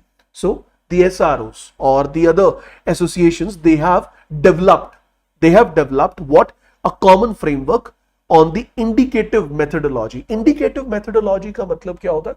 That you are not checking the exact income of the household, rather you judge the income of the household with certain factors. For example, जैसे हम कहते हैं ना कि यार इनके पास पैसा है या नहीं. How you make this judgment? You make this judgment with the help of what is the size of their house, what is the location of their house, what kind of four-wheelers they are using. For example, one of my friend, he has 3 4-wheelers at his place. One is BMW, other one is Audi, and the third one is, let's say, Volvo. So what we will say, we will consider that yes, he is a rich person, but we don't know his actual balance sheet, we don't know his actual reserves, we don't know his actual profit and loss statements, but we still give him a title that yes, he is a rich person. This is known as indicative methodology. So that indicative methodology is also used in order to assess that whether this household will come in the category of up to 3 lakh rupees per annum income or not.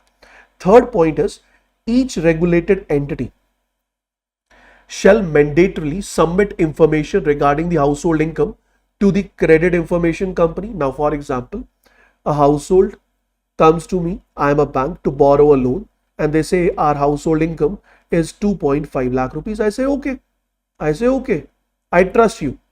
Now, the moment I say I trust you, I have shared the entire information of this household income or this household borrower with the credit information company.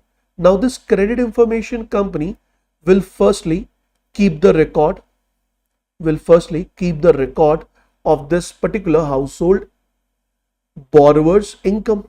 Now let's suppose this is the first loan borrowed by this household. Now maybe after few months, the same household approaches to some other bank in order to borrow the loan under the same microfinance loan category, and at that particular moment they have reported the bank that our yearly income is, let's say, 2,80,000 rupees.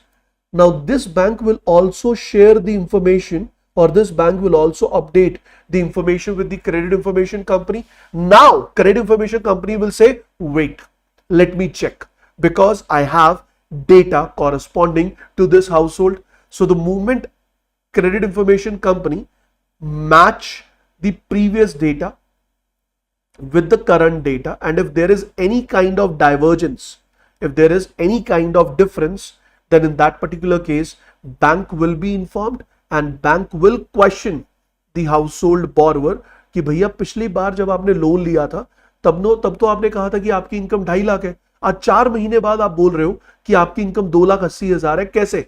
तो in that particular case borrower will give the required explanation. If that explanation is okay, fine, then the lending will be done. Otherwise bank can reject making the loan on the basis of information which has been updated from CIC. Is this point clear? Say yes or no. तो पहली बात क्या है कि sir एक तरह से ये भी एक तरीका है. This is also a method to identify that whether the borrower is coming up with the right information or not, and this is how, or this information can be rechecked, or this information can be cross-checked with the help of CICs, and this is possible only if the regulated entity shall update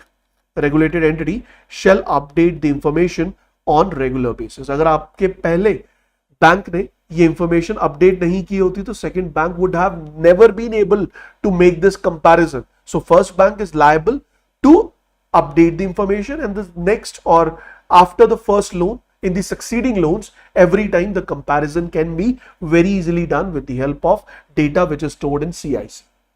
Done, guys? Clear? Shall I move ahead? Okay. Now, I would like to discuss this indicative methodology. Are you interested, guys? Are you all interested? कभी सोचा है कि कैसे दूर से देखकर bank या financial institutes ये जज करते हैं कि what is your yearly income? Have you ever given a thought? If no, then I will be giving you the method in this session itself. But remember, whatever information I'm going to share in next 3 slides, that is only and only required for, I would say, reading reference. That should not be remembered, that should not be memorized, because no question can be asked from that assessment methodology or indicative methodology. So as per the indicative methodology, what is done? So in case of indicative methodology, for understanding the income assessment of low income household, information related to the following parameters are captured. So parameters for which the information is captured, that is composition of the household, number of earning members, number of non-earning members. Second is type of accommodation. Are you living in a rented house or you are living in an owned house? Then availability of basic amenities. Do you have the availability of electricity, water, toilet, sewage, LPG connection? Availability of other assets, like do you have land, livestock, vehicle, furniture, smartphone, electronic items? So this is how we assess the household. After you assess the household, now you try to capture the income. So primary source of income is identified. So how you identify the primary source of income? For example, the household the individual sits in front of the bank and says that, sir, I work in a company X and Y. So first of all, bank will identify the sector of work, whether it is agriculture, manufacturing, or service. Second is nature of work, whether you are self-employed or salaried, regular or seasonal worker. Frequency of income, whether you are earning on daily basis, weekly basis, monthly basis, months or days of employment over the last 1 year. That means out of last 1 year, 365 days, for how many days or months you were employed. Self-reported monthly income and average monthly income, which has been derived with the help of all these datas. Is it clear?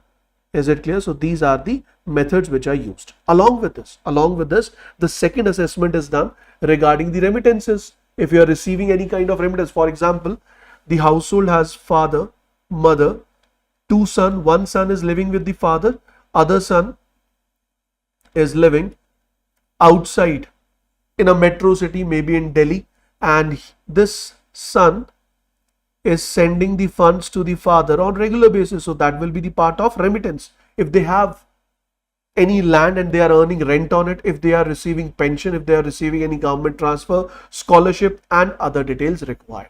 So these are the parameters with the help of which income criteria, with the help of which bank basically identifies that whether the borrower is correct on his demand of loan under the microfinance lending or not. Along with that, bank also check your expense, which include the regular monthly expense such as food, utility, transport, house or shop rent, clothing, regular medical cost, college or school fees, etc. And even it includes the irregular expenses over the last year, so that bank should have an idea what is your income, what is your expense, whether you will be able to pay back the loan or not. And even bank will assess that yes, you are the one who is eligible under the microfinance lending because your yearly income is up to 3 lakh rupees. Got it, guys? So first point was what? First is under which act RBI get this power to revise the rules and regulations related to microfinance loan. These rules and regulations are applicable on which all parties, how we define microfinance loan, and how the assessment of household income is done. Moving on to the fifth point. Now, what does the fifth point say? So the fifth point says limit on loan repayment obligation of a household. So what does it mean? It means that if a borrower reaches to a regulated entity in order to borrow a loan, and if the lending is microfinance lending, then in that case there are certain restrictions. What are the restrictions? So the first restriction is limit of, what is the limit? Maximum 50% of the monthly household income. So what will be your EMI? So your EMI should be your equated monthly installment, or your monthly repayment of loan should be maximum 50% of your monthly household income. This is the case if only one loan is borrowed. But let's suppose the household has borrowed multiple loans, few loans in the category of microfinance loan, few loans have been borrowed with collateral, then also the condition is still going to remain the same. The condition says total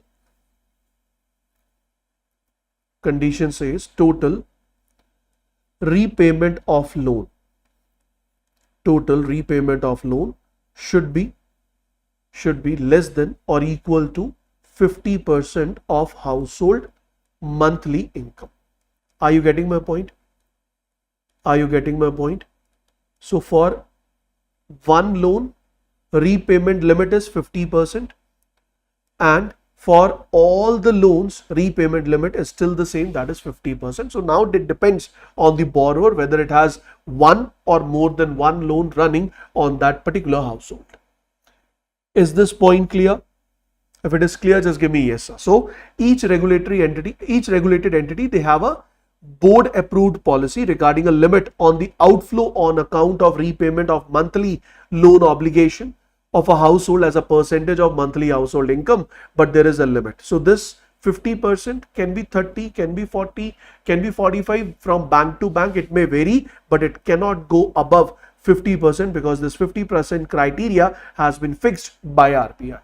This 50% criteria has been fixed by RBI, where it says that your monthly loan repayment for a household with income up to 3 lakh rupees per annum should not be more than 50% of the household monthly income, including new loan to be borrowed plus existing loan, including without collateral as well as with collateral loans, including both without collateral as well as with collateral loans.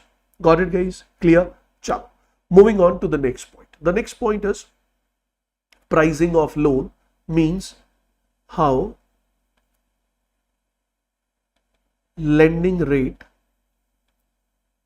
by the regulated entity is decided, which means how banks, NBFCs, or maybe housing finance companies, they decide the lending rate on microfinance loans. So each regulated entity shall put in a board approved policy regarding the pricing of microfinance loan, which cover the following criteria. First one, a well-defined, a well-documented interest rate approach for arriving at all inclusive interest rates, which means you should present a well-documented interest rate approach कि भैया ये अगर interest rate होगा, this is going to be the repayment which is ought to be done by the borrower.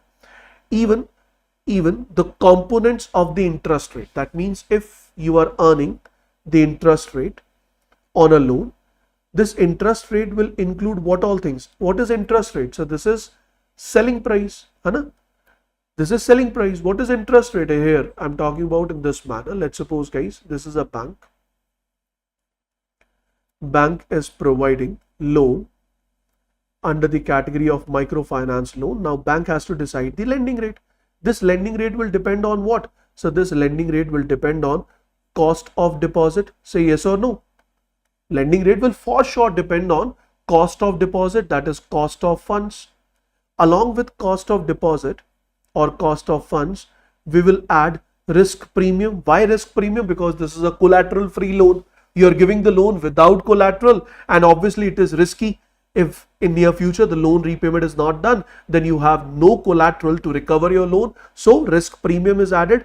Along with risk premium, then bank or financial institute will add the margin. So once we add all of them, then we obtain the value of lending rate. If you ask me how the lending rate is calculated, then I will go in this manner. See, lending rate will be calculated as cost of funds plus operational expense plus risk premium plus negative carry on CRR. It can be a part of operational expense also, then plus margin. So on this particular basis, the final calculation is done and the lending rate is obtained. Now the lending rate is not only calculated, every bank as well as NBFCs, they are asked by RBI, they are ordered by RBI that you should publish this microfinance loan lending rate in your branches, in your offices, as well as on your website, as well as if you are printing any kind of pamphlet or any kind of other advertisement document, then on that particular advertisement document also contain the rate of interest which you are going to charge on microfinance loans. Which are going to charge on microfinance loans. Got it, guys? So a well-defined, a well-documented interest rate approach, components of the interest rate, that is cost of funds, risk premium, margin, the range of spread of each component for a given category of borrower. That means what is the range of spread? Spread basically means, spread in this case can be treated in this manner. The word spread can be taken in this manner that let's suppose bank has decided the lending rate for microfinance loan is 10% and bank has given a spread of 1%, which means if borrower fulfill the bank criterias, bank is even ready to provide loan at 9, but if bank feels that it is highly risky, then in that particular case bank may even charge 11%. So there could be a spread range if required, which can be used for different categories of loan depending upon the risk. A ceiling on the interest rate and all other charges applicable to the microfinance loan. So there is a ceiling as it is applicable on all the different types of lending. So ceiling is applicable on the microfinance loan as well. Now there are certain important points which you need to remember. The first important point is there shall be no prepayment penalty on microfinance loans. Prepayment penalty means if you want to close your account before time period and you make prepayments, whether to close the account or maybe your EMI is due after 3 days, but you are making the payment for your EMI 2 days before, then in that particular case also no penalty will be charged. So prepayment is not charged with any kind of penalty, whether the prepayment is done to close down the loan or maybe the prepayment is done to complete the loan before tenor. In that particular case no penalty will be charged, but penalty will be charged if there is a delay in payment. So if you are delaying the payment and you're not making the repayment as per the loan agreement, then in that particular case obviously bank has the power, regulated entity has a power to charge the penalty. The next important point is each regulated entity, as I said, should prominently display minimum, maximum as well as average interest rate. As I said, 9 to 11%. So they will say minimum 9, maximum 11, average rate of interest 10% per annum will be charged by banks on microfinance loans, and this should be displayed in all the offices, in all the information booklets, pamphlets, as well as it should be displayed on the websites. Any change in the interest rate or any other charge shall be informed to the borrower well in advance. So if you are making any change in the interest rate or you are adding any extra charges on the borrower, then you need to approve or you need to inform the borrower in advance. Last but not the least is self-regulatory organizations and other industry associations. They must publish the range of interest rate on microfinance loan which is charged by their members. Now in this particular case, SRO, they come up with a range that in our district, the range of microfinance lending loan rate or lending rate is 9.5 to 10.5%. Now I am a borrower. I will decide that my bank is giving me a loan at 10% per annum. Is it appropriate? I would say yes, it is within the range. And if my bank is offering me the loan at 9%, I will be happy. I am even able to borrow the loan below the average range. But if they are charging me 11%, then I should look out for some other option, because the rate of interest or the lending rate charge on me is above the average rate, and this average is published by self-regulatory organization for the given district. Self-regulatory organization for the given district. Got it, guys? Clear ho gaya? Chalo. Agla point. This point we have discussed n number of times earlier. What do you understand by the word KFS? KFS stands for what, sir? It is K fact statement. Key fact statement basically means it's a document. It's a document which include, all the information, regarding the loan which you have borrowed, regarding the loan which you have borrowed. So this key fact statement is offered at the time when bank and customer, they have finalized the borrowing format. What I'm trying to say, key fact statement is the statement of key facts of loan agreement in simple and easier to understand language, provided to the borrower in a standardized format. So moment this individual reaches to the bank, once the bank is convinced that okay, I'm ready to give you the loan, once everything is finalized, then in that particular case, bank will issue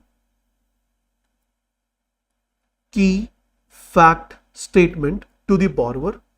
Now it is up to the borrower, that borrower is ready to borrow the loan, but borrower still has a power to reject that I don't want to borrow the loan. So in that particular case, KFS statement which is given to the borrower, it is valid for 3 days. It is valid for 3 days if loan tenor is greater than 7 days. But if loan tenor is less than 7 days, that means you are borrowing loan for less than 7 days, in that particular case, this KFS will be valid for 1 day only. Now let's suppose today I reach to the bank, we have made all the discussions. Once all the discussions have been done, then bank give me this KFS. I said, okay, let me discuss it with my family members, and then bank, I'll let you know. Bank will say, it's up to you. It is valid for 3 days. If you'll come after 3 days, the facts, the statement, the points which is written on this can change. But if you come back in 3 days and you are ready to borrow the loan, then I will be providing you the loan on all the same conditions. Our loan agreement will include all the same conditions which are mentioned on this key fact statement, but there are certain conditions. The certain conditions are, the regulated entity shall provide this key fact statement to the borrower to help them to take an informed decision before implementing, before signing, before providing the loan, before signing the loan agreement. KFS should be written in language which is understood by the borrower. Content of KFS should be explained to the borrower, and acknowledgement shall be obtained that yes, you have understood whatever is written on this particular statement. KFS shall be provided with a unique proposal number and shall have a validity of at least 3 days or 1 day for a loan having tenure of 7 days or more and less than 7 days as mentioned on the screen. KFS shall also include a computation sheet of APR. What is this APR? Annual percentage rate and amortization schedule of loan over the loan tenor. I hope you all are very well aware. What is APR, but still I'll make you understand APR. Last point over here is, if any fees or charges which are not mentioned on KFS, those charges cannot be charged by regulated entity once the loan is given, even in the near future. तो जो लिखना है अभी लिख दो, जो charges लिखे होंगे KFS पे मैं वही पे करूंगा as a borrower. I will not pay any extra charge as per the conditions which are mentioned. We call it as key fact statement. But what is APR? So it is annual percentage rate. It is the annual cost of credit to the borrower which include interest rate and all other charges. So if someone asks me what is annual percentage rate, so it includes interest rate plus all other charges which a borrower is supposed to pay. For example, interest rate is 10% per annum and charges are, let's say, 1000 rupees for the entire loan. If I calculate the interest rate, it comes out to be 10,000 rupees.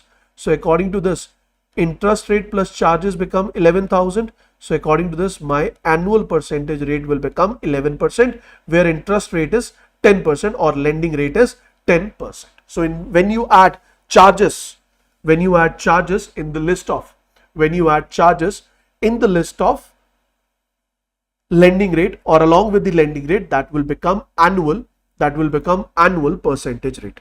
उसके साथ साथ एक और term है, that is equated periodic installment. I know you might have heard about equated monthly installment, but what is equated periodic installment?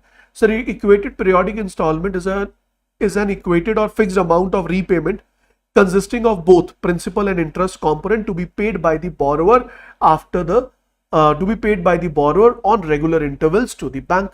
Now, if the regular interval is month, then it will be termed as EMI, otherwise it will be termed as equated periodic installments. It will be termed as equated periodic installments. So this is how the calculation is done. Dekhna zara. If the loan amount sanctioned is 20,000, repayment will be done on monthly basis. What is the interest, sir? EMI, which we have calculated, it is 970 rupees for 24 months, which you have to pay, and all the details have been mentioned over here, which states that 20,000 rupees is the total loan which you have borrowed, but out of 20,000 rupees, 96,400 will be dispersed. 19,600 is dispersed. 400 rupees is deducted. Why 400 rupees is deducted? Sir, it is deducted as a charge. It is deducted as a fees. It is deducted as a charge. It is deducted as a fees. So technically, you have borrowed a loan of 20,000, but you have received 19,600. Technically, the interest rate on 20,000 is 15%, but actually the interest rate will be charged on 19,600, and accordingly we will obtain the value which we call it as what? So we call it as annual percentage rate. So annual percentage rate comes out to be 17.0%. What is the lending rate? Sir, it is 15%, but annual percentage rate including the charges, it comes out to be 17.07%. Now this is how the distribution is done. Please pay attention. What you will be paying? So you will be paying 970 rupees as an installment. 20,000 is the loan amount. So the moment you paid your first installment, which include 720 rupees as principal, 250 as interest. Then next 729 as principal, 738 as principal, and these are the interest value. As you can see, this is known as reducing loan because principal is decreasing. Principal is decreasing on the payment of, I would say, principal for the next installment calculation decreases on the payment of first installment, because the installment include principal as well as interest. So when you include principal as well as interest as your EMI, as your return, as your equated periodic return, then in that particular case your principal reduces for the calculation of next installment, and we call this as reducing loan. We call it as reducing loan. And remember one more point, guys, whenever principal is decreasing, whenever principal decreases for calculating the second installment after repayment of the first installment, this is also known as reducing loan, and these regular repayments are termed as amortization. This is termed as what? So it is termed as amortization. Is it clear now? Is it clear? So these are some of the points which you need to remember. As you can see, what is the amount you are supposed to pay every month? You are supposed to pay 970 rupees every month as repayment of the loan. Done हो गया? Done हो गया? Okay. Now, अब आपको पता है इतनी देर से जिस पे हम डिस्कशन कर रहे हैं, we are talking about this particular point from so long. What is the actual point जो change हुआ है? So the actual point which has been changed, that is qualifying asset criteria. So what is qualifying asset criteria? It means qualifying asset क्या है पहले वो समझ लेते हैं, then I'll come back and I'll explain you what is qualifying asset criteria. So please pay attention on this.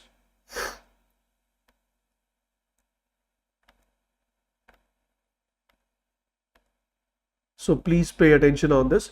Qualifying asset means loan must meet the following criteria. So loan should be dispersed to a borrower with a household income not exceeding 1,20,000, 1,20,000, 1,25,000 and 2 lakh for rural and urban areas. This was what? This was earlier, which was kept out by the RBI conditions, but now this has been revised to only one, that if your if your household income is 3 lakhs per year, then you will be the part of microfinance. So this has been revised. Loan amount must not increase or must not exceed 75,000 in the first cycle and 1,25,000 in the subsequent cycle. The total indebtedness of the borrower must not exceed 1,25,000. The minimum tenure of 24 months is required for the loan amount exceeding 30,000. Earlier, this criteria was 15,000. If your loan amount is more than 15,000, then your loan period should be more than 24 months, but now it has been changed from 15 to 30,000.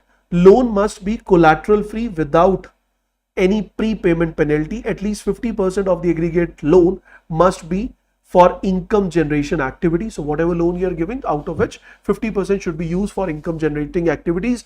There should be flexibility in repayment periodicity. You can pay weekly, fortnightly, monthly as per your requirement. Now, here comes the point for which we are discussing this criteria. It says that, please pay attention, it says that for NBFCs, which are microfinance institutes, which are set up with the sole motive that they will be providing loan, majority loan to the microfinance, or they will be lending in the microfinance category only, majority lending will be done. For them, there is a criteria on qualifying asset. So what do you understand by here? Qualifying asset, it basically means lending done to microfinance.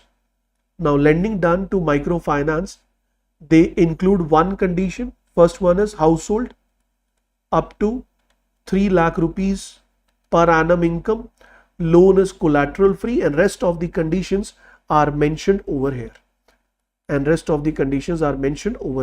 So if lending done by microfinance institute, if the lending done by NBFC, microfinance institute, fulfill these conditions, then that lending is termed as qualifying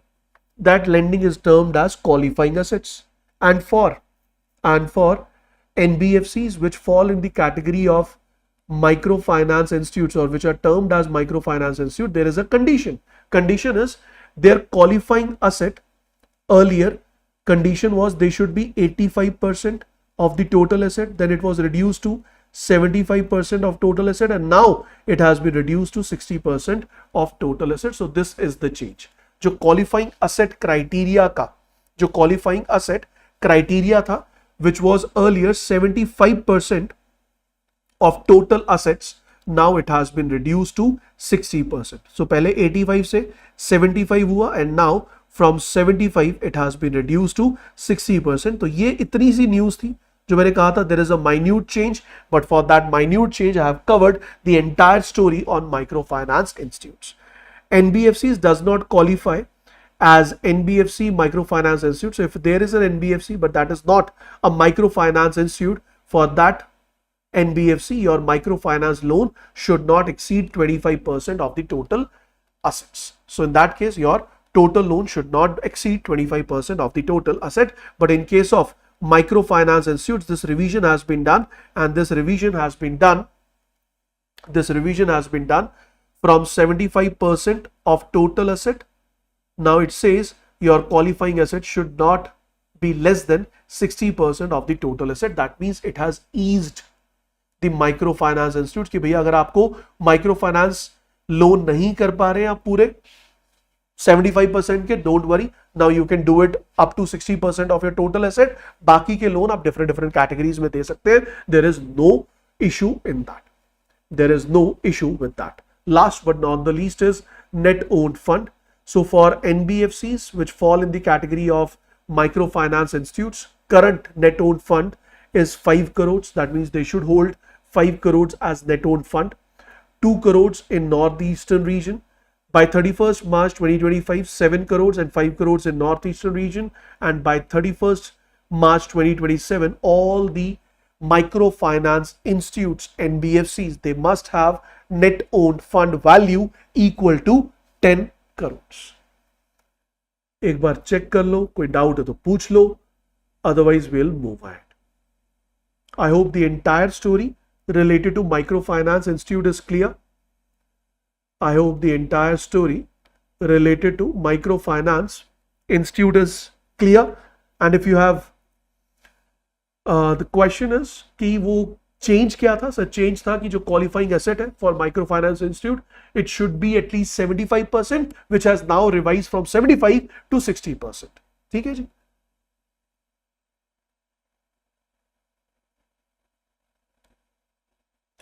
One more thing, guys. If मान लो microfinance institute fails to maintain the qualifying asset for 4 consecutive quarters, then in that particular case, microfinance institute will approach to RBI with a remediation plan to taking a view in the matter. तो RBI के पास आप खुद जाएंगे और बताएंगे कि sir ये मेरा प्लान है, आपको क्या लगता है अगर मैं इस प्लान को फॉलो करूंगा तो क्या मेरी जो क्राइटेरियाज है वो फुलफिल हो जाएंगे या नहीं, तो वो आप जाकर वहां देख सकते हैं. तो यहां पे ये जो था, these were the earlier conditions. These were the earlier conditions. We know that the current conditions are household income up to 3 lakhs. तो पहले ये जो क्राइटेरिया था इनकम का, रूरल एंड अर्बन के लिए डिफरेंट था. I have given you that criteria as well, but now there is a uniform criteria up to 3 lakhs per year. Done, done, done. If it is clear, just give me yes, sir, so that I can move ahead. If it is clear, just give me yes, sir. If you haven't liked the session yet, I would request you quickly hit the like button. Quickly hit the like button so that I can move ahead to the next news.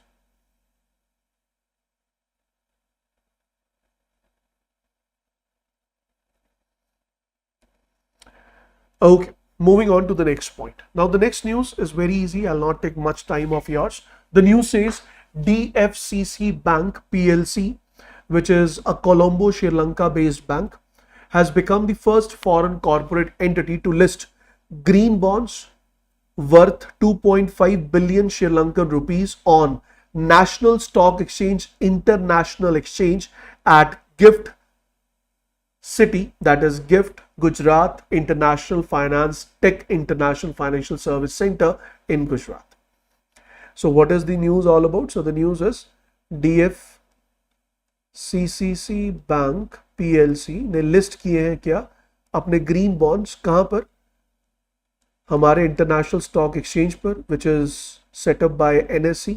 कहां set up किया गया sir? At our international financial service centre, which is in Gujarat. That is the only point.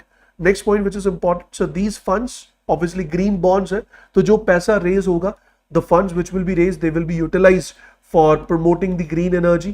For in that particular case, funds will be utilized to finance solar energy projects which include ground and rooftop installation in Sri Lanka. This will help in reaching the target that Sri Lanka has set a goal. 70% of their electricity will be renewable electricity, or 70% renewable electricity by 2030. That means out of total electricity generated in Sri Lanka, 70% will come from renewable sources by 2030. Sri Lankan green finance taxonomy को follow करेगा, push करेगा ये same initiative. And last is compliances with International Capital Market Association green bond principle will be fulfilled. The next point, the next news we have is World Bank has released its biannual report. We call it as Global Economic Prospects Report. इससे पहले जो report थी that was out in January 2025. इसके बाद जो report आएगी that will be out in January 2026 और फिर जून 2026. तो यहां से ये क्लियर हो गया कि before your examination RBI Grade B exam, this June 2025 वाली जो रिपोर्ट है that is really very important. वरना आपको पता है मैं GDP ग्रोथ एस्टिमेट्स पे कभी भी आपको कोई भी न्यूज नहीं कवर करता, क्योंकि मुझे पता है कि एग्जामिनेशन से पहले दोबारा चेंज हो जाएगी. But this update is going to come next year आपके एग्जाम के बाद. So this update is very important. So World Bank has released the biannual report titled Global Economic Prospects for June 2025. What are the key highlights? If I talk about the key highlights, so the report has projected India's GDP growth estimates, which says that Indian economy will grow by 6.3% in the current financial year. Earlier estimate in January 2025 was 6.7%. For next financial year, it is expected that Indian economy will grow by 6.5%. In January, it was expected to grow by 6.7%. And for financial year 2028, the expectation is 6.7%. So this basically means 2025-26, 26-27, and 27-28. The projection has been lowered from the previous estimate 6.7 से कम होकर 6.3 हो गया, but still India is the fastest growing economy among the major economies, or fastest growing major economy, or fastest growing large economy of the world. In India, why the growth has moderated, why the growth rates have decreased, why the growth has moderated, why the estimates have been reduced by World Bank? First reason, sir, it is nothing but it is the reflection. It is nothing but it is the reflection of slowdown in investment on the demand side. Why there is a slowdown in investment? So there is a slowdown in investment because of geopolitical tensions as well as because of tariff war, which has created an uncertainty among the global players, because of which the investment has reduced. The global investment has reduced in India. Second is a deceleration in industrial output growth on the supply side. So because of low inflation rates in the country, inflation rates are low, which means demand is low. And if demand is low, undoubtedly industries, they are trying to decrease their supply, they are trying to decrease the production, which has resulted in overall decrease in GDP growth estimates of the country. Third is the positive side, but I would use a word but. Growth in construction and service sector remained steady. Agriculture output recovered from the earlier severe conditions, and it is supporting the rural areas demand. So these are two positive aspects of Indian economy. These are two negative aspects of Indian economy. Along with this, fiscal consolidation is expected to continue. Fiscal consolidation means where government on one side tries to increase its receipts, when government tries to increase receipts and tries to decrease its expenditure. So the moment government increases its receipts, decrease its expenditure, this will result in decrease in fiscal deficit, and this decrease in fiscal deficit is known as fiscal consolidation. And whenever deficit decreases, debt decreases, therefore debt to GDP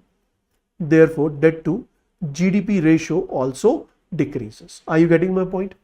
What is fiscal consolidation? So fiscal consolidation basically means when RBI,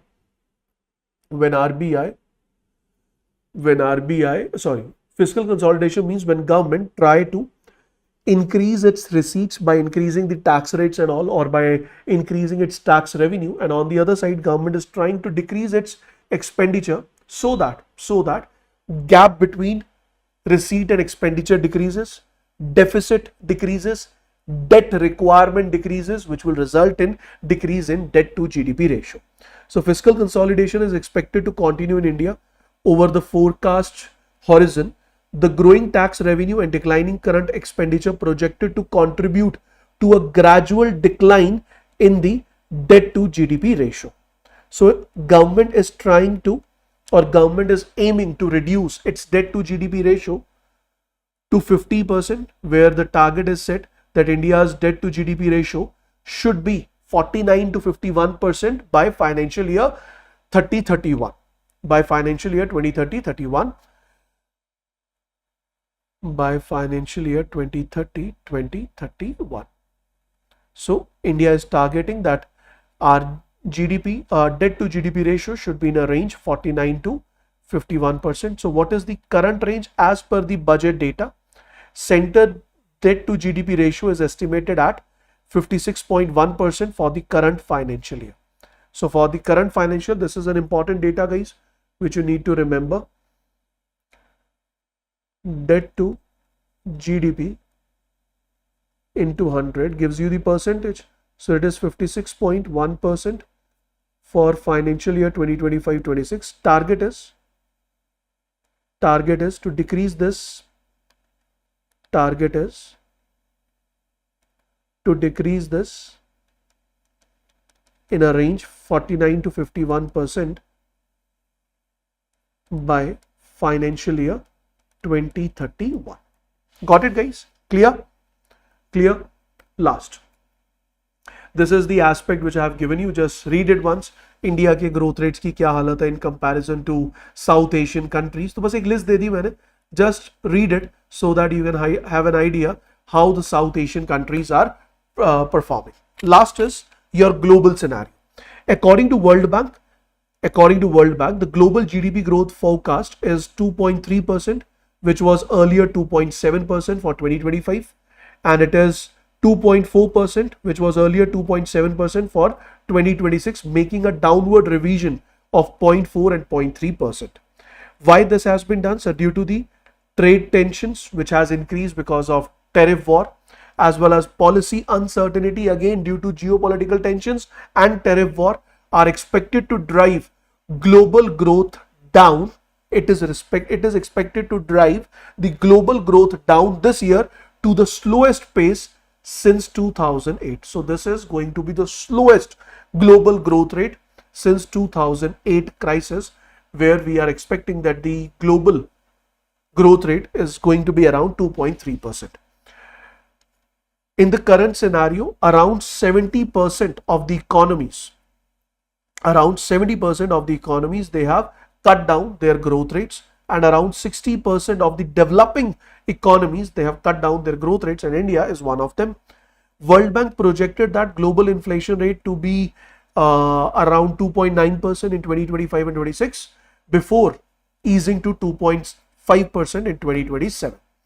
World Bank has also made certain recommendations कि ये problem मैंने बता दी. World Bank ने कहा these are the problems which I face or which the global economy is facing. These are the solution. First solution is policymakers should concentrate on boosting domestic revenue generation. So policymakers, governments, they should try to boost revenue through the domestic sources, or they should try to boost their domestic revenue by boosting their private consumption without relying on exports to the rest of the world. Second point is directing fiscal spending towards most vulnerable households. Government should spend its funds to support the most vulnerable household, because हम जानते हैं जब भी कभी situation खराब होती है, whenever the things go bad, it impacts the poor first. Poor become more poor, or we can say that poor is becoming more poor and rich is becoming more rich. ये वही condition है. So World Bank has advised that government should support the vulnerable households. Last is reinforcing fiscal policy framework. So government should reinforce their fiscal policy framework in order to support the growth development of the economy without depending more on the global trade, without depending more on the import and exports to the rest of the world. Is this clear? So these are some of the important points which you need to remember related to World Bank report. This report is presented biannual, which means twice in 1 year. First report was presented back in January 5. Now it has been presented in June 2025. I have given you the data for India. What are the reasons that Indian growth rate has moderated? What are the targets set by Indian economy for the future? Then I have also given you the comparison between the South Asian countries, and then I have talked about the global scenarios. पहली news बहुत ही basic news है, लेकिन इस basic news को मैंने बहुत ही 360 degree format पर कवर किया. I am pretty sure you are going to enjoy this. ध्यान से सुनना. सबसे पहला point, State Bank of India has paid 8,076 crore rupees as dividend to government of India. We know that recently there was a news when RBI has paid 2.69 lakh crore rupees to the government. Why this surplus was transferred by RBI to the government? So the reason is very obvious, that RBI is government owned organization, and obviously government is responsible to own the profit of RBI, because RBI is owned by Government of India. So in a similar manner, SBI is a scheduled commercial bank which is primarily operating to earn profit, and out of the State Bank of India's profit, certain profit amount is transferred to Government of India. Certain profit amount is transferred to Government of India. What is the difference? So in case of RBI, Government of India is the 100% owner of RBI, but in case of SBI, government is the owner of SBI up to 57.43% shares. So that means out of the total profit which SBI has decided to be distributed to its shareholders, which we call it as dividend, out of the entire dividend, 57.43% dividend is transferred to the Government of India, and the value of this particular dividend is what, sir? It is 8,076 crore rupees. अब यहाँ पर I have 2-3 questions in my mind. The first question I have in my mind is, in case of RBI, so when you were teaching us RBI, in case of RBI profit distribution, we discussed about a term, if you remember, economic capital framework. And this economic capital framework has defined that out of the RBI's profit, what value should be subtracted to maintain the reserves, as well as value should be subtracted for making the operational expenditure, and the left out amount, the surplus amount, is ought to be transferred to the Government of India. So this entire discussion for RBI was done under the economic capital framework. Now in case of SBI, my first question is, unlike RBI, SBI will transfer its net profit to its shareholders. What will be the answer? My answer is no, sir. SBI will also not transfer its net profit, 100% of the net profit, to its shareholder, because out of this net profit, SBI will also maintain certain reserves in order to counter a number of issues, and these fund reserves which are maintained by SBI will be utilized for future operations. Out of the net profit, the amount which is not distributed to the shareholder, we call it as retained dividend. We call it as what? So we call it as retained dividend. So all these things we will be discussing. Secondly, we will be discussing, so what are the methods or what are the criteria taken into consideration by SBI before initiating the process of dividend distribution. What are the conditions which a bank, not only SBI, which a bank needs to fulfill in order to distribute the dividend? If you don't know what is dividend, then I'll tell you. Dividend is basically total revenue minus cost of goods sold for a company. Out of this, we obtain a term, we call it as gross profit. From gross profit, we subtract the operational expense, then we receive earning before interest, taxes, amortization, depreciation, then we subtract interest, we subtract depreciation, we subtract amortization, we receive earning before tax, then we subtract the tax value, then we receive earning after tax, and out of this earning after tax, the amount which is distributed, which is shared with the shareholders, is known as dividend. There is one more point which we call it as dividend payout ratio. There is one more point which is known as dividend payout ratio. Now, what is the meaning of dividend payout ratio, guys? Let's say the total earning after tax is I'm just taking example, this is 100 crores. And the number of shares which have been issued by the company. For example, in our case, this is SBI. So let's say the number of shares which are issued in the market is 1 crore. So what is going to be dividend per share? So dividend, or I would say earning per share, is what? So earning per share is 100 crore rupees divided by 1 crore shares. So one share is earning a value of 100 rupees. Now out of this 100 rupees, what amount you are sharing, what amount you are paying, that is known as dividend payout ratio, which means if the dividend payout ratio is 40%, that means out of the earning per share, you are not sharing 100 rupees entirely to the shareholder, you are just paying 40%. That means 40 rupees will be paid to the shareholder, and this 60 rupees will be maintained as retained dividend, will be maintained as retained dividend. समझ आ गई बात? सारी story clear हो गई? Just tell me yes sir if the entire story is clear. Now let's read out the news. What does this news say? So the news says State Bank of India has paid 8,000 crore rupees to Government of India as dividend for the financial year 2024-25. The dividend check was presented to Union Minister Nirmala Sitharaman. Who is she? She is the Minister of Finance, by the SBI chairman. The SBI chairman is CS Sethi in New Delhi. Remember that SBI has declared, please pay attention. Remember that SBI has declared a dividend of 15.90.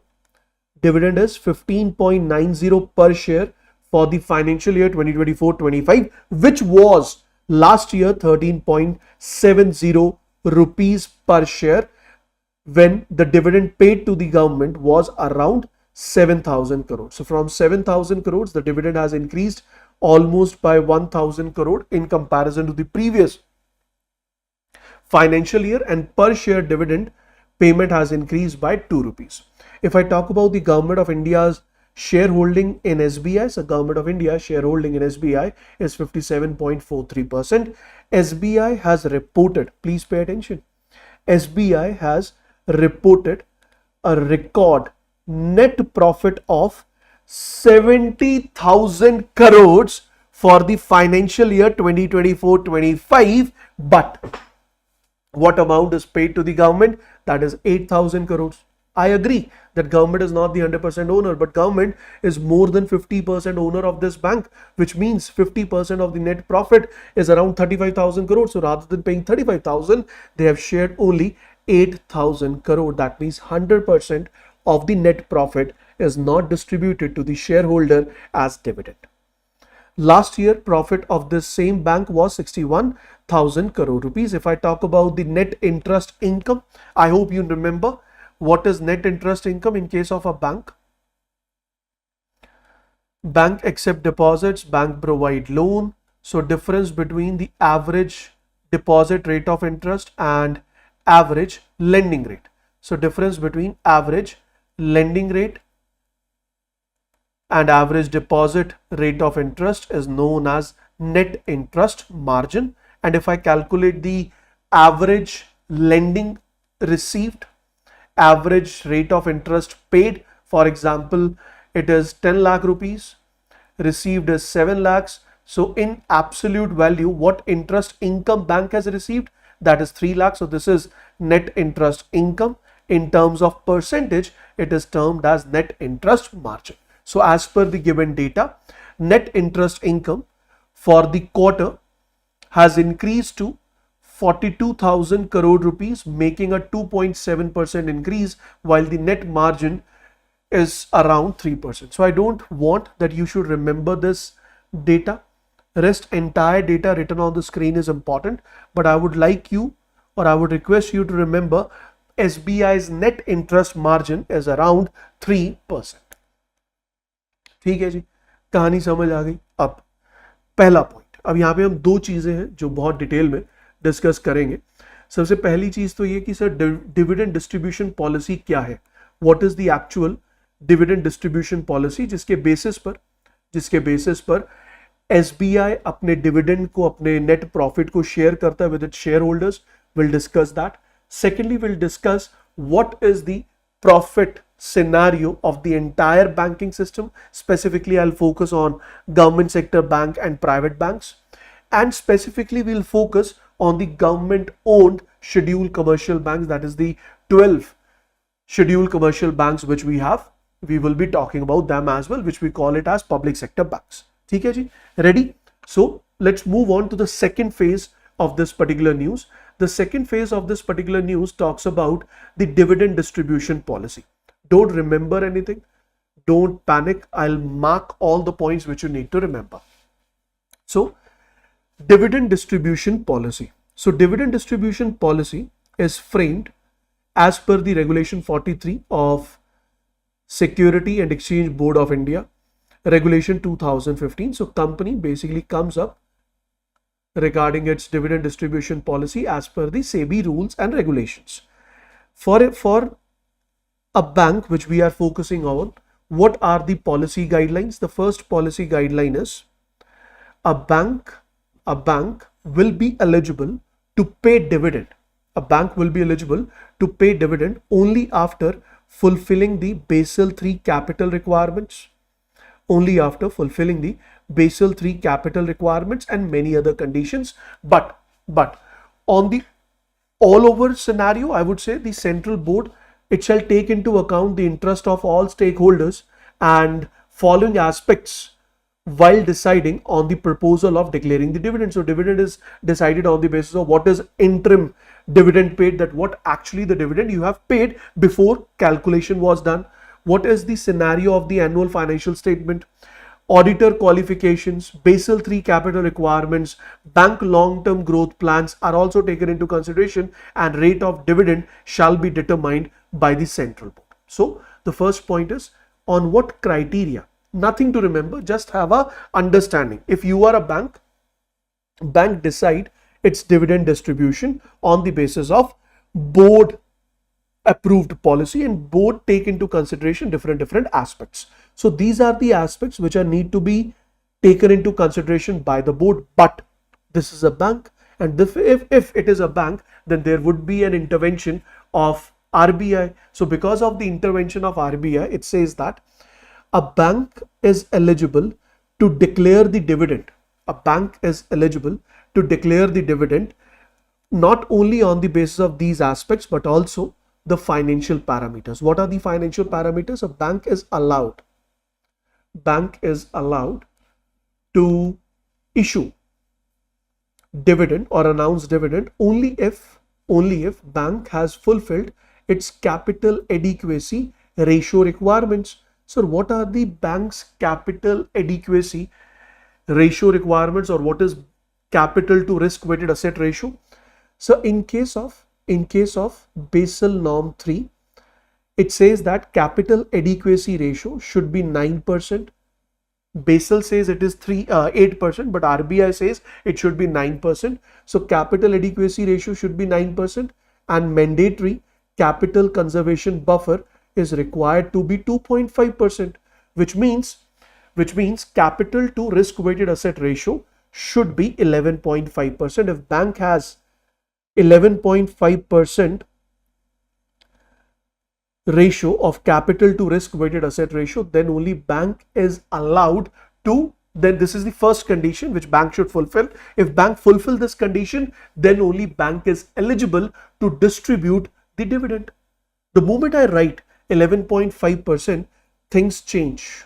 The moment I write 11.5%, things change, because sir यहाँ पे तो लिखा है 12.1, यहाँ पे तो लिखा है कि अब रिवाइज कर दिया और रिवाइज करके it will be 11.3%. सर ये क्या हुआ? What is this? What are you talking about? What has happened? Then my answer to this particular question is, sir, this is in general, whatsoever you have written, this is the criteria which is need to be fulfilled in general. But if I talk about SBI, and why I'm focusing on SBI this time? Sir, I'm focusing on SBI this time because SBI falls under the category of DSIB. Give me the full form. What is DSIB? Domestic systematically important bank. In India, we have 3 banks in this particular category.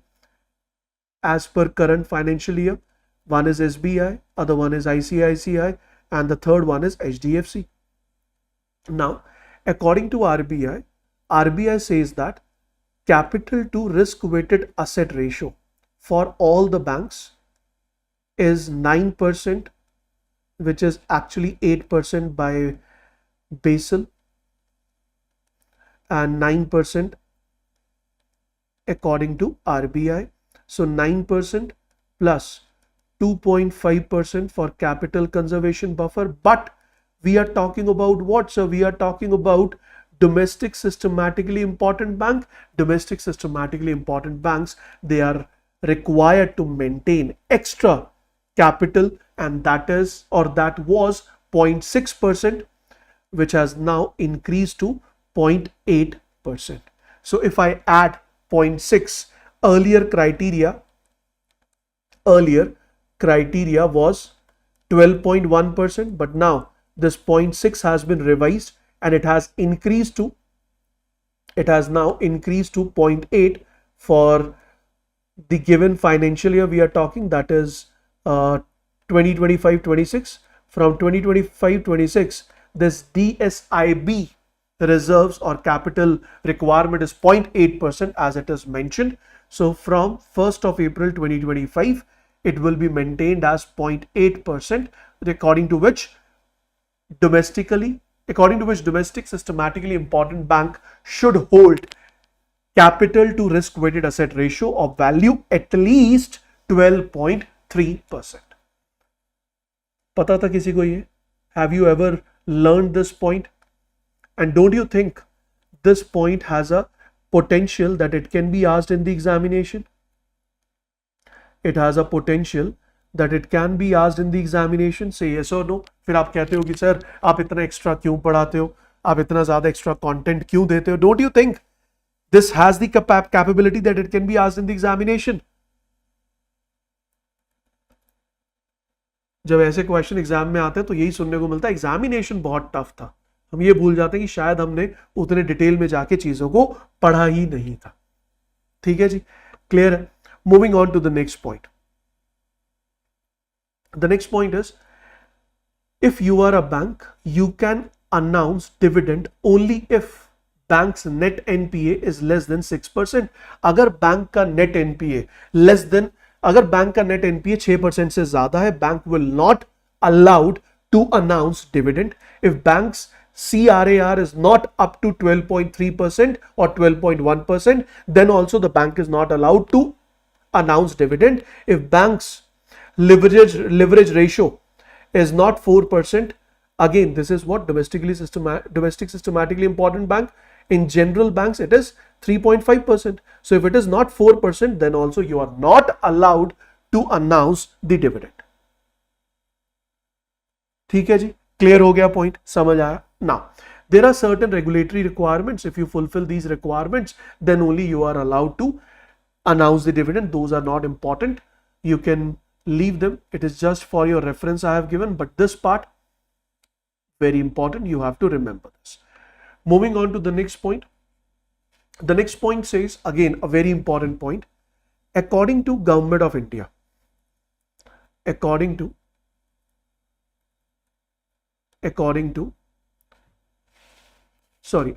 RBI, RBI comes up with this norm. What is the norm? Maximum possible dividend payout is 40%. So RBI says the maximum dividend payout ratio is 40%,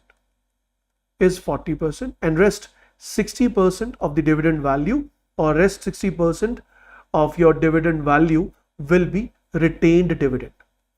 Rest will be retained dividend. Now you must be wondering कि sir अगर मैं एक share holder हूं, is it beneficial for me if there is a retained dividend? I'll let you know. Please pay attention. Guys, let's suppose company's net profit this year is 100 crores. ठीक है जी, out of 100 crore, company has issued dividend of 20 crores. This is distributed dividend, and rest is retained dividend, that is 80 crores. अब technically if I am a shareholder of this company, let's say I am a shareholder of 10% of this company, I was expecting a dividend of 10 crores. But because of dividend distribution which has done, total dividend distribution is 20%. My share out of 20% will be 10%. My share out of 20% will be 10%, that is 2 crores. तो भैया मेरे वो 8 करोड़ कहाँ गए जो मेरी company ने कमाए लेकिन मुझे मिले ही नहीं. The result is this 80 crore is going to be invested in the company.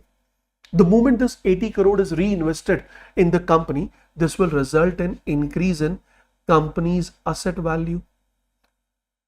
This will result in increase in company's equity value. Why it results in increase in equity value? Because this is profit or this is reserve, and reserves are the part of equity. So in that particular case, my shareholding in a company which is of 10%, it has increased by 8 crores. Why? Because companies retained reserves or companies retained profit, companies equity value, companies capital value has increased by 80 crores. समझ आई ये बात? तो मुझे कोई नुकसान नहीं हुआ, technically मुझे कोई नुकसान नहीं हुआ. जो पैसा मुझे मिलना था ना मिलकर मेरी जो शेयर होल्डिंग है, मेरी जो वैल्यूएशन है कंपनी की वो बढ़ गई. और अगर मेरी कंपनी की वैल्यूएशन बढ़ी, कंपनी की एसेट बढ़ी, कंपनी की इक्विटी वैल्यू बढ़ी, that means my share holding increase. तो मेरे लिए it's okay. For me, it's okay. For example, earlier the company's equity value was 1000 crores. Now it has increased to 1080 crore.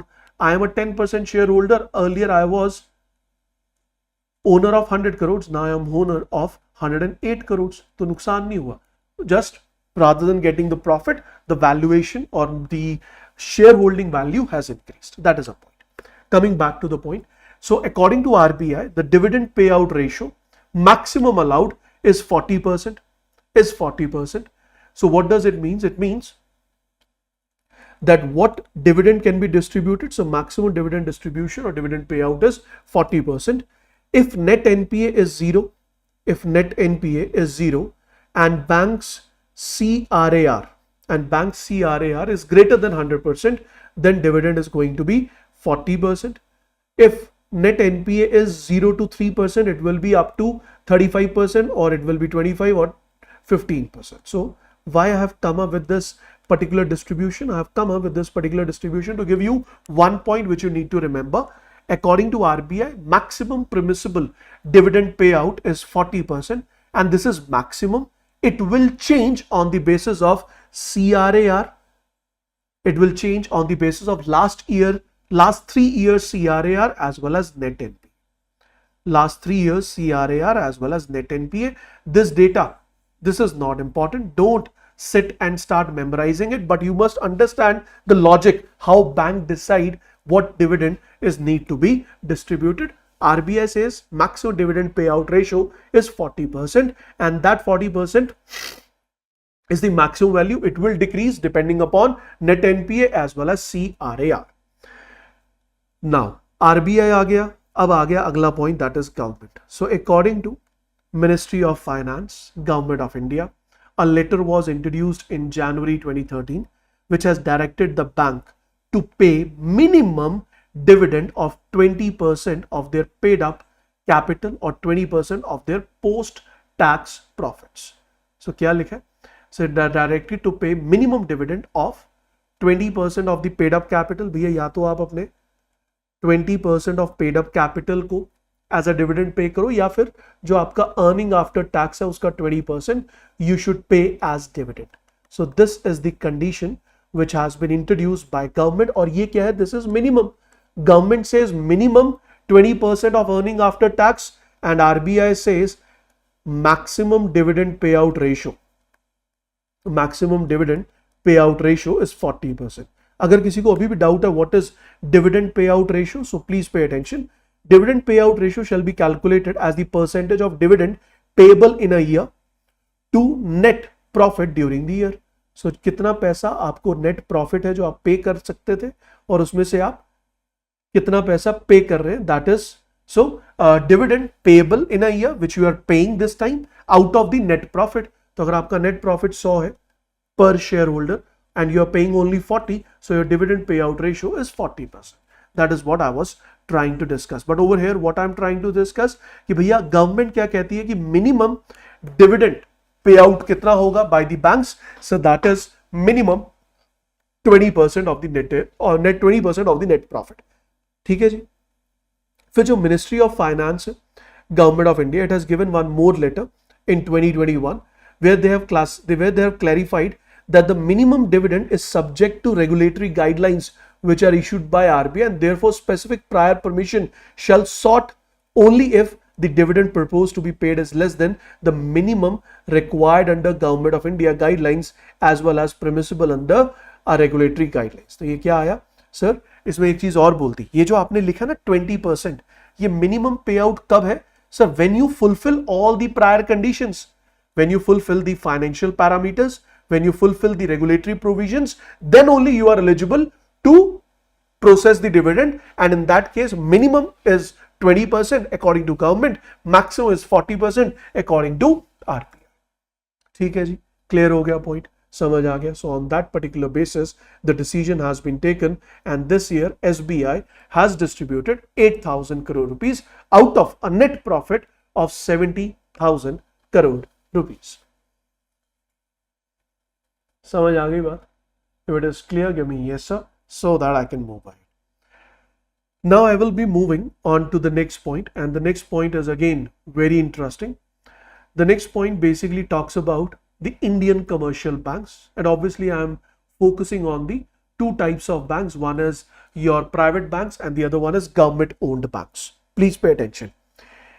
Indian banking sector has recorded highest profit or record breaking profit in the financial year 2024-25, with industry earning rising 14 times over the decade. So 14 times, 14 times the net profit of entire banking sector, that is the private and the public sector bank, has increased to 3.71 lakh crore rupees.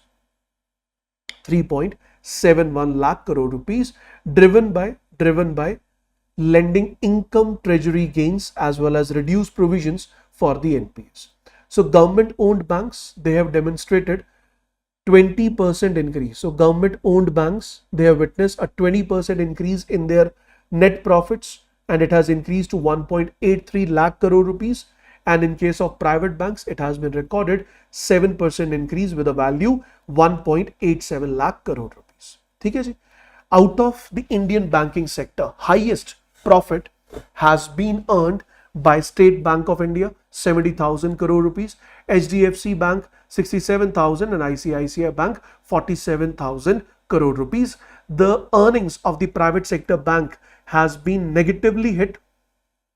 The earnings of the private sector bank has been negatively hit because of IndusInd Bank and IDFC First Bank. So these are the two private banks which have not performed well, जिनकी वजह से private banks का जो net profit है या consolidated profit है, that has reduced, otherwise it would have been pretty high.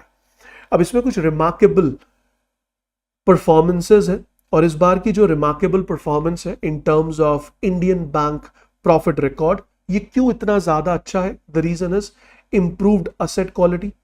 As since 2015 on RBI norms, banks, they are reviewing their asset quality, and because of the review of asset quality, where banks identify the loans which have been turned into NPA or the NPAs which have been turned into loss asset, and bank present their data openly to the public, this asset quality review framework which has been introduced by RBI undoubtedly in 2016, in 2017, in 2018 has resulted in huge increase in the NPA values of the bank. But this continuous practice has increased surveillance on the banks, because of which banks, they have slowly and slowly improved their asset quality. And yes, now the asset quality has improved. That is one of the reason of recording highest profit in last, or highest profit, or the profit has increased to 14 times in comparison to the last decade data.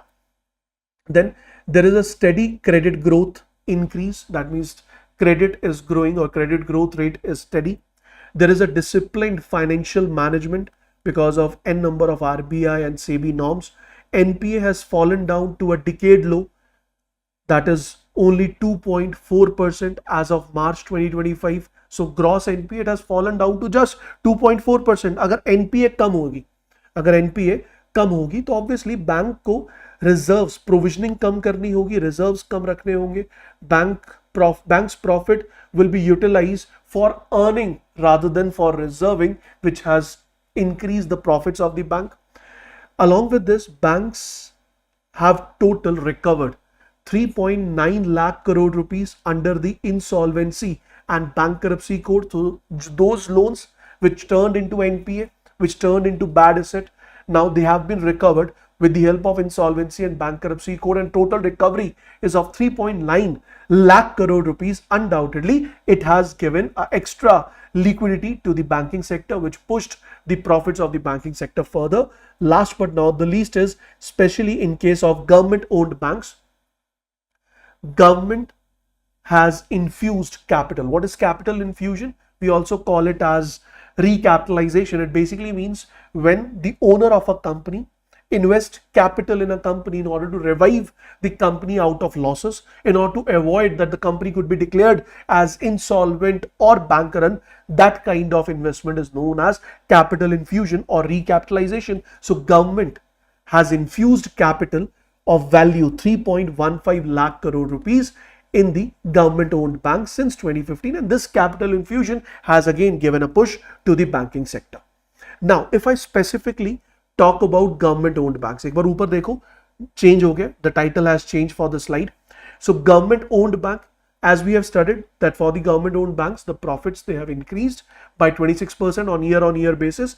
SBI alone has contributed 40% of the total public sector banks profits. Highest percentage increase in terms of profit is recorded by PNB, which has witnessed a profit increase of 102% on year basis. And if I talk about the turnaround, so turnaround in the financial year 2018 was public sector banks, they were in loss, and loss was around 85,000 crores, and today we are sitting at a profit of more than 1.7 lakh crore rupees. So today the profit is 1.7 lakh crore rupees, which is recorded by these public sector banks. This is something which is very important. Along with this, there are few more reasons specifically related to the public sector banks which has led to the increase in profits of the public sector bank, and government banks or public sector banks, they have posted record breaking cumulative profit in the financial year 2024-25. All the 12 public sector banks, out of which 11 are nationalized bank, one is SBI. So all the 12 public sector banks, they have reported positive growth. They have reported positive growth in terms of their profit. So here, what are the reasons? So the reason is reform. We call it as 4R reform. Recognize the NPA, resolution and recovery, recapitalization of public sector banks, and reforms in the governance and financial ecosystem. So these 4R strategy has supported the public sector banks, because of which the public sector banks, they are not only out of losses, rather they have recorded their highest profit in the past of value more than 1.7 lakh crore rupees. Along with this, bank amalgamation, bank merger, it has also pushed, or it has also given a positive hit to this to the banking sector, especially to the government owned banks. Adoption of digital banking, which has resulted in decrease in expenditure or decrease in cost of services which are provided to the customer. अगर सारे customer branch में आए, or in comparison to that, now the customer is sitting at home and using the banking services through digital banking, that is more cost effective. Cost कम हो गई तो profits बढ़ेंगे. Improved lending discipline, where bank is using a number of rules and regulations before providing the loan. Credit rating agencies are looked upon, credit score is looked upon, and many other things. Along with that, enhanced governance are the other reforms which has pushed, or which has provided a positive takeoff for the public sector banks, which have recorded profit, and all the 12 public sector banks, they have recorded a positive growth in their profit values. Clear हुआ? News बड़ी छोटी थी, बड़ी simple थी।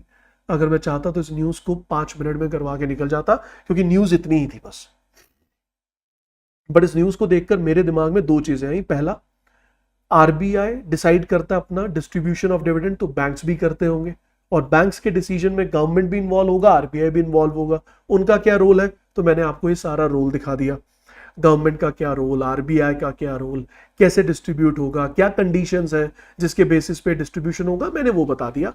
फिर domestic systematically important banks कैसे अलग है with respect to the general commercial banks, तो वो भी मैंने आपको दिखा दिया। इस वैल्यू का चेंज हुआ from this financial year, that is a part of current affairs. I have added that as well for you, which shows that yes, it is a potential slide जहां से कोई ना कोई क्वेश्चन एग्जामिनेशन में जरूर पूछा जाएगा।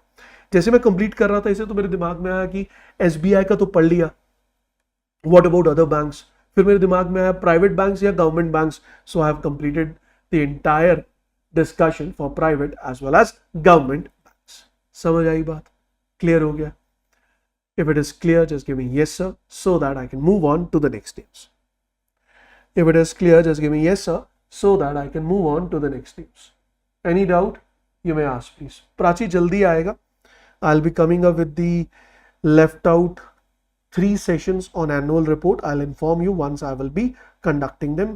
Most probably कल, वरना in the upcoming week I'll complete it. Clear हो गई सारी स्टोरी? समझ आ गया? कोई डाउट आएगा तो आई एम प्रीटी श्योर अब इस पॉइंट पे, इस न्यूज से रिलेटेड कोई भी क्वेश्चन आपसे पूछा जाए, you will be in a position to answer it for sure. Recently there has been a news that a report has been presented, and this report has been presented by the authority, by the organization known as VV Giri National Labour Institute.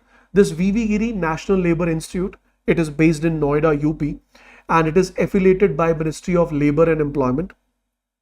This particular institute has released a new study which has projected that the gig workforce, I hope you understand what is gig workforce or what is platform workforce. No, I'll let you know. For example, Zomato, for example, Rapido, for example, Ola, these are the platforms, and on these platforms the workers, they tie up in order to be a part of this particular platform as a delivery partner, or maybe as a cab partner, maybe as a ride partner. So all those employees, or all those, I would say, workers who are linked to these platforms, they are known as platform workers. And if I say gig worker is basically a worker or a term given to an individual who is engaged in short-term, flexible job, often independent contractors or freelancers working on a project or task basis rather than through a traditional employment. So there is no traditional employment, there is no regular payment. It is just, if you want a task to be done, you complete that task and you get the funds for that particular task. That is known as gig worker. And same the workers associated with the platforms as a gig workers, they are also known as platform workforce. It is expected to grow to a value approximately 62 million by 2047. It will increase to 62 million by 2047, nearly 15% of total non-agriculture workforce. What is the reason? What is the reason? So the reason on this particular point is gig worker or platform worker count is increasing because of, first, economic situation where effective and efficiency is the topmost priority, and every company wants to I would say cut down its regular cost, and they are ready to pay against the services they are using. So that is the reason it is pushing the gig workers, it is pushing the platform workers, and we are expecting that out of the total non-agriculture workforce, 15% workers will be gig workers. The new study which has been done. It has estimated this projection for 2047 on the basis of 2022 NITI Aayog report on gig worker. So what they have done, NITI Aayog ने जो report दी थी gig workers की 2022, उस report पर this institute has applied exponential smoothing error, trend and seasonality model to make the projection. So they have just made the projection. This says that we are expecting that the gig workforce will be double in next 17 years. According to them, the gig workforce will double in next 17 years. The next point is initially ride sharing. As I said, ride sharing, food delivery were the main areas of gig industry, but now the things have changed. It has linked. Now we have the gig workers in the healthcare sector, in the education sector, in the creative services like marketing sector, professional consulting like CA and all. So in these all sectors also we have gig workers. How gig workers in a consulting firms? For example, I am a CA. I have tied up with n number of firms. So if a firm gets a customer who wants to get recommendation and who wants to get suggestion how to manage their funds in order to avoid taxes. So out of n number of CAs who are linked with this firm, one of the CAs me. So this customer will link with me and I'll explain all the requirements. I'll complete the service.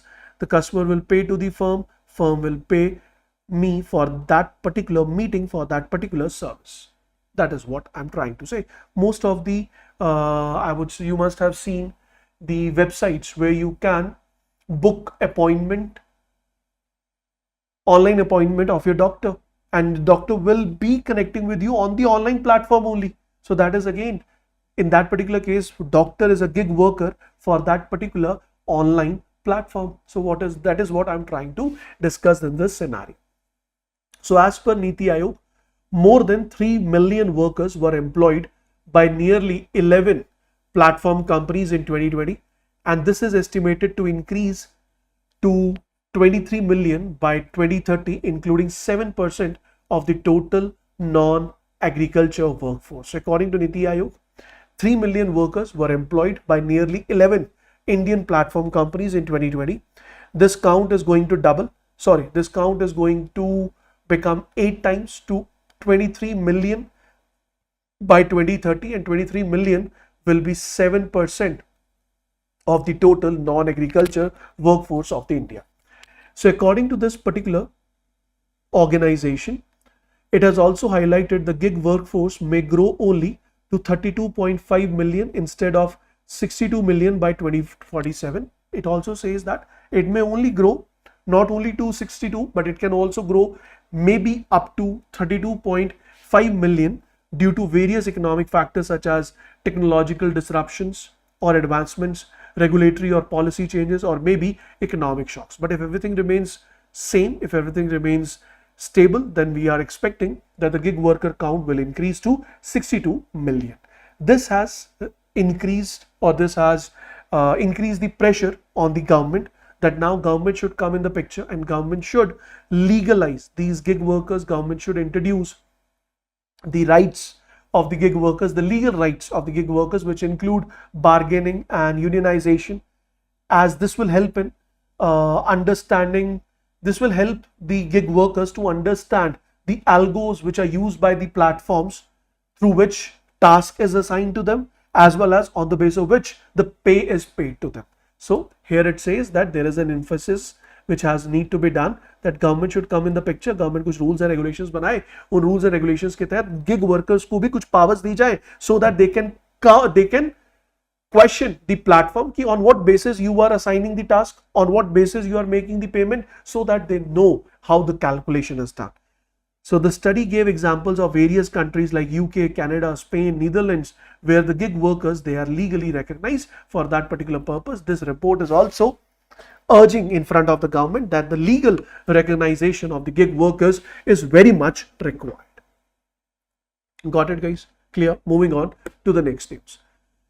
Now the next news we have is that is RBI has granted schedule bank status to Vishweshwar Sehkari Bank Limited. So this Vishweshwar Sehkari Bank Limited is an urban cooperative bank, And this urban cooperative bank has been given the title of schedule bank. What is a schedule bank? So schedule bank is a bank which is mentioned under second schedule of RBI Act 1934. In case a bank to be termed as schedule bank, that is possible if the bank has a minimum paid up capital or minimum reserves of 5 lakh rupees. Second is, bank should be registered as a company or a corporate or maybe a cooperative society, but not as a firm.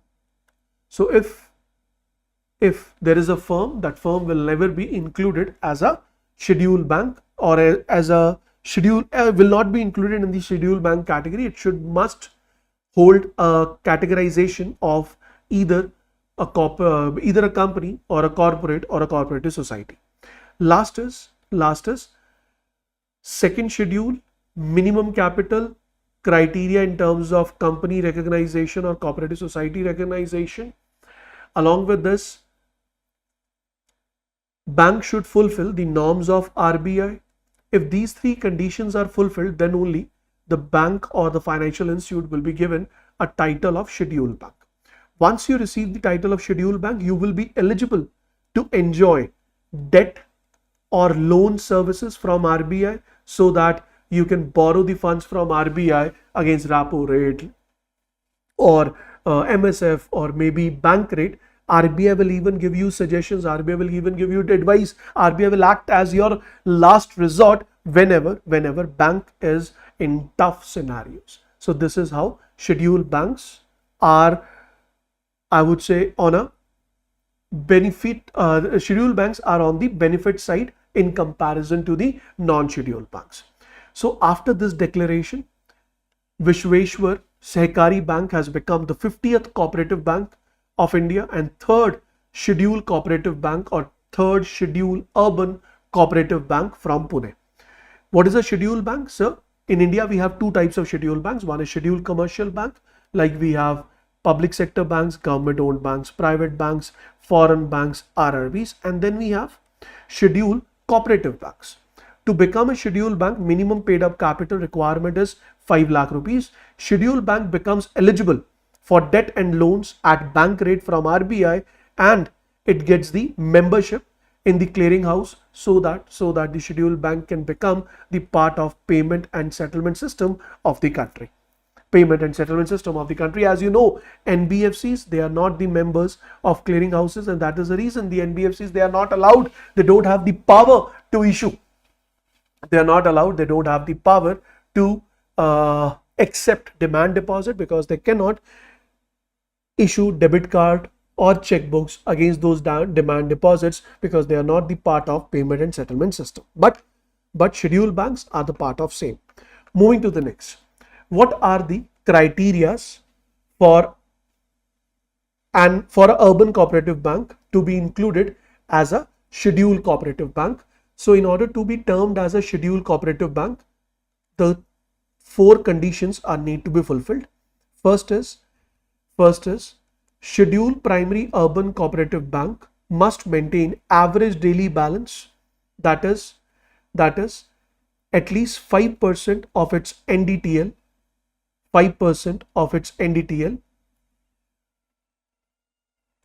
Scheduled primary urban cooperative bank must maintain an average daily balance that should not be less than 5% of their net demand time liability with RBI. This is the first condition. Second condition is urban cooperative banks are required to maintain statutory liquidity ratio, that is, you can maintain it in the form of cash, gold, or maybe government securities, and the minimum value is 25% of NDTL. Third condition is, which is recently introduced since 2004, urban cooperative banks, they are required to maintain capital to risk weighted asset ratio of at least 3% higher than the minimum requirement for their tier to enhance capital strength and resilience to risk. So for tier 2 to tier 4 urban cooperative banks, this is the condition, but for tier 1 the condition is still the same, that is 9%, which means tier 2 to tier 4 banks, they should hold capital to risk weighted asset ratio of 12%, but tier 1 is okay with 9%. Fourth condition is to be included in the schedule 2nd of RBI Act 1934, urban cooperative banks are required to ensure no major issues are flagged by RBI in terms of regulation or supervision in the past. So if these 4 conditions are fulfilled, then only an urban cooperative bank is included under the category of schedule bank, and it will be termed as schedule urban cooperative bank. I hope you all know this. The framework which says tier 1 urban cooperative banks include all the urban cooperative banks with deposits up to 100 crores and all the salary earner urban cooperative banks. Salary earners urban cooperative bank basically means a cooperative bank which is started by the salary earners. But if public deposit is greater than 100 and up to 1000 crores, tier 2, greater than 1000 and up to 10,000 crores, tier 3, and greater than 10,000 crores, then it will be termed as tier 4. For them, CRAR should be 9%, whatever is set for the other banks, plus 3%, and right now it is 9 plus 3, so it is 12%, but for tier 1 it is 9% allowed because it's a small bank, so if it is maintaining 9%, it's okay. The deposit referred to above shall be audited as of last 31st March. If the urban cooperative bank transit to the higher tier, if from tier 2 bank transit to tier 3, in that particular case bank will be given maximum 3 years to complete the requirement. So if there is a change in requirement from tier 2 to tier 3 of any condition, in order to fulfill those conditions, bank will be given a time period of 3 years. Is this point clear? Is this point clear? If it is clear, just give me yes sir.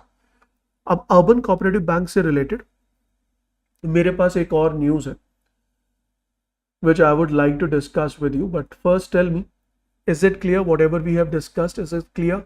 Shall I move ahead?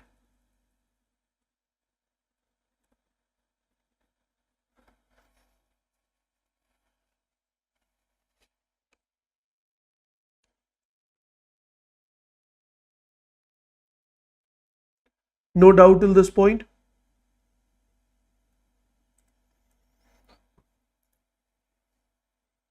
ठीक है. Now pay attention on the screen.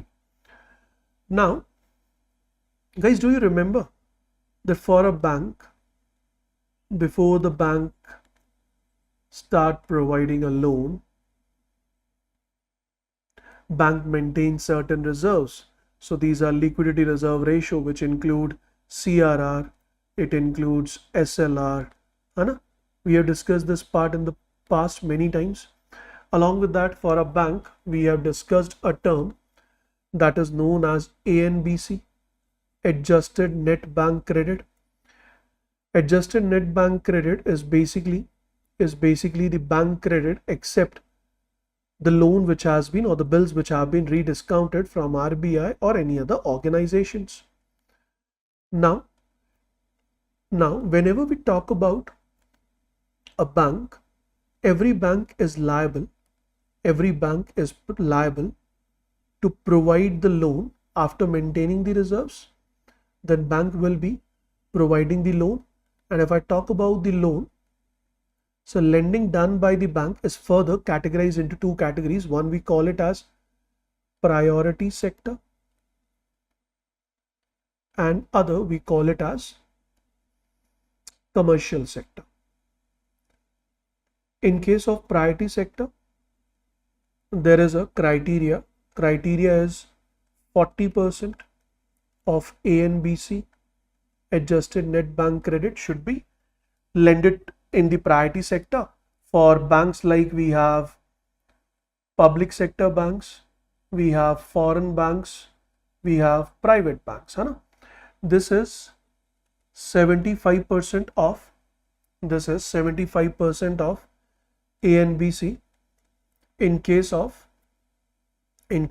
RRBs, as well as in case of small finance bank. If you remember, recently priority sector lending updates were given. RBI has come up with the detailed master direction where RBI said that it should be 60%. It should be 60% for urban cooperative banks Do you remember? Priority sector lending, which was earlier projected to be 75%, तो RBI ने कहा ना यार ये 75% नहीं हो पाएगा, let's fix it to 60%. याद आया? Do you remember this story? ठीक, अब इस स्टोरी में एक और ट्विस्ट था. What was the twist? The twist is priority sector limits. There is a criteria overall A and B, C, and there are certain limits. For example, in case of agriculture sector, it is 18% of A and B, C. In case of weaker section, in case of MSME, and so on. In that particular case, if a bank do not fulfill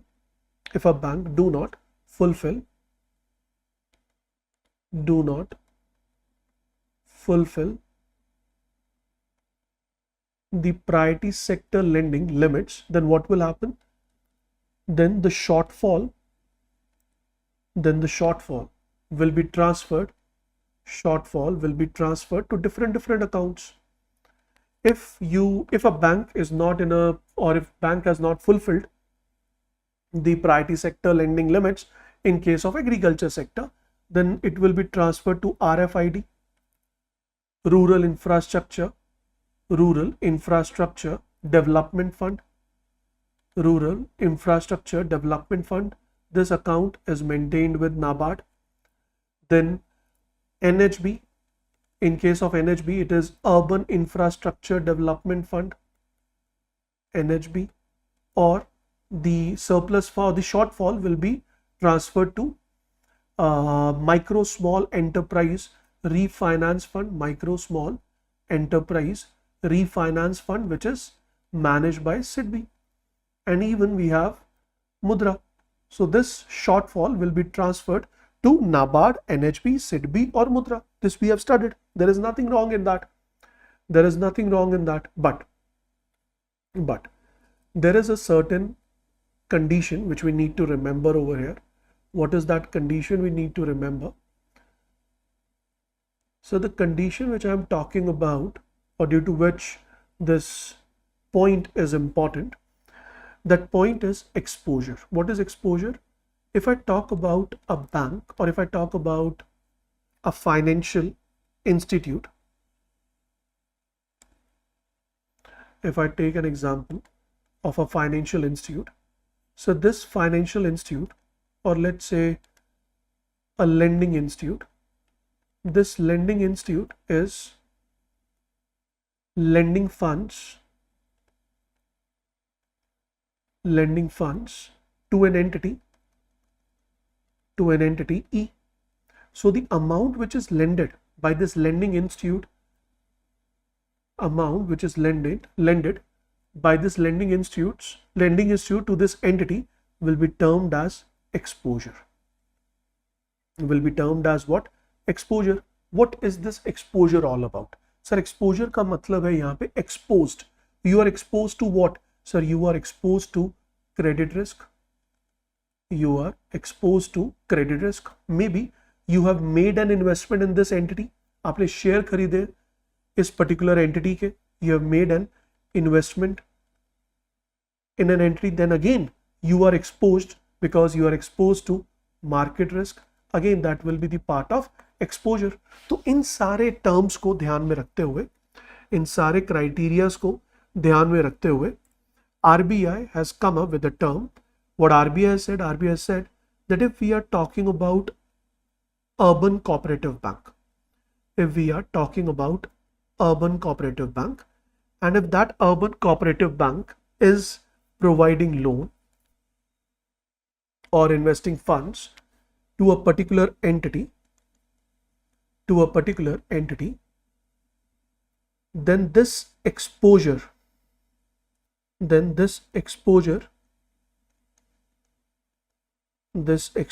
should be up to 15% of tier 1 capital. Should be 15% of tier 1 capital. What? So should be 15% of tier 1 capital. This is the first thing. And if I include the group means the subsidiaries. If I include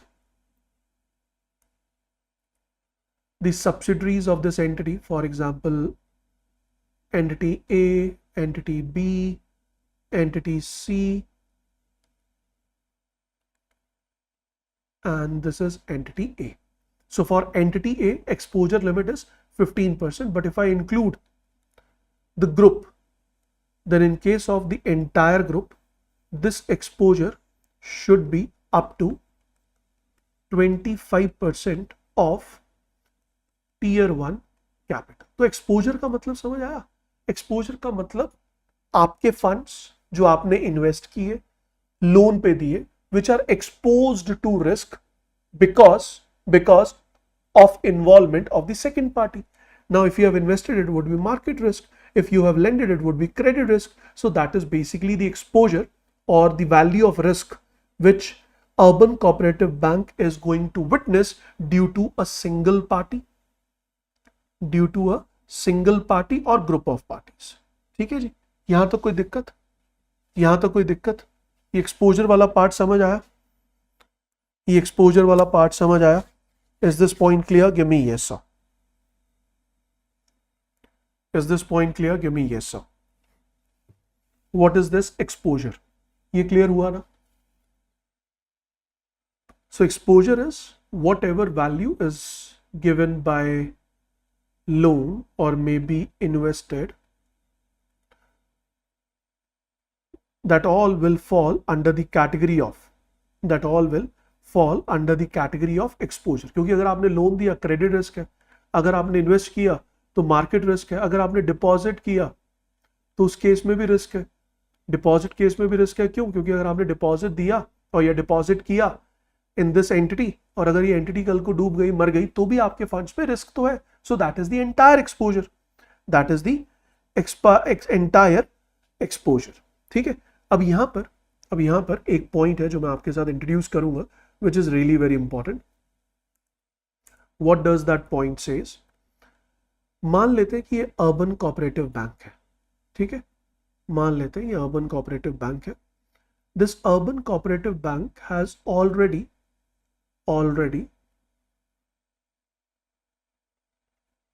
invested or maybe lended or maybe deposited funds in NABARD. तो urban cooperative bank ने अपना कुछ पैसा invest किया, land किया, deposit किया, किसमें? नाबार्ड में.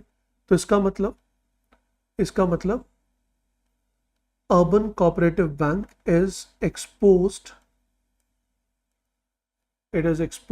To n number of risk, exposed to risk due to NABARD. और हम जानते हैं क्या? हम जानते हैं कि सिंगल एंटिटी के लिए ये जो एक्सपोजर है, for single entity this exposure should be up to 15% of tier 1 capital, and if I include the subsidiaries of NABARD, then in that particular case, this exposure can be up to 25% of tier 1 capital. ठीक है जी, कोई दिक्कत? अब हुआ ये कि sir ये जो अर्बन कोऑपरेटिव बैंक है, this urban cooperative bank is on it's max. That means it has funded, invested, deposited up to 15% of tier 1 capital in NABARD, and now Urban Cooperative Bank witnessed a shortfall in what? So shortfall in public sector lending, and that too in agriculture lending. तो अगर ये shortfall होगी, what will be done with this shortfall amount? So this shortfall amount will be invested or will be deposited in RIDF, and RIDF is the fund which is maintained by NABARD. तो अब यहां पर RBI ने क्या कहा? RBI ने कहा the shortfall of priority sector lending will be transferred to RIDF of NABARD,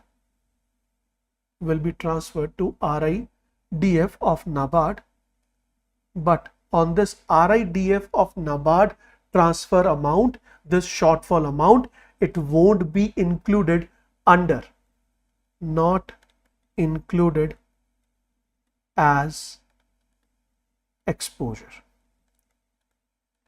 It will not be included as exposure limit. तो आपकी जो exposure limit है वो 15% है या 25% है without exposure on the shortfall amount which has been transferred due to the priority sector lending target unfulfillment. समझ आई ये बात? So this shortfall which is transferred to NABARD, undoubtedly Urban Cooperative Bank will be exposed. It will be witnessing a risk. It will be an exposure, but that exposure, that risk will not be included as a part of exposure limit. It will not be included as a part of exposure limit. समझ आ गई बात? Is this point clear? If it is clear, just give me yes. बस इतनी ही कहानी है, इससे ज्यादा कुछ नहीं है. लेकिन अगर ये मैं ऐसे ना समझाता तो आपको कभी समझ नहीं आता. तो ये हैं वो 3 accounts which I was talking about: Rural Infrastructure Development Fund, Urban Infrastructure Development Fund, and we have SIDB, that is Micro Small Enterprises Reference Fund, जहां पर non-achievement of priority sector shortfalls are transferred. ठीक? In this particular case, this was the notice, and this notice says primary cooperative banks. This is valid only on the primary cooperative banks, but not on the salary earning banks or salary earners bank, जो मैंने अभी आपको बताया क्या होता है. There is an exemption from exposure norms. What exposure norms? ये है point जो आपको ध्यान में रखना. Out of all these two, you have to remember this point only first. तो अगर आपको यही पॉइंट याद रखना है तो मैं यहाँ पे थोड़ा सा एडिटिंग कर देता हूँ so that it can help you while reading the content.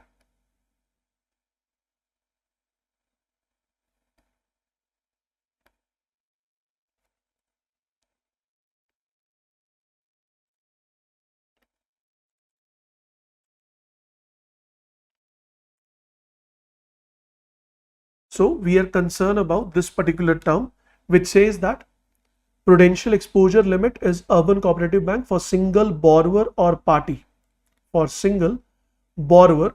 जिस पार्टी को आपने लोन दिया, जिस पार्टी को आपने डिपॉजिट दिया, and a group of connected borrower or parties shall be 15% and 25% respectively. तो जो पैसा आपने नाबार्ड में डिपॉजिट किया आपने शॉर्टफॉल को, वो एक तरह से क्या है? So that is a kind of loan which you have given to NABARD.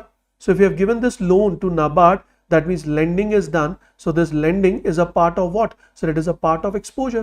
If it is a part of exposure, तो वो shortfall को exposure में count करेंगे, but it will not be counted, or it will be termed as exposure, but it won't be counted for this limit value. It won't be included under the exposure limit value.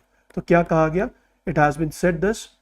On a review, it has been decided that the contribution by the urban cooperative banks towards eligible funds with NABARD, NHB, SIDB, Mudra or any other entity specified by RBI on account of shortfall in priority sector lending shall not be included while computing the aggregate exposure of urban cooperative banks to such counterparties to decide party or single borrower or single party limit or group of party limits. Is this point clear? तो भैया उसमें include नहीं करेंगे. लेकिन अगला point ये है कि अर्बन कोऑपरेटिव बैंक का जो फंड विच इज शॉर्टफॉल, किसका शॉर्टफॉल? प्रायोरिटी सेक्टर लेंडिंग का shortfall.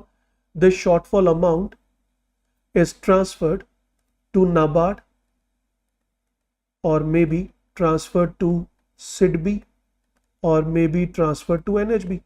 So whatsoever is transferred to SEBI, whatsoever is transferred to NHB, whatsoever is transferred to NABARD, against these shortfall fund transfer, Urban Cooperative Bank will maintain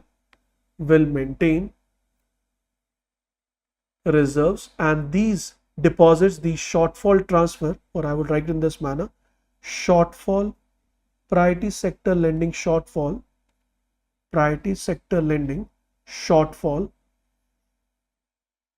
contributed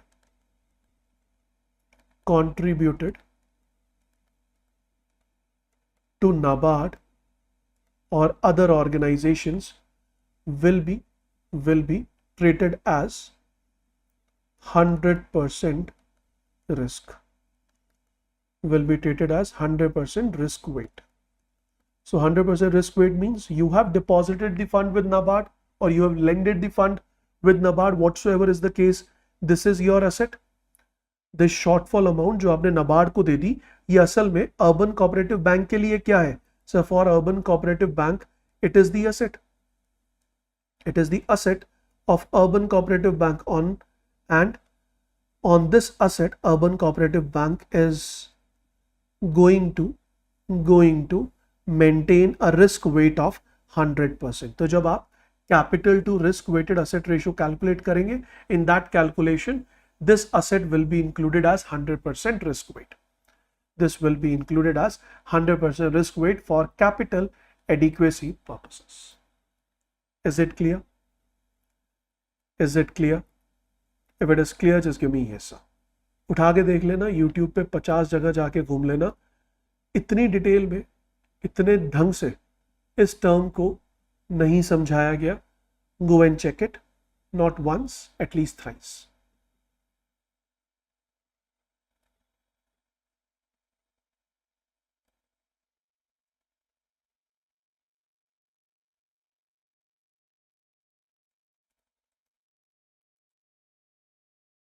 Last but not the least is again a really very important information which I would like to discuss over here. वो सुनिएगा क्या?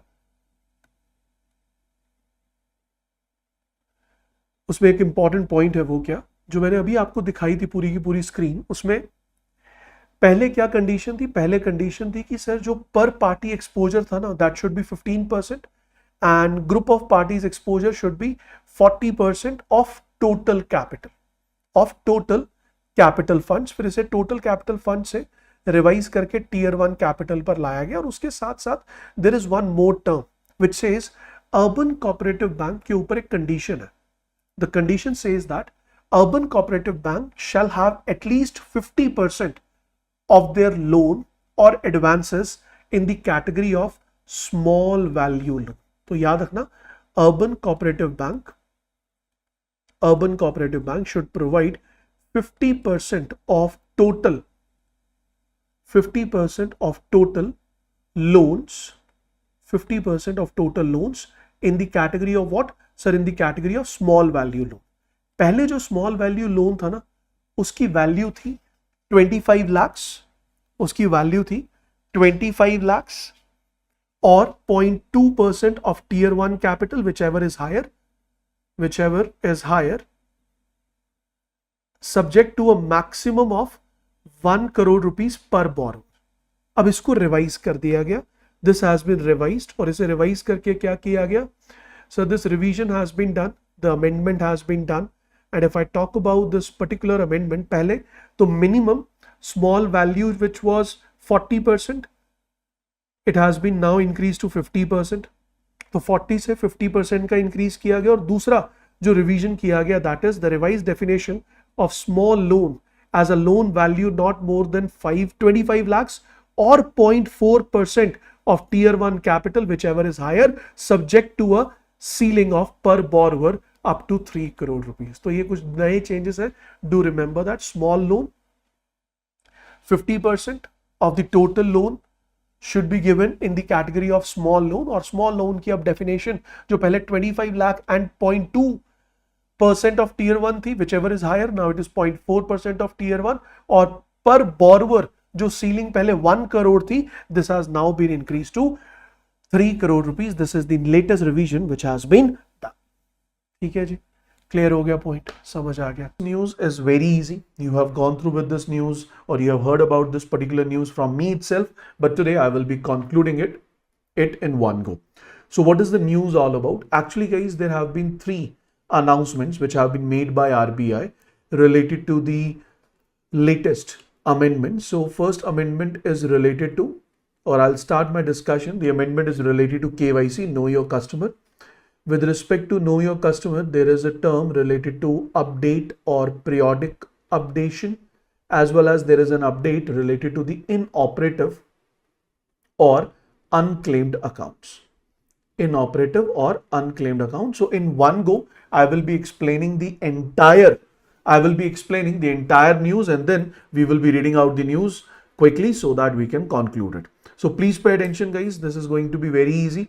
It's going to be very easy and it will be a fun to understand a news in this manner. Guys, let's suppose there is an individual and this individual name is Madhav. First of all, we all know that whatsoever is your age, you are allowed to open up a saving account, you are allowed to open up a deposit account with the bank irrespective of your age, where earlier the criteria was 10 years, which has been revised by RBI recently. I hope you remember that. But whenever you reach to the bank or you reach to the regulated entity, in that particular scenario, bank wants to know you. Bank wants to identify the source of funds. Bank wants to know from where you are earning the funds and how or in what manner you are going to spend them. So in that particular case, bank will ask you to fulfill the KYC form. We call it as know your customer form, and you have to fulfill all the norms which are mentioned. Basically it talks about your OVD, which talks what is OVD? That is officially valid document. That is basically the government ID which is accepted from the customer, and once it is authenticated, that means regulated entity has a good information regarding the individual's address and everything like that. So Madhav has approached to the regulated entity for the very first time. This regulated entity has now recorded the Madhav's KYC data, and kept it with itself in the form of UCIC.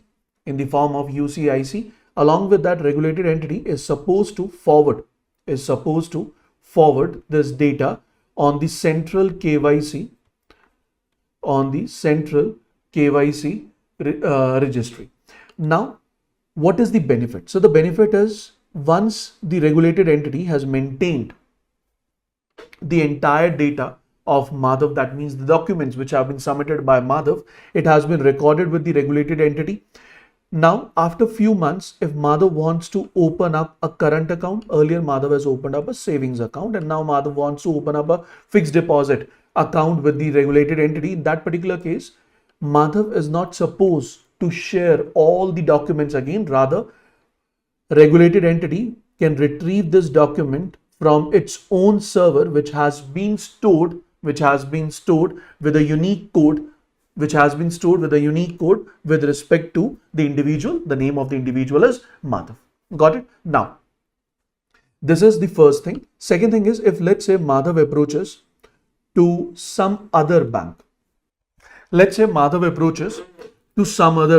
that particular case, again, this regulated entity can obtain all the documents with respect to Madhav from this central KYC registry, and this can be obtained only after the consent taken from Madhav. पहले Madhav से consent लेना होगा, पहले Madhav से permission लेनी होगी. क्या sir, हम आपके information को, हम आपके पूरे के पूरे documents को retrieve कर सकते हैं from the CKYCR? If I say yes, then they will be retrieving it from CKYCR, and there is no need to submit the documents again. The next point is, every regulated entity should update the data on the central KYC in 7 days.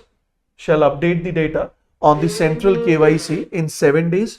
Secondly, this data will be utilized in order to make the process seamless, in order to complete the process of KYC seamless. There is one more update regarding the periodic updation. So regarding the periodic updation, what has been announced in this particular amendment? So the announcement has been done. If a customer is high risk customer, then its KYC will be updated after a span of 2 years. Moderate risk customer, KYC will be updated after 8 years. And in case of low risk customer, KYC will be updated after a span of 10 years. KYC will be updated after a span of 10 years. Now, at the time of updating the KYC, banks or the regulated entities, they can update the KYC directly. But even they can allow the bank correspondents. What are these bank correspondents? You can say these are the bank agents who are providing banking services to the public on the behalf of the bank. So these bank correspondents, they are also allowed to complete the process of KYC, so that the backlogs, the pending, or I would say the lot of KYCs which are pending, that could be completed as soon as possible. Then there is one more point in this latest amendment. The amendment says, regarding this periodic updation, obviously there is going to be a due date. There is going to be a due date for every customer.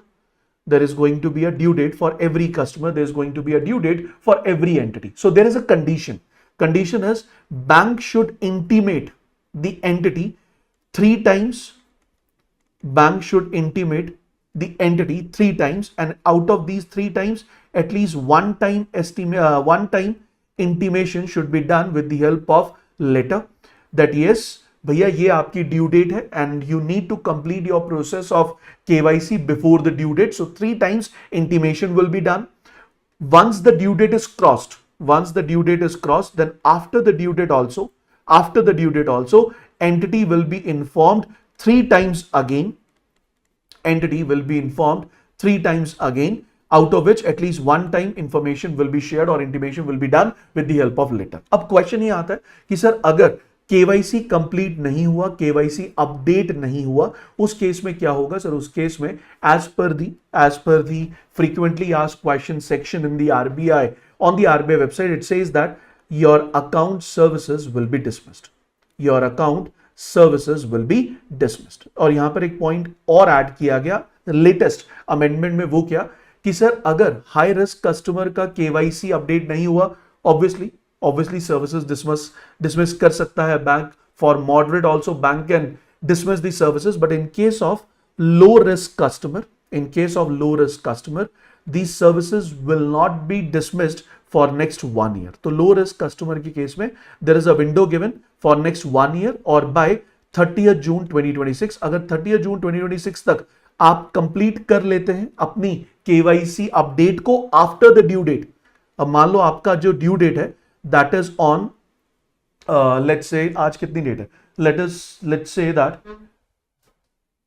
what is the date today, let me see. So the date today is 18th. So let's suppose your due date is 18th of June, है ना. If your due date is 18th of June, you will get 1 year, or by 30th of June 2026, whichever is later, you will be given the time where you can complete the KYC, and your account services or your account day-to-day services will not be dismissed, only and only in case of low risk customer, but it won't be applicable for high risk as well as moderate risk customer. Clear हो गई बात? Easy है, समझ आ गया. ये पूरी कहानी है जो हम पढ़ने वाले हैं अगले 15 मिनट में या 10 मिनट में. This is the entire story. If it is clear, मजा आया हो, विजुअलाइज हुआ हो, just give me yes sir. Obviously थोड़ा सा चीजें स्कैटर्ड है because I have given all the things in one go. When I will be reading them one by one, everything will be clear. ठीक है जी. Draft में कुछ change नहीं है, बट ड्राफ्ट से कुछ चीजें अपडेट हुई हैं. जैसे ये चीज ड्राफ्ट में मेंशन नहीं थी, ड्यू डेट वाला पार्ट कि 3 बार इंटीमेट किया जाएगा. ये इंटीमेशन वाला पार्ट इन्फॉर्म करना होगा, ये पहले से गिवन नहीं था. अगला जो पॉइंट है कि लो रिस्क कस्टमर को 1 साल तक का विंडो दिया जाएगा, that was also not mention. Rest all the services are, और rest all the terms are same as mention in the draft. ठीक है टीना, क्लियर हो गया? चलो, let's quickly read it out. So RBI has updated its rule with regards to inoperative account as well as unclaimed account. अच्छा, ये वाला part भी मैं यहीं ऐड कर लेता हूँ. What I'm trying to say about this as well, let me add that also, then we will read in one go ताकि एक ही बार में सारी चीजें क्लियर हो जाए. The next point is guys, if you are holding a deposit account with a bank, है ना? You are holding a deposit account with a bank and you are not using your account for last 10 years. If you have not used your account for last 10 years, then in that particular case, no financial as well as no non-financial transaction has been done in past 10 years, then your account will be termed as unclaimed account, and the deposits, that is the principal as well as interest, will be transferred to RBI, and RBI will deposit this fund into DEF, which is an account opened for spreading the awareness, financial awareness to the public. We call it as Depositor Education and Awareness Fund account. Similarly, if a customer wants to recover that unclaimed amount, then in that particular case, this individual will reach to the regulated entity, and the regulated entity will ask the individual to complete the KYC process again.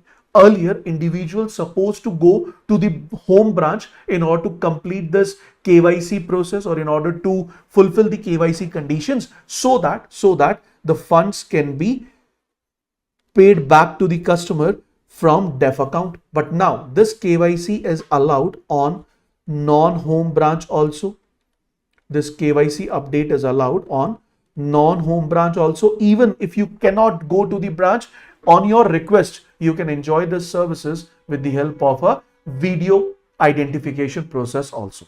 With the help of the video identification process also, where the customer is identified through video. We call it as video customer identification process. So that is also allowed.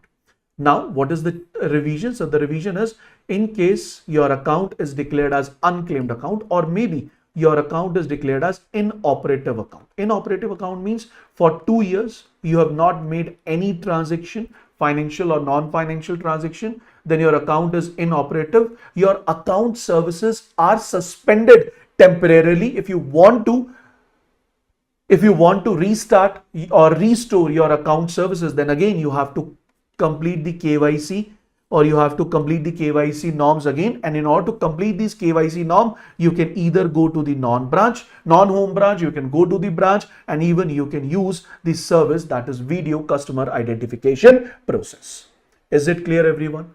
Is it clear? So if it is clear, just give me yes, sir. I'll answer that question. Semik. Give me few minutes. Okay. Now let's read out the entire content. Give me 5-7 minutes. Let me read the entire story for you, what I have just explained, then I will be taking your doubts for sure. So RBI has updated the rules regarding inoperative account 2 years, unclaimed account 10 years. I hope you understand what is 2 years, what is 10 years. The latest instructions are called as inoperative account unclaimed deposit revised instructions 2025, and they are immediately into force. Credit balance in any deposit account which has been declared as unclaimed account will be transferred to the RBI's Depositors Education Awareness Fund. This Depositors Education Awareness Fund is a very important account. It's a very important fund which is maintained by RBI, because this fund or this account is basically used by RBI. It is basically used by RBI in order to spread financial awareness among the public. That is the reason we call it as what, sir? It is called as Depositor Education Awareness Fund, which is established by RBI under Section 26 of Banking Regulation Act 1949. And this account is basically created. This account was basically created under a scheme known as DEA Fund, that is Depositor Education Awareness Fund Scheme 2014. Okay, under that particular scheme, this account was introduced, this account was created. Moving back to the point, the latest guidelines were released on 12th of June, which has 3 important points with respect to inoperative as well as unclaimed account. First point is, bank will make available the facility. Bank will make available the facility.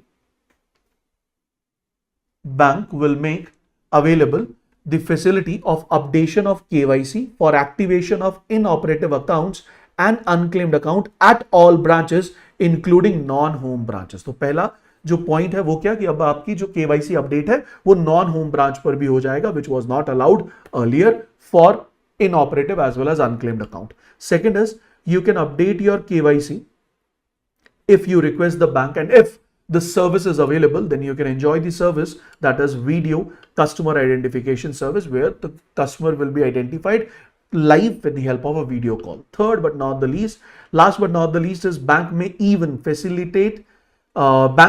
use the facilities of an authorized business correspondent to activate inoperative account. So in case of inoperative account, bank can even use the service provided by the banking correspondents. That means banking correspondents, they can also update the KYC. They can also update the KYC so that the restoration or the reactivation of inoperative accounts can be done. So these are the 3 points: non-home branch, second is video customer identification process, and third is your business correspondent with respect to inoperative accounts. Now, if I move ahead to the next point I have is related to the amendments. If I talk about these amendments, the first amendment which I am going to discuss over here is related to the KYC wala part. The question is, what was the need of this particular announcement? What was the need of this particular announcement? So the need of this particular announcement was many of the accounts KYC is not updated in the past, and the pendency is increasing on regular basis. So Reserve Bank has observed large pendency in the periodic updation of KYC, including the accounts which have been opened for direct benefit transfer. I hope you understand what is direct benefit transfer. Direct benefit transfer basically means the account in which you enjoy the credit directly from the government against the services, against the subsidies, against the benefits which government wants to provide. For example, LPG subsidy is now directly credited into the customer's account, into the consumer's account, that is DBT. So open for DBT, that is direct benefit transfer, or maybe open for electronic benefit transfer, one of the same thing, under the government schemes to facilitate credit of DBTs as well as scholarship amount and account opened under Pradhan Mantri Jan Dhan Yojana. So RBI has observed that the accounts which are opened under Pradhan Mantri Jan Dhan Yojana, or maybe the accounts which are open to enjoy direct benefit transfer services given by the government under different government schemes, they are witnessing huge pendency in terms of KYC update. So in order to ease out this process, in order to fasten up this KYC updation, in order to reduce this pendency, RBI ने क्या कहा? RBI ने कहा भैया अब ज़्यादा tension लेने की ज़रूरत नहीं है. You use your banking correspondents to do this task for you. और banking correspondents जो आपके लिए task perform करेंगे, banking correspondents जब आपके लिए ये task perform करेंगे, what you need to do is, when this task is performed by banking correspondents, what you need to do in that particular case? Sir, in that particular case, as a bank, you just have to verify the data. In that particular case, as a bank, you just have to verify the data. You just have to do the verification wala part, which is really very important. Second point is RBI has also asked the banks as well as the financial institutes to organize camps as well as launch intensive campaigns. To launch intensive campaigns या फिर launch करो या organise करो camps जहां पे include करेंगे आप periodic updation of KYC, especially in rural and semi-urban branches and branches having large pendency in the periodic updation of KYC. तो second suggestion जो दिया गया इस announcement में, वो second suggestion क्या है? So the second suggestion is RBI has asked the banks कि आप क्या करो, कैंप्स को इंट्रोड्यूस करो या कैंप्स को ऑर्गेनाइज करो, और एक कैंप पर you allow or you invite the public so that the public can get their KYC updated right away in that camp only, rather than visiting to the branch This is helpful. This is helpful basically in that particular case where the number of branches, it is helpful in that particular case where the branches are apart, the distance is quite large, and public is not in a position to reach to the branches very easily. So in that particular case, they can utilize this camp in order to enjoy the service. Got it, guys? These first two points are clear. और इसमें जो सबसे important point है वो क्या sir, जो banking correspondent है that can be used for KYC update, that can be used to collect the data from the public. They will be collecting the data from the public. So how business correspondents operate? एक simple सा example है. Let's say there is a bank and this bank don't want to open up a branch in a rural area where the number of residents or the population of that area is pretty low. So what they have done, they have tied up with a grocery store in that particular rural area, and that grocery store is given access to provide banking services to the customers. So the customers they enjoy the banking services from this grocery store, and the grocery store, if it accepts deposits or if it has sanctioned loan, then in that particular case these values are going to be updated. These all services are going to be updated on the bank, and bank will update all those information in the server corresponding to the customer which we are focusing upon. Okay? That is what we call it as banking correspondent. Now these banking correspondents, they can complete the process of KYC on the behalf of the customer. Any doubt? Any doubt till this point, you may ask please. Guys, any doubt till this point, you may ask please. नहीं Sam, आप समझे नहीं इस point को. मैं एक individual हूं, मेरा अकाउंट इनऑपरेटिव है. I can go to the bank branch. Let's suppose I am from Punjab. The name of the city is X. So my branch in X city in Punjab, where I have opened up my account, this is my home branch.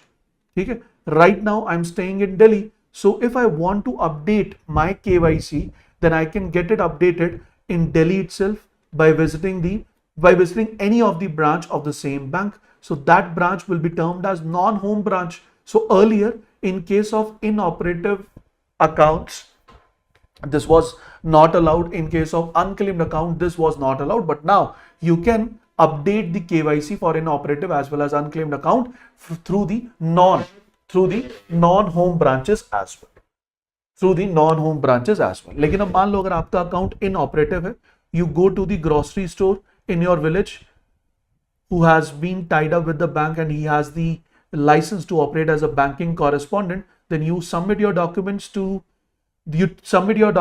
this grocery store. Grocery store will forward this document to the bank, and this forwarding and receiving of the document will be done, and even this grocery store or the business correspondent will give you an acknowledgement. You don't worry, your data has been shared, your documents have been shared, and with the help of these documents your KYC will be updated soon, and once it is updated you will receive the message. Ab clear ho gaya? Sam, is it clear?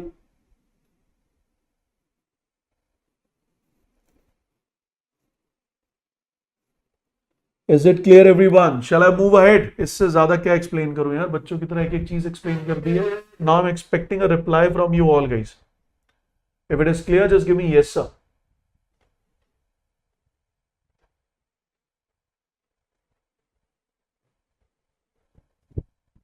Everyone quickly reply so that we can move ahead.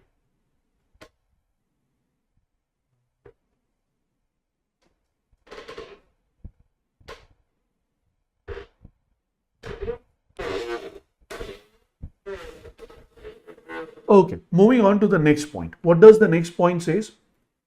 So the next point says the first amendment is related to the regulated entities shall adopt a risk-based approach for periodic updation. That means the periodic updation will be done.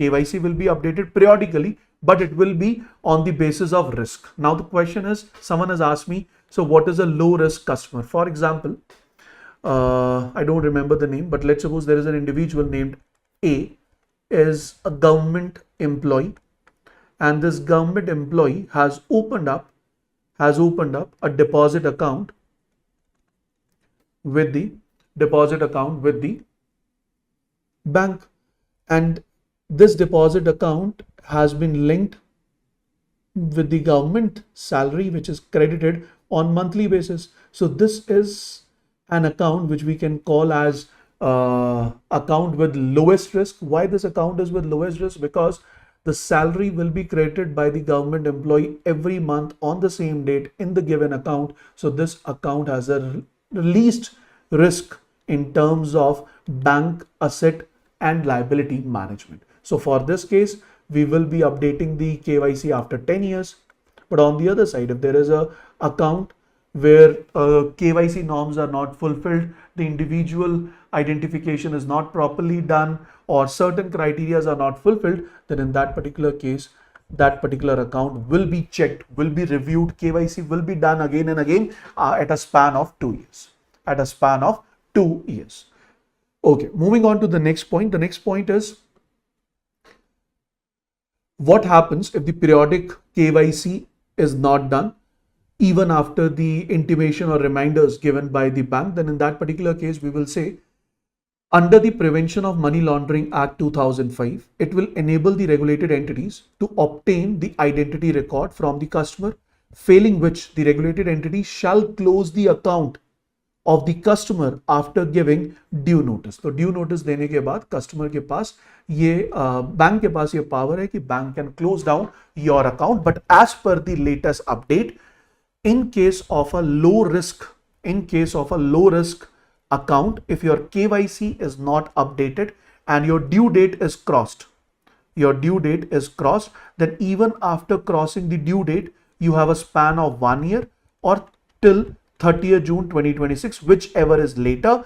Till that timeline, you can enjoy your transactions, you can enjoy the transactions from your account seamlessly without any issue. This is possible only and only in case of low risk accounts, but in case of high risk and moderate risk, bank has the power to stop the services provided for the given account. The next amendment is, you can use the business correspondent, you can use the banking correspondent. So in case if there is no change in your KYC detail, then a self-declaration will be given by the customer that there is no change in my KYC information. And if there is a change only in case of your address details, then also the authorization can be easily done through the business correspondent. Self-declaration is accepted by the bank as well as by the business correspondent. If the business correspondent has accepted it in physical mode or electronic mode, then business correspondent will forward it to the bank. Bank will review it, and once bank has authenticated, bank has accepted it, then the updation will be given to the customer that don't worry customer, your data has been received and your KYC will be updated soon, and once it is updated, we will be sharing the data to you. One point where we have already discussed that the regulated entity should share the KYC details on central KYC record registry, and this sharing should be done within a span of 7 days. This entire prelude was discussed in the starting itself. Now, the next point which we have already discussed, before due date 3 bar you have to inform, intimation should be given to the customer. After due date 3 times intimation should be given to the customer. Letter of intimation या reminder should include very easy instructions which are easy to understand with respect to the updating of KYC, and even it is given that if you need any help with respect to the same, this is the process of utilizing the help. Even if you have any issues, you can connect us on the given number that is also mentioned on the letter. And if you do not fulfill the KYC, what will be the repercussions that have also been written on that particular letter itself. वहाँ पे बहुत clearly mention होता है कि अगर आपने अपना KYC complete नहीं किया, we will stop your account services, we will stop you or we will bar you from using your account day-to-day services. Issue of such advance intimation or reminder shall be duly recorded in the regulated entity and should be started by the bank as per their capability, as per their understanding, as per their will, as per their capacity, but not later than 1st January 2026. इसका मतलब हर bank 3 बार पहले 3 बार, बाद में inform करेगा। और ये जो process है ये कब से स्टार्ट होगा? बिफोर 1 जनवरी 2026। कोई डेट नहीं है, ऐसा टाइमलाइन नहीं है कि you have to start next month और समथिंग लाइक दैट। बैंक अपनी कैपेसिटी के अकॉर्डिंग, बैंक अपनी कैपेसिटी के अकॉर्डिंग कभी भी, अब बैंक अपनी कैपेसिटी के अकॉर्डिंग कभी भी इसे स्टार्ट कर सकता है, बट नॉट लेटर देन 1 जनवरी। तो 1 जनवरी 2026 तक इंडिया के सभी bank should be implementing this 3 times before due date intimation, 3 times after due date intimation. Is it clear, everyone? Last part, the central nodal officer under the UAPA, that is Unlawful Activity Prevention Act, is now designated as joint secretary, earlier termed as additional secretary, and the all states and union territories, they will also appoint UAPA nodal officer, preferably of the rank of principal secretary. These are the 2 more amendments which have been included. These amendments have not been done under this act, they were done by the government, but now they have been included in this particular amendment wala part. Is it clear, everyone? Is it clear? Now, in my previous discussion, I have discussed with you what is UICIC. So UCIC is basically what? So it is the unique, whenever we use this word UCIC, I have given the details which you can refer after this session. And if there is any doubt ki UCIC kya hai, sir, it stands for what? Any idea? It stands for what? It stands for Unique Customer Identification Code, which is generated by the bank. Then what is customer due diligence? Sir, it is basically verifying the customer identity and assessing their risk profile. One is standard due diligence, which is used for low risk profiles, and for high risk profile we use enhanced due diligence criteria or due diligence procedure. How the revision is done? Sir, the periodic updation of KYC is done. In case of high risk customer, every 2 years, medium risk customer every 8 years, low risk customer every 10 years. UAPA, that is Unlawful Activities Prevention Act, remember this. Last thing which you need to remember,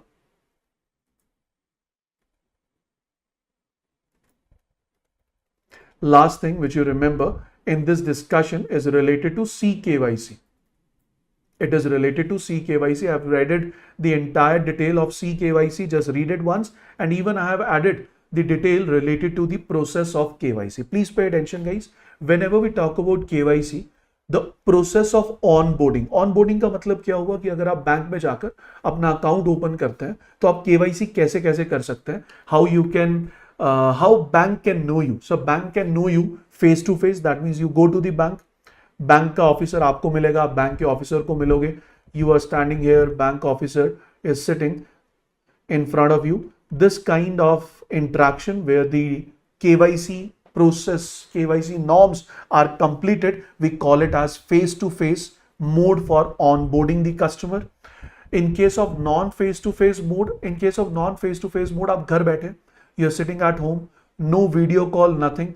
You receive a call from the bank, और bank कहता है कि sir we want to authenticate, we want to verify your profile, we will be generating an OTP, one time password against your Aadhaar card, and you will get the OTP on your registered mobile number, which is not registered with the bank, which is registered with your Aadhaar card. So you just share that OTP with us so that we can be sure कि ये जो आपका आधार card, ये जो document आपने हमें mail किए हैं, या फिर जो डॉक्यूमेंट हमने आपके डिजी लॉकर में से रिट्रीव किए हैं, या फिर डॉक्यूमेंट जो हमने KYC आइडेंटिफायर से रिसीव किए हैं. KYC आइडेंटिफायर मतलब ये जो CKYCR में जो डॉक्यूमेंट्स पड़े हैं, वो डॉक्यूमेंट जो जब रिसीव किए जाएं with the help of a unique code, that is KYC identifier. So in order to authenticate those documents,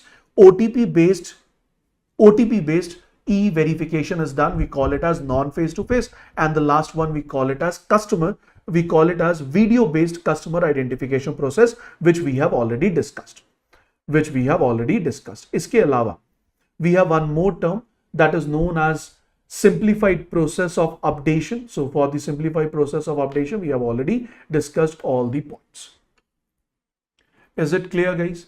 So we have covered 3 RBI notifications in past 34 minutes. So if it is clear, just give me yes, sir. अब इन 3 notification से there is a chances you can have a question in phase 1 as well as in phase 2, but majority chances हैं that you will be getting an MCQ from these 3 notifications which we have just discussed. If it is clear, just give me yes, sir.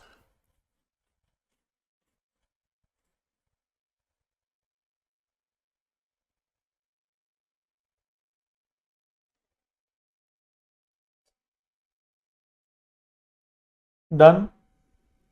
Okay. Moving on to the next point. Now, the next point is National Statistical Office. So, the National Statistics Office, which is operating under the Ministry of Stat and Program Implementation, has released Consumer Price Index inflation rates for rural areas, for urban areas, as well as combined CPI for the month of May 2025. Now, you must be wondering, कि sir इस data को हमें याद करना है या नहीं? Then my answer would be, इस डेटा को याद करना है या नहीं, उसका आंसर ये है कि आपका एग्जामिनेशन लेट सपोज अगर अगस्त में होगा तो इस केस में जुलाई का डेटा काफी इंपॉर्टेंट है, जुलाई के साथ साथ जून का डेटा भी इंपॉर्टेंट है, but that doesn't mean that you should remember the data of the month of May. But मैंने मंथ ऑफ मे का डेटा दिया क्यों? उसका रीजन है सीपीआई हैज ड्रॉप्ड 75 मंथ लो, यानी 6 साल 3 महीने से सबसे कम है, that is 2.82%. That is 2.82%. This marked the 4th straight month that inflation has stayed below 4%. This decline is due to retail inflation. This decline in retail inflation is largely due to the decrease in food inflation, or the price of food items has decreased a lot. So don't remember the data. Don't remember the data. You must know the reasons. You must know the reasons why inflation rate is falling due to low food inflation, favorable base effects, as well as lower price increase in the essential items are the reasons because of which the inflation is all-time down. I've even given you a reference. Food inflation is lowest since October 2021. So food inflation is lowest since October 2021. Overall CPI inflation rates are lowest since February 2019. And remember that all other rates are decreasing on one side. All other rates are decreasing on one side, but on the other side, core inflation is increasing. So core inflation means the inflation which exclude fuel and food. If we exclude food and fuel, in that particular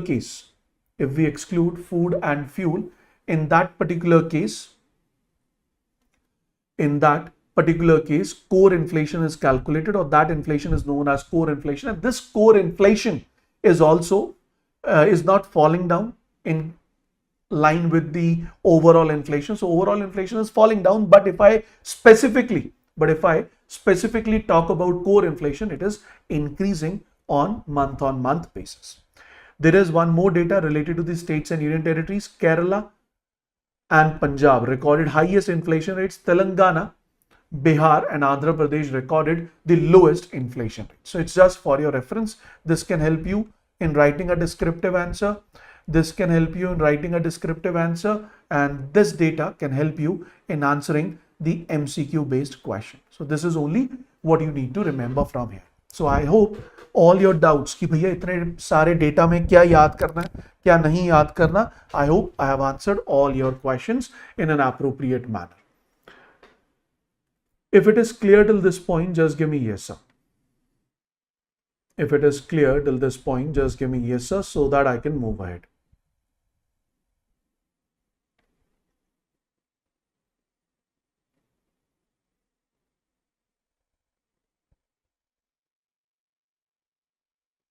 Okay. Now we will move on to the next notification of RBI.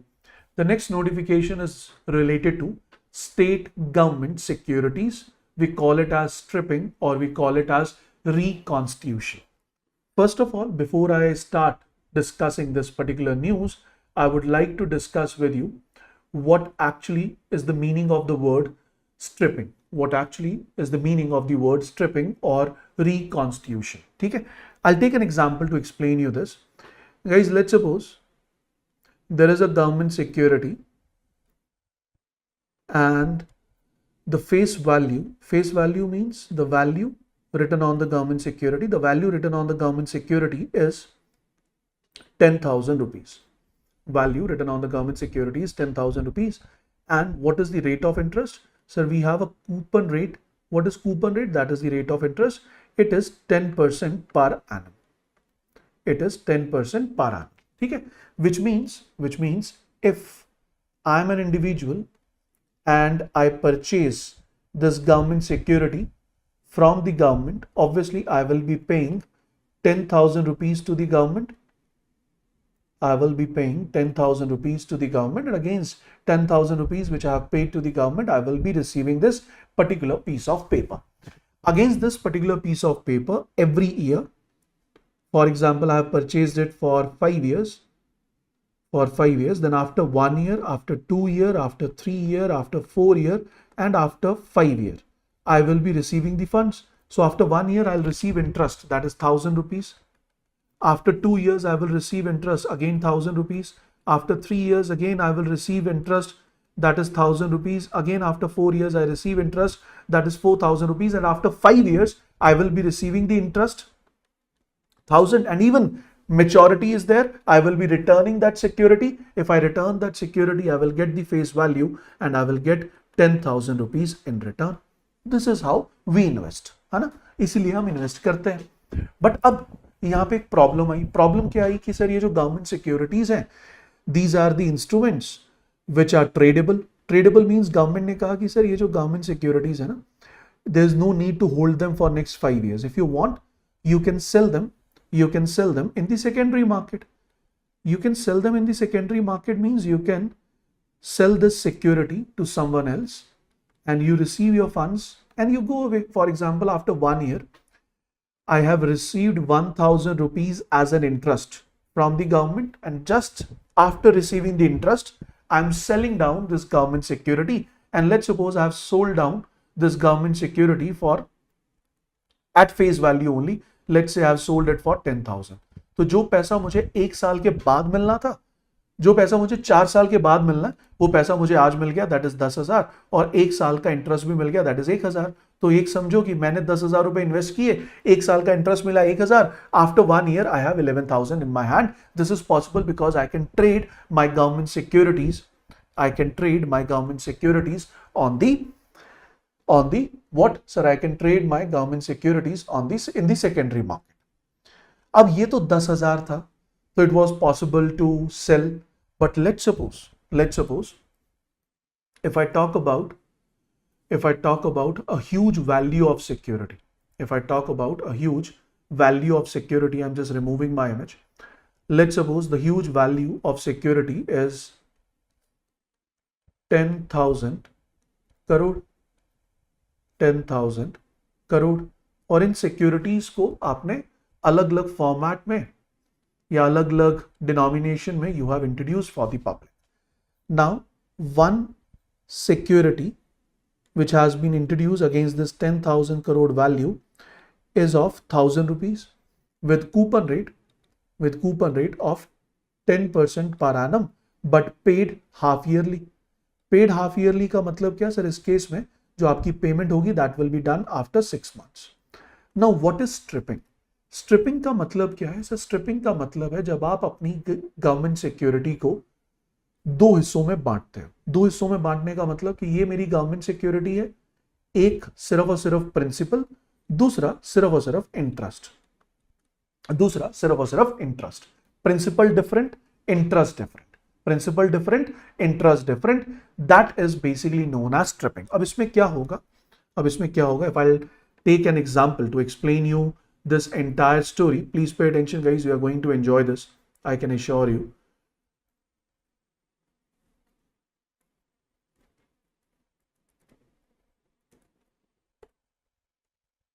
Let's take an example. There's an individual named Madhav.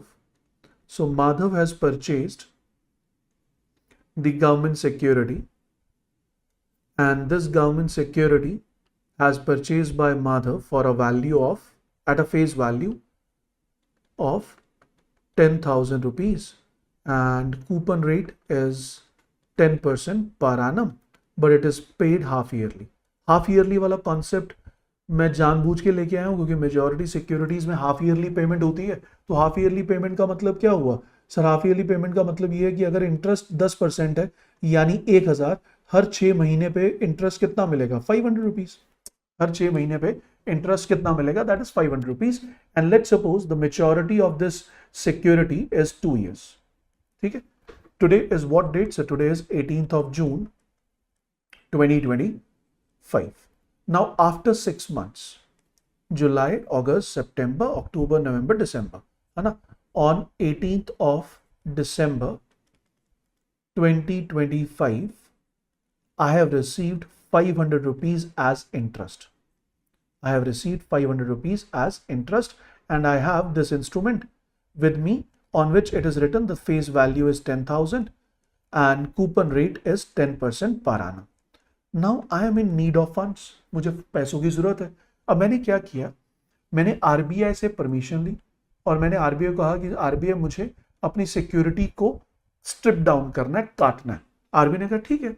तो RBI ने कहा ये जो आपकी security है इसकी एक हिस्सा होगा that will be known as principal of value 10,000 और दूसरा हिस्सा जो होगा that will be interest rate. और इंटरेस्ट रेट कितना है सर? 10% पर आनम, या फिर you can call it as 1,000 rupees. You can call it as 1,000 rupees. लेकिन पेमेंट कब होगी? सब पेमेंट हो रही है ऑन हाफ ईयरली बेसिस, तो आप इसको हाफ ईयरली 5% पर हाफ ईयर कर लो या 10% पर आनम कर लो, it's up to you.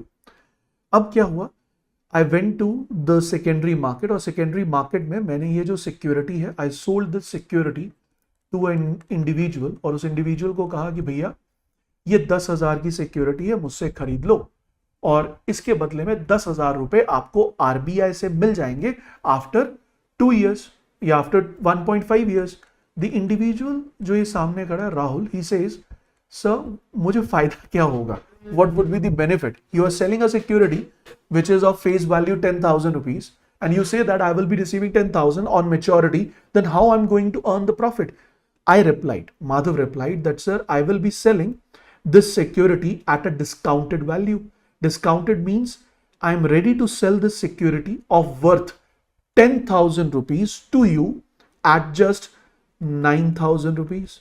So what will be your benefit? Your benefit is you are investing 9,000, but you will be receiving a return of 10,000, which means 1,000 rupees of return you will be earning by investing on this particular security. So whenever we sell the securities, whenever we trade the securities or the debt instruments with zero rate of interest, we call them as zero coupon bond, and these zero coupon bonds, they are discounted below face value. Discounted below face value मतलब they are sold out below face value, और face value में और sale price में या market price में जो difference है that is going to be the return of the buyer. That is going to be the return of the buyer. बोलो ये पॉइंट समझ आया? What is zero coupon bond? ये पॉइंट समझ आया? और जीरो कूपन बॉन्ड में मैंने कहा डिस्काउंटेड बिलो फेस वैल्यू, ये पॉइंट समझ आया? ये वैल्यू समझ आई? बहुत बढ़िया। ना ना ना ना ना, यहां पे राहुल को कोई इंटरेस्ट नहीं मिलेगा। इंटरेस्ट वाला सेगमेंट मैंने राहुल को दिया ही नहीं। मैं तो राहुल को कहा कि भैया मैंने गवर्नमेंट को 10,000 रुपए दिए हैं, ये कागज आप रख लो, इस कागज के बदले में you can go and take 10,000 rupees from the government after 1.5 years। I am ready to sell it at 9,000। You invest 9,000 today and you will get 10,000 after 1.5 years. This is it. You will not get any interest. You will not get any interest. Is it clear, Samek? If it is clear, give me yes. Now, simultaneously, I approach to one more individual. Let's say I go to an individual named Samek. मैंने Samek को कहा, मैंने कहा Samek, कुछ पैसे हैं आपको invest करने हो? सैमिक सेड यस सर, मेरा मन तो है मैं कुछ पैसे इन्वेस्ट करूं। मैंने कहा ठीक है, मेरे पास स्ट्रिप्स हैं, I call them as coupon strips. Coupon strip का मतलब क्या? सर कूपन स्ट्रिप का मतलब है इस स्ट्रिप के बदले में हर 6 महीने बाद, पहली स्ट्रिप के बदले में 6 महीने बाद यू विल गेट 500 रुपीज, फिर 1 साल बाद you will get again 500 rupees, फिर 1.5 साल बाद you will get again 500 rupees. I have 3 strips for you. If you want you can purchase. SEBI ने कहा what will be the benefit. I said I am ready to sell the first interest strip और coupon strip for 400 rupees. मतलब आज आप मुझे 400 rupees देंगे on 18 December and after 6 months you will receive 500 rupees. तो आपने 400 लगाकर 100 रुपए कमा लिए. मैंने कहा आप मुझे इस स्ट्रिप के बदले में दीजिए 300 रुपीज. तो आज आपने 300 इन्वेस्ट किए. Against this 300 rupees of investment you will gate 500 rupees of return after 1 year and against this you पे मी 200 रुपीज. और अगर आज आपने मुझे 200 रुपए दिए you will be able to receive 500 rupees after 1.5 years. After 1.5 years. Is this point clear. तो मैंने प्रिंसिपल को डिस्काउंट किया बिलो फेस वैल्यू. मैंने इंटरेस्ट को भी डिस्काउंट किया बिलो फेस वैल्यू, क्योंकि आप ये समझो interest is a different instrument. Now principal is a different instrument. दोनों को मैंने डिस्काउंट कर दिया. किस पर? आपके डिस्काउंटेड वैल्यू पर, आपकी बिलो फेस वैल्यू. अब यहां पर बीइंग अ इन्वेस्टर मुझे क्या बेनिफिट हुआ? मैंने 10,000 रुपए इन्वेस्ट किए थे और उस 10,000 के साथ साथ 18 दिसंबर को मुझे 500 रुपए का इंटरेस्ट मिल गया फ्रॉम गवर्नमेंट. सही है, 500 रुपए का इंटरेस्ट मिल गया फ्रॉम गवर्नमेंट. हाँ, माधव के फायदे की बात कर रहा हूं. Aniruddha, I am with you. ठीक है, तो 500 रुपए का तो फायदा मुझे ये हो गया. Is it correct Aniruddha? Second benefit is वो जो 9,000 रुपए हैं जो मुझे मिले हैं, कहां से? राहुल से. तो 9,000 रुपए मुझे राहुल से मिले. 500 रुपए मुझे गवर्नमेंट ने दे दिए. 400 रुपए मुझे सेमिक ने दिए. 300 रुपए मुझे सेमिक ने दिए. 200 रुपए मुझे सेमिक ने दिए. तो अगर मैं इसे ऐड करूंगा 9,000, 500, 400 कितना हो गया? 5 + 4 9, 9 + 3 12, 12 + 2 14, 9,000 + 1,400 इज 10,400. मैंने कितना इन्वेस्ट किया था? What I have invested? I have invested 10,000 rupees, and against the investment of 10,000 in 6 months. In 6 months, what is my return? My return is, or my profit is 400 rupees. My profit is 400 rupees. Now Aniruddha, आपको फिर यहां पे doubt होगा. आप क्या कहोगे? माधव, आपने गलती की. क्यों गलती की? Rather than selling these securities, you must have holded it. Because if you have holded it, आपके पास 10,000 का ये सिक्योरिटी पेपर होता, plus you have received 500 rupees, you were in a position of 10,500 profit और 10,500 return. I would say no Aniruddha, no. 10,500 is the face value. Against that face value जब मैं उसे market में बेचने जाऊंगा, I am not going to get 10,000 only. I will be getting something less than 10,000 for this instrument which I am holding in my hand. So I have just converted it into cash, and after converting it into cash, जो 10,000 लगाए थे उसके बदले मुझे कितना profit हो गया? 400 का. और मेरा पैसा भी क्या हो गया? लिक्विड. 10,000 इन्वेस्ट किए, 10,000 वापस भी तो आ गए. 10,000 इन्वेस्ट किए तो 10,000 वापस भी तो आ गए, और उस 10,000 के साथ साथ 400 रुपए का प्रॉफिट भी हो गया. अब मेरे पास 10,400 है, so that I can invest to earn more profit in the near future. बोलो, समझ आया? जिसको नहीं समझ आया, कोई डाउट हो तो पूछ लो. अगर मुझे लगेगा I should answer that doubt तो मैं आंसर करूंगा. Otherwise you should go through with this question और this part again in the recorded form, और रिकॉर्डेड फॉर्म में इसे देख लीजिएगा. Aniruddha was very concern about Madhav's profit, so I hope Aniruddha it is clear. Thank you so much. You were concern कि माधव को कोई profit हो रहा है या नहीं. Don't worry, Madhav is earning. Don't worry. If we are dividing the money into 2 people, isn't it risky? Risky for whom? Risky for whom? Government security है भाई. Government security है. Most secured form of security, most so secured form of debt instrument. Risk क्यों? ना तो राहुल को कोई risk है, ना ही सामिक को कोई रिस्क है. माधव ने अपना पैसा ऑलरेडी लिक्विड कर ही लिया, तो इसमें रिस्क का तो कोई पॉइंट ही नहीं है. Is it clear? अरे बोलो, is it clear? So now the stripping of the government securities. Now stripping of the state government securities is allowed by RBI. अभी यही अगर आप स्ट्रिप्ड गवर्नमेंट सिक्योरिटीज को मिला दें दोबारा से आप प्रिंसिपल को और इंटरेस्ट के लिए जो आपने ये अलग अलग सिक्योरिटीज इशू किए, अगर आप उन सबको मिलाकर एक यूनिट बना लें, that is known as reconstitution. That is known as what? So that is known as reconstitution. Got it? Clear हो गया? Okay. चलो अब पढ़ लेते हैं.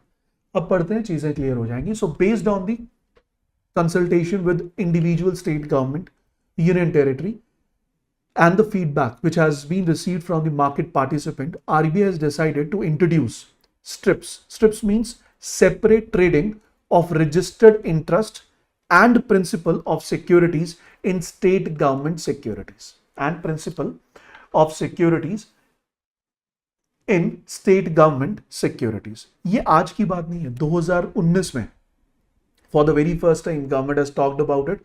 Regarding the state government securities, or you can call it as state development loans. Government RBI came up with this request that yes, RBI came up with this request that yes, we should allow strips. We should allow strips for state government securities. We should allow strips for state government securities. ठीक है जी, ये point आया था. लेकिन 2019 के बाद फिर RBI ने सारी की सारी स्टेट गवर्नमेंट से बात की, यूनियन टेरिटरीज से बात की, और उन सारे डिस्कशंस के बाद फाइनली 2025 में, finally in 2025 the decision has been taken that yes, we will be stripping और we will allow state government securities to be stripped. But कोई कहे क्या सेंट्रल गवर्नमेंट सिक्योरिटीज की स्ट्रिपिंग अलाउड है? Yes, since 1st April 2010 it is allowed by RBI. It is allowed by RBI as well as government कि the central government securities can be stripped and they can be traded differently. Principal as well as interest can be traded differently. But now the question is for whom? So now the question is for your state government security. So stripping क्या होता है? I've explained you. Coupon strip क्या है? Principal strip क्या है? और reconstitution क्या है? I've explained the entire news or the entire process. But I have two questions. First question is, sir, what is the benefit? Why this stripping is done, or what is the motivation behind this stripping, and what kind of risk is involved behind stripping? I'll discuss that 2 point as well before I'll answer Aki's question. So can we sell the principal and keep the interest? Yeah, it's up to you, Aki. It's up to you. RBI has allowed you to, or you have been allowed by the authority to strip your security. Now it's up to you. You only want to sell principal, you only want to sell interest, you only want to sell interest, you want to hold your principal. It's up to you. It's purely up to you. You have to take the decision what you want to do. Is it clear? Now, what is the motivation behind stripping? So the motivation is, the first one, yield curve. As you can see, my yield has increased. I have invested 10,000. And if, please pay attention, Aniruddha, I would like to recall, or I will like to call you again here. Let's suppose I have 10,000 rupees and I invest this 10,000 rupees in 6 months security. The return is only 2%. Security time period is low, return is low. What I have done, I have invested 10,000 rupees in a long-term security of 2 years, and I sold it in the market by stripping it, and after 6 months, I have earned 4% return. I have earned 4% return, which means stripping is motivating because it increases your returns. It increases your returns. Second point, it helps you to match your liabilities. For example, after 6 months, I have to pay the funds to someone. I don't want to pay entire funds to someone, but हो सकता है कि 10,000 रुपए जो मेरे पास थे, उसमें से मुझे कुछ हिस्सा पे आउट करना. So I can use the stripping वाला part and I can use the interest payment जो I have received from SEMIC to make my liability payments, or I can use this principal amount to pay back my liabilities. Along with this monetary policy, central bank may strip bonds to manage the money supply as well, in order to inject or in order to decrease the flow of money supply in the market. It will also help in emergency liquidation before maturity. Shraddha, I would say it will help you in liquidating your security before maturity easily. Why easily? क्योंकि आप sell out तो अपनी security को वैसे भी कर सकते हैं सेकेंडरी मार्केट में, है ना? You can do it in the secondary market for sure, but now it will be easy because one side you have principal, other side you have interest, so you can target all kind of customers, the customer with huge investment capacity, customer with small investment capacity, because you are selling interest as well. In case of stripping, there are certain risks involved. Stripped bonds, they are sensitive to interest rate changes. Long-term strips are riskier, so you must Go for stripping for short-term part only, don't go for long-term. Tax treatment varies by jurisdiction. Some countries tax imputed risk on strips annually while other tax upon sale और maturity. तो यहाँ पर दो point है. एक तो है कि सर अगर लॉन्ग टर्म में ये जो स्ट्रिप है वो रिस्की होगा बिकॉज मेच्योरिटी एक्सटेंशन हो गई, और टैक्स ट्रीटमेंट भी वेरी करेगा for different different nations. These are the two risk which are involved with respect to this particular news. Now coming back to the current RBI announcement. If I talk about the current RBI announcement, as per the current RBI announcement, it says that the state government securities which are eligible for stripping, the eligibility is all fixed coupon security. Fixed coupon security means fixed interest rate. I'm not talking about index bonds. I'm not saying that the government security with interest rate which is not fixed, which is floating in nature, for that particular security stripping is not allowed. It is allowed only in case of those government securities which hold fixed interest rates. First condition. Their residual maturity. Residual maturity is, let's suppose government security was issued in 2020 for, let's say, 25 years till 2045. Till 2045. So overall maturity is 25 years. Today in 2025, what is the left out maturity? This is 20 years. So residual maturity is left out maturity as of today. So as of today, your left out maturity should be up to 14 years. It should not be more than 14 years. Minimum outstanding of that security on the day of stripping. So the minimum outstanding of the security on the day of stripping, the type of security which you are stripping down, is of 1,000 crore rupees. For example, state government की जो security है, that I'll name it as 1.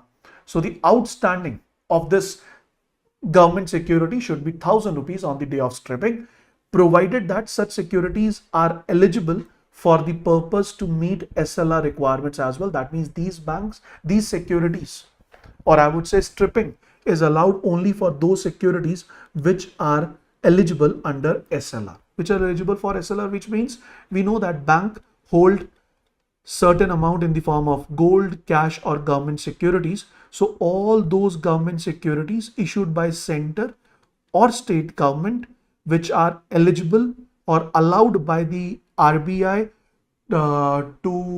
which are allowed by RBI, that banks can hold these government securities to match their SLR requirement. So those government securities are eligible for stripping.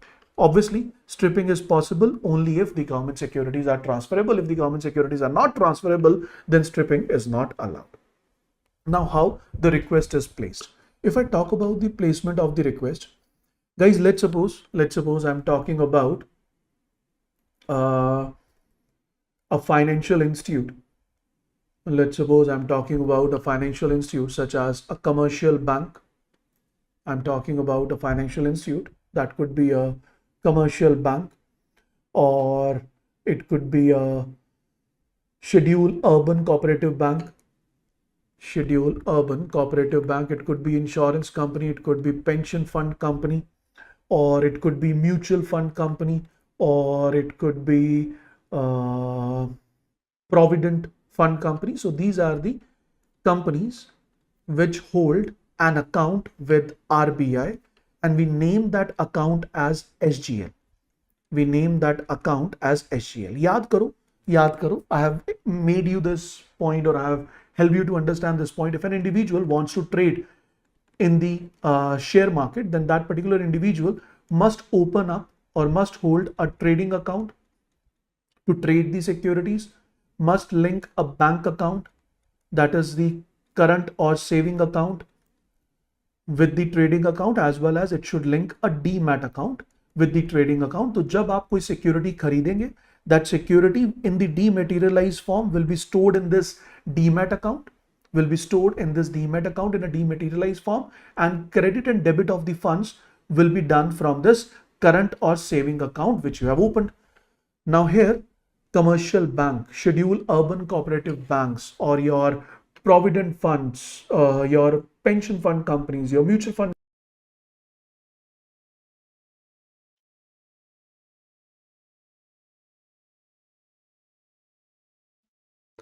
Okay.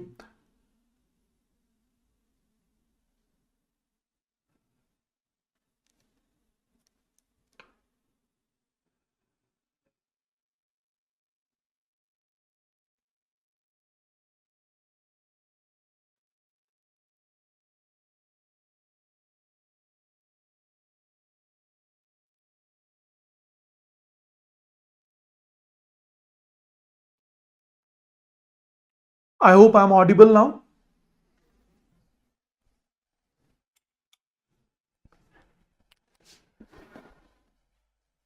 I hope I'm audible now. Just give me yes, sir, in the comment section.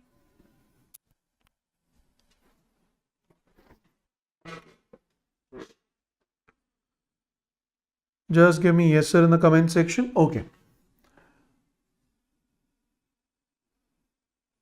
Okay, fine. So what I was discussing over here is that is the companies which we are talking about, like commercial banks, scheduled urban cooperative banks, pension funds, mutual fund companies. These all companies which we are referring over here, these all companies, they have an account with RBI, and we call this account as what? So we call this account as SGL. SGL stands for Subsidiary General Ledger. Subsidiary General Ledger. If someone asks me what is the meaning of Subsidiary General Ledger, then my answer to this particular question is Subsidiary General Ledger is basically an account which is maintained by the institutes, which is maintained by the primary dealers with RBI in order to hold their government securities in dematerialized forms. In order to hold their government securities in dematerialized form. So what is this? So these are SGLs, are the accounts which are open. SGL is an account which is open, which is opened by different commercial banks, by urban cooperative bank, by pension fund company, and whatever government security they are purchasing from RBI, because we know that RBI is the authority which is responsible to sell out the securities, government securities on the behalf of the government. So these government securities which are sold by RBI, those securities are purchased and holded or kept in a dematerialized form into these accounts only, and along with that they also hold a current account with RBI, and with the help of this current account they make debit or credit of the funds against the purchase or sale of securities done from RBI, against the sale or purchase of securities done from RBI. समझ आ गया यहां तक? Clear हो गया point? Clear हो गया? अब मान लो एक अथॉरिटी है. Let's suppose there is an authority, there is a company, there is an individual who is not eligible to open up SGL, with the RBI. So in that particular case, this authority will go to the custodian. अब ये जो custodian है वो कौन हो सकता है? सब banks हो सकते हैं, प्राइमरी डीलर्स हो सकते हैं, which have the capacity to hold SGL with RBI. तो ये जो बैंक्स हैं, ये जो प्राइमरी डीलर्स हैं, they will hold CGSL, with RBI. और ये जो CGSL है, it stands for what? So the term CGSL stands for Constituents Subsidiary General Ledger. So this Constituent Subsidiary General Ledger is basically an account where on the behalf of the high net worth individual, bank has opened up a demat account with RBI where the purchased government securities from RBI can be stored in this particular account that is known as constituent, or that is basically termed as what? It is termed as Constituent Subsidiary. Constituent Subsidiary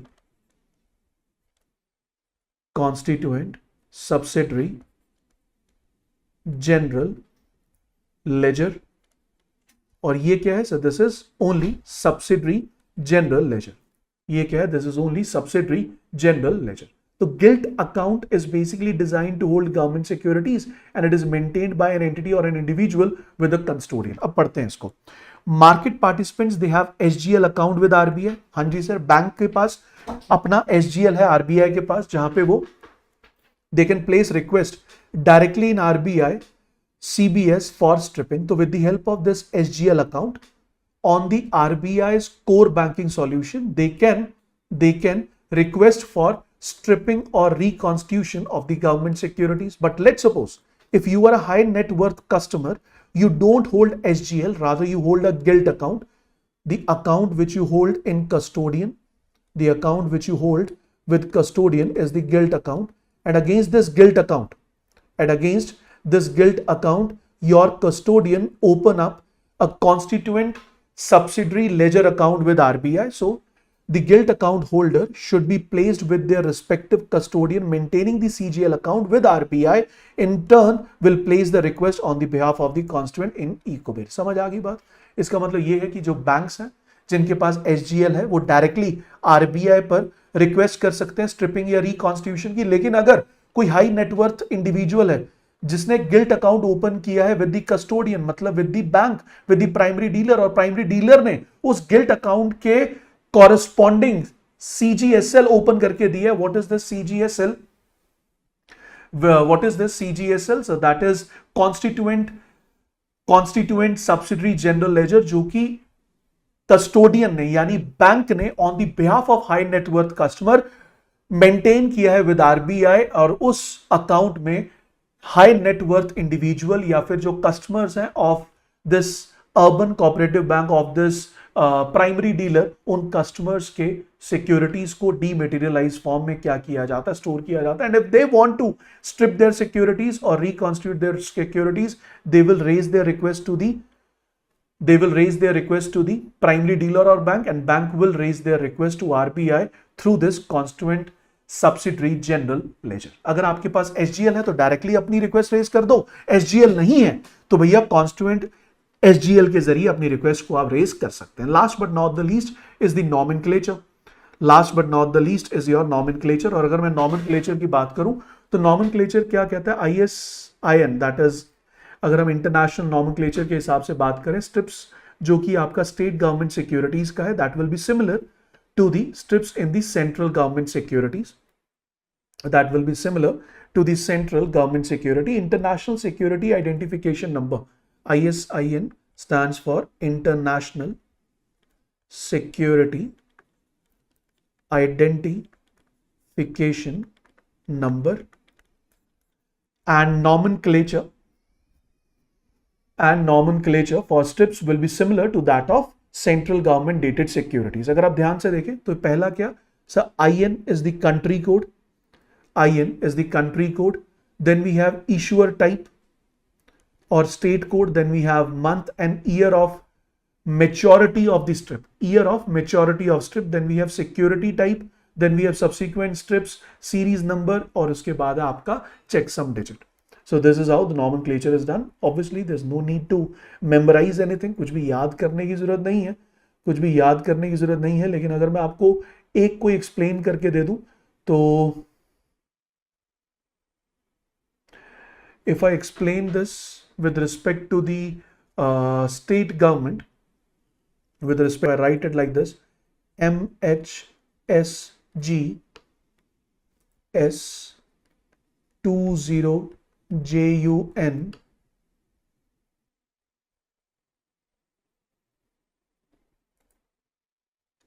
2035C. इसका मतलब क्या है sir? इसका मतलब है आपने सबसे पहले क्या लिखा? You have written the state name. First of all you will write what? Nomenclature इस तरह से होगा. First of all we will write the state name. After state name we will write security, that is SGS, state government security. Then we will write date, month,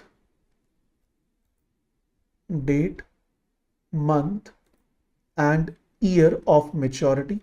Date, month and year of maturity. So in this particular format, if you see, Maharashtra is the state government security. Date of maturity क्या है? 20 जून 2035 और आखिरी में आपने क्या लिख दिया, check sum digit that is C.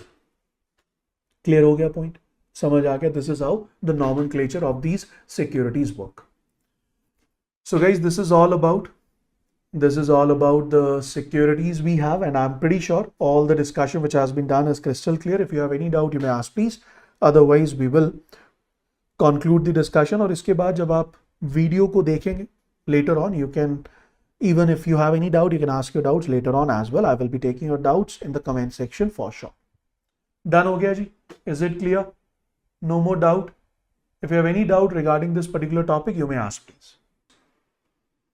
When you will download the PDF, as always, you will find few MCQs.